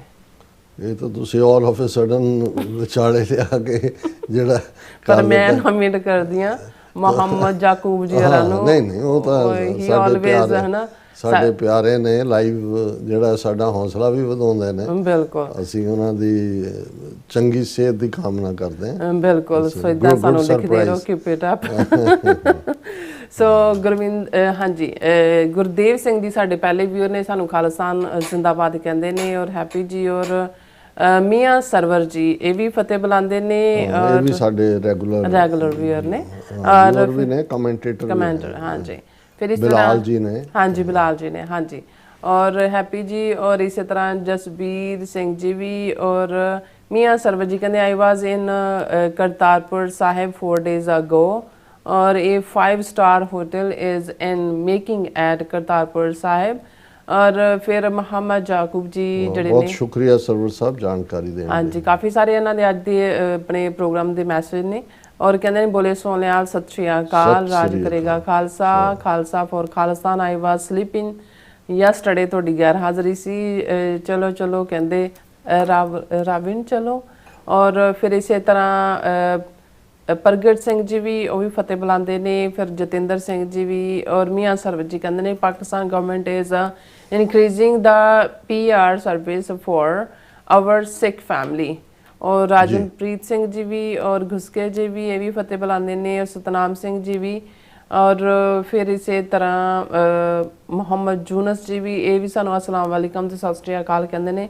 ਵਾਲੇਕਮ ਸਲਾਮ ਜੀ, ਸਤਿ ਸ਼੍ਰੀ ਅਕਾਲ ਜੀ। ਗੁਰਪ੍ਰਕਾਸ਼ ਸਿੰਘ ਜੀ ਵੀ ਇਹ ਵੀ ਫਤਿਹ ਬੁਲਾਉਂਦੇ ਨੇ, ਔਰ ਫਿਰ ਇਸੇ ਤਰ੍ਹਾਂ ਜਸਪਾਲ ਜੀ ਵੀ, और फिर इसी तरह माई पलविंदर सिंह जी भी, और इसी तरह मोहम्मद जाकूब जी ये कहते हैं कि ईस्ट पाकिस्तान को बांग्लादेश बनाने में रूस का बहुत बड़ा किरदार था। हाँ, वो बिल्कुल इंडिया के नाल डिफेंस पैक्ट उस तो पहला साइन किया उन्होंने। उसने बोला don't worry my ship is coming, लेकिन वो शिप कभी भी नहीं आया। जी अमेरिका का 7th फ्लीट का जिक्र है। हाँ जी, और पाकिस्तान ईस्ट पाकिस्तान का बदला कब लेगा और इंडिया से पाकिस्तान क्यों नहीं खालिस्तान और कश्मीर आज़ाद करवाता। और हनी मिंग जी भी, और फिर इसी तरह घुसके जी भी, और अमरजीत सिंह सैनी जी भी, और फिर इसी तरह खालसा देश पंजाब जी भी, और फिर इसी तरह मुहम्मद जूनस जी भी ਕਹਿੰਦੇ ਨੇ ਕਿ ਜਿੱਦਾਂ ਯੂਕਰੇਨ ਦਾ ਜਿਹੜਾ ਕਮੇਡੀਅਨ ਜਿਹੜਾ ਹੈਗਾ ਤੇ ਉਹ ਆਪਣੇ ਜਿਹੜੇ ਮੁਲਕ ਦੀ ਕਹਿੰਦੇ ਤਬਾਹੀ ਕਰਵਾ ਰਿਹਾ, ਔਰ ਇਸੇ ਤਰ੍ਹਾਂ ਜਿਹੜਾ ਚੜ੍ਹਦੇ ਪੰਜਾਬ ਦਾ ਜਿਹੜਾ ਸੀਐਮ ਹੈ ਉਹ ਪੰਜਾਬ ਨੂੰ ਦਿੱਲੀ ਦੇ ਹਵਾਲੇ ਜਿਹੜਾ ਕਰ ਰਿਹਾ ਹੈ। ਔਰ ਕੋਈ ਇਹਨਾਂ ਦਾ ਮੁਕਾਬਲਾ ਤਾਂ ਨਹੀਂ ਹੈ, ਕਿਉਂਕਿ ਇਹ ਠੀਕ ਹੈ ਵੀ ਜ਼ੈਲੈਂਸਕੀ ਉਹਦਾ ਆਲਾ ਦੁਆਲਾ ਕਾਫੀ ਕਰਪਟ ਹੈ ਔਰ ਹੈ ਵੀ ਕਮੇਡੀਅਨ ਹੈ, ਪਰ ਮੈਨੂੰ ਇਹ ਲੱਗਦਾ ਹੈ ਕਿ ਵੀ ਉਹ ਘੱਟੋ ਘੱਟ ਇਹ 3 ਸਾਲ ਤੋਂ ਅੜਿਆ ਹੋਇਆ ਹੈ। ਔਰ ਪੰਜਾਬ ਵਾਲਾ ਤਾਂ ਉਹ ਉਹਦੇ ਲਈ ਤਾਂ ਰਾਤ ਬਿਨਾਂ ਸ਼ਰਾਬ ਤੋਂ ਨਹੀਂ ਗੁਜ਼ਰਦੀ, ਉਹਨੇ ਕੀ ਅੜਨਾ, ਉਹ ਤਾਂ ਸਵੇਰੇ ਹੀ ਅਮਿਤ ਸ਼ਾਹ ਦੇ ਪੈਰੀਂ ਪਿਆ ਹੁੰਦਾ, ਪਹਿਲਾਂ ਹੀ ਸਵੇਰੇ ਉੱਠਦਿਆਂ ਕਹਿੰਦਾ ਪੈਰੀ ਪੈਣਾ ਜੀ ਲਾਲਾ ਜੀ। ਇੱਕ ਲਾਲਾ ਕੋਲ ਬਿਠਾਇਆ ਹੋਇਆ ਜਿਹੜਾ ਅਰਵਿੰਦ ਕੇਜਰੀਵਾਲ ਹੈ।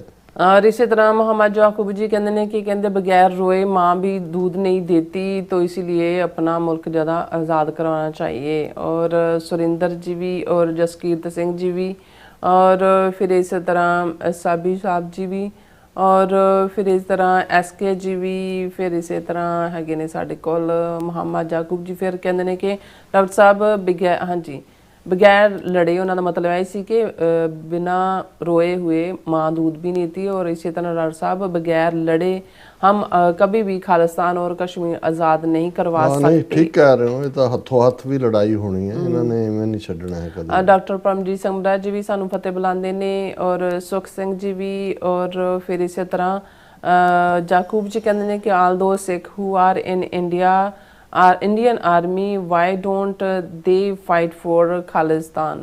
Why don't? वक्त आने ते हुन काफी कुछ बदल गया। हाँ जी।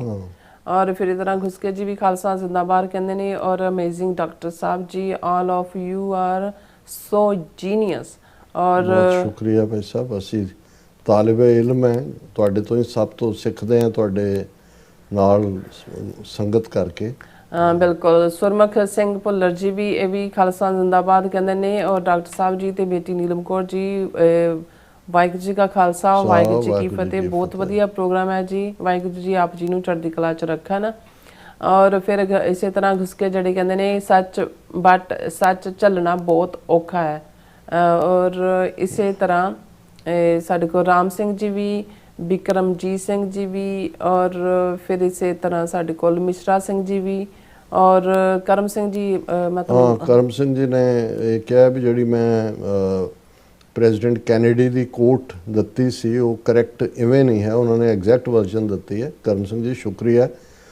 देखो जदों असी कोई धार्मिक स्क्रिप्चर नूं कोट करते हैं, कुरान मजीद नूं मुसलमान करे जां असी गुरबाणी बारे, उदों असी ज़्यादा कोशिश करते हैं भी कोई ऐसा ना होए। ये जिहड़ियां पोलिटिकल स्टेटमेंट्स हुंदियां ने, क्योंकि मैं कोई रिटन पेपर तो पढ़ नहीं सी रहा, जे प्रेजिडेंट कैनेडी ने कंट्री कहा तो मैं नेशन कहा, मतलब यही सी कि भाई ये ना पुछो कि भी मुल्क तुहाडे लई की कर रहा है, तुसी ये देखो भी तुसी मुल्क लई की कर रहे हो। पर फिर भी तुहाडा शुक्रिया कि तुसी मैनूं करैक्ट कीता। मोहम्मद याकूब जी कहते हैं इंडिया अब तक 2 लाख कश्मीरी फ्रीडम फाइटर शहीद कर चुका है और 50,000 सिख फ्रीडम शहीद कर चुका है, प्लीज़ डू समथिंग। और इसी तरह कुलदीप कौर जी याकूब जी कहते हैं कि सोचा था कि इस साल खालिस्तान बन जाएगा, उम्मीद है पर दुनिया कायम है, हो सकता है 2026 में खालिस्तान और कश्मीर आज़ाद हो जाए। देखो ये जड़ा टाइम एंड स्पेस है, वैसे तो सब कुछ ही अल्लाह ताला दे हथ च है, ਉਹਦੇ ਤੇ ਅਸੀਂ ਕਦੇ ਨਾ ਬੈਟ ਲਾਉਂਦੇ ਹਾਂ ਤੇ ਨਾ ਇਸ ਬਾਰੇ ਅਸੀਂ ਕਦੇ ਕੋਈ ਪੇਸ਼ੀਨਗੋਈ ਕੀਤੀ ਹੈ। ਹਾਂ, ਇਹ ਇੱਕ ਗੱਲ ਬਿਲਕੁਲ ਕਲੀਅਰ ਹੈ, ਔਰ ਹਰ ਚੜ੍ਹਦੇ ਸੂਰਜ ਦੇ ਨਾਲ ਇਹ ਸਾਡੀ ਕਨਵਿਕਸ਼ਨ, ਔਰ ਜਿਹੜੇ ਵੀ ਲਾਈਕ ਮਾਈਂਡਡ ਨੇ ਉਹਨਾਂ ਦੀ ਕਨਵਿਕਸ਼ਨ ਮਜ਼ਬੂਤ ਹੁੰਦੀ ਹੈ ਕਿ ਬਿਨਾਂ ਖਾਲਿਸਤਾਨ ਦੀ ਕਾਇਮੀ ਤੋਂ ਸਿੱਖਾਂ ਦਾ ਕੋਈ ਮਸਲਾ ਹੱਲ ਨਹੀਂ ਹੋਣਾ। ਇਸ ਲਈ ਸਾਡੀ ਲੜਾਈ ਖਾਲਿਸਤਾਨ ਦੀ ਲਿਬਰੇਸ਼ਨ ਲਈ ਹੈ।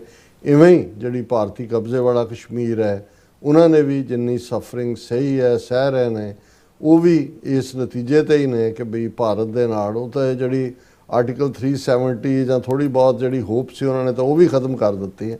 ਬਾਕੀ ਇਹ ਰੱਬ ਦੇ ਕੋਲ ਹੈ ਕਿ ਭਾਈ ਉਹਨੇ ਕਦੋਂ ਸਾਨੂੰ ਇਹ ਜਿਹੜੀ ਹੈ ਰਹਿਮਤ ਕਰਨੀ ਹੈ ਸਾਡੇ ਬਿਲਕੁਲ ਇਸੇ ਤਰ੍ਹਾਂ ਸਾਡੇ ਕੋਲ ਬਿਲਾਲ ਜੀ ਵੀ ਆਏ ਨੇ, ਉਹ ਵੀ ਹੈਲੋ ਡਾਕਟਰ ਸਾਹਿਬ ਔਰ sister Neelam Kaur ji, very good morning, today is ਜੁਮਾ ਹੇਅਰ ਇਨ ਲਾਹੌਰ, ਸੋ ਜੁਮਾ ਮੁਬਾਰਕ ਜੀ ਤੁਹਾਨੂੰ ਵੀ ਬਹੁਤ ਬਹੁਤ ਸ਼ੁਕਰੀਆ। ਹਾਂਜੀ, ਔਰ ਫਿਰ ਇਸੇ ਤਰ੍ਹਾਂ ਤੁਹਾਡਾ ਸ਼ੁਕਰੀਆ ਅਦਾ ਕਰਦੇ ਨੇ ਜਾਕੂਬ ਜੀ, ਕਹਿੰਦੇ ਸ਼ੁਕਰੀਆ ਡਾਕਟਰ ਸਾਹਿਬ, ਲਵ ਖਾਲਿਸਤਾਨ, ਲਵ ਪਾਕਿਸਤਾਨ, ਲਵ ਅਫਗਾनिस्तान, ਲਵ ਕਸ਼ਮੀਰ, ਲਵ ਫਲਸਤੀਨ, ਲਵ ਸਾਊਦੀ ਅਰਬ।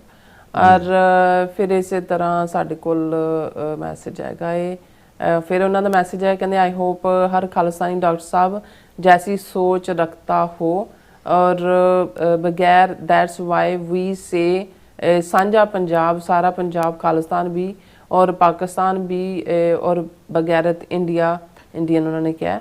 और फिर इसी तरह साढ़े कोल गुरिंदर सिंह जी भी और फिर इसी तरह जड़े शरणजीत कौर जी कहते हाय हाय बादल हाय हाय और फिर इसी तरह गुरिंदर जी कहते हैं कि बहुत वधिया विचार, keep it up, love to listen to you doctor sahab, Waheguru जी का खालसा ਵਾਹਿਗੁਰੂ ਜੀ ਕਾ ਖਾਲਸਾ ਵਾਹਿਗੁਰੂ ਜੀ। हाँ जी, और इस तरह मस्तान सिंह जी सारे मसलियां दा हल इक्को एक है जी, कहते हैं कि आज़ाद खालिस्तान।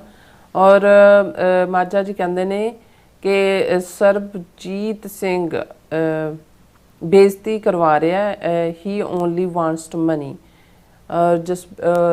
ਨਹੀਂ ਅਸੀਂ ਉਸ ਤੇ ਨਹੀਂ ਟਿੱਪਣੀ ਕਰਦੇ, ਮੈਂ ਤਾਂ ਜਿਹੜੀ ਉਹਨਾਂ ਦਾ ਸੀ ਕਿ ਭਾਈ ਈਵਨ ਉਸ ਲੈਵਲ ਦੇ ਬੰਦੇ ਨੂੰ ਵੀ ਜਿਹੜਾ ਹੈ ਉਹ ਕਿਸ ਕਿਸਮ ਦੀ ਹਿਊਮਿਲੇਸ਼ਨ ਚੋਂ ਗੁਜ਼ਾਰਿਆ ਜਾਂਦਾ ਹੈ, ਇਹ ਮਕਸਦ ਸੀ हाँ जी। और इसी तरह जसबरार जी भी और फिर इसी तरह बिलाल जी कहते हैं कि डॉक्टर साहब मैंने सोचा था अगर पाकिस्तान ना होता तो इंडियन मीडिया रजीम ने भुखे मर जाना सी, अगर पाकिस्तान ना होता तो इंडिया को कौन जानता। और बिक्रमजीत सिंह जी भी और बिलाल अहमद जी सलाम कहते हैं। और फिर इसी तरह सुखजीवन बच्चू जी भी, अब्दुल वहीद जी भी, और फिर इसी तरह साढ़े कोल हाँ जी गुरविंदर कौर जी भी, और फिर इस तरह ब्लैक गेमिया जी भी, सब का बहुत बहुत शुक्रिया। सो इस तरह अपने व्यूअर्स को लेने इजाजत। व्यूअर्स साडे प्रोग्राम का समा इत्थे मुकदा, तुसीं अपनी राय ते सुझाव सानू भेजना भुलना साडे इस पते ते SOS@tvfo.tv ते असीं अपना प्रोग्राम लैके फिर दोबारा तुहाडे सन्मुख होवांगे। तद तक ले मैनू ते अपना सुना गया दो, देखते रहो TV 84, बुला दिओ फतेह। वाहिगुरू जी का खालसा, वाहिगुरू जी की फतेह। रब राखा।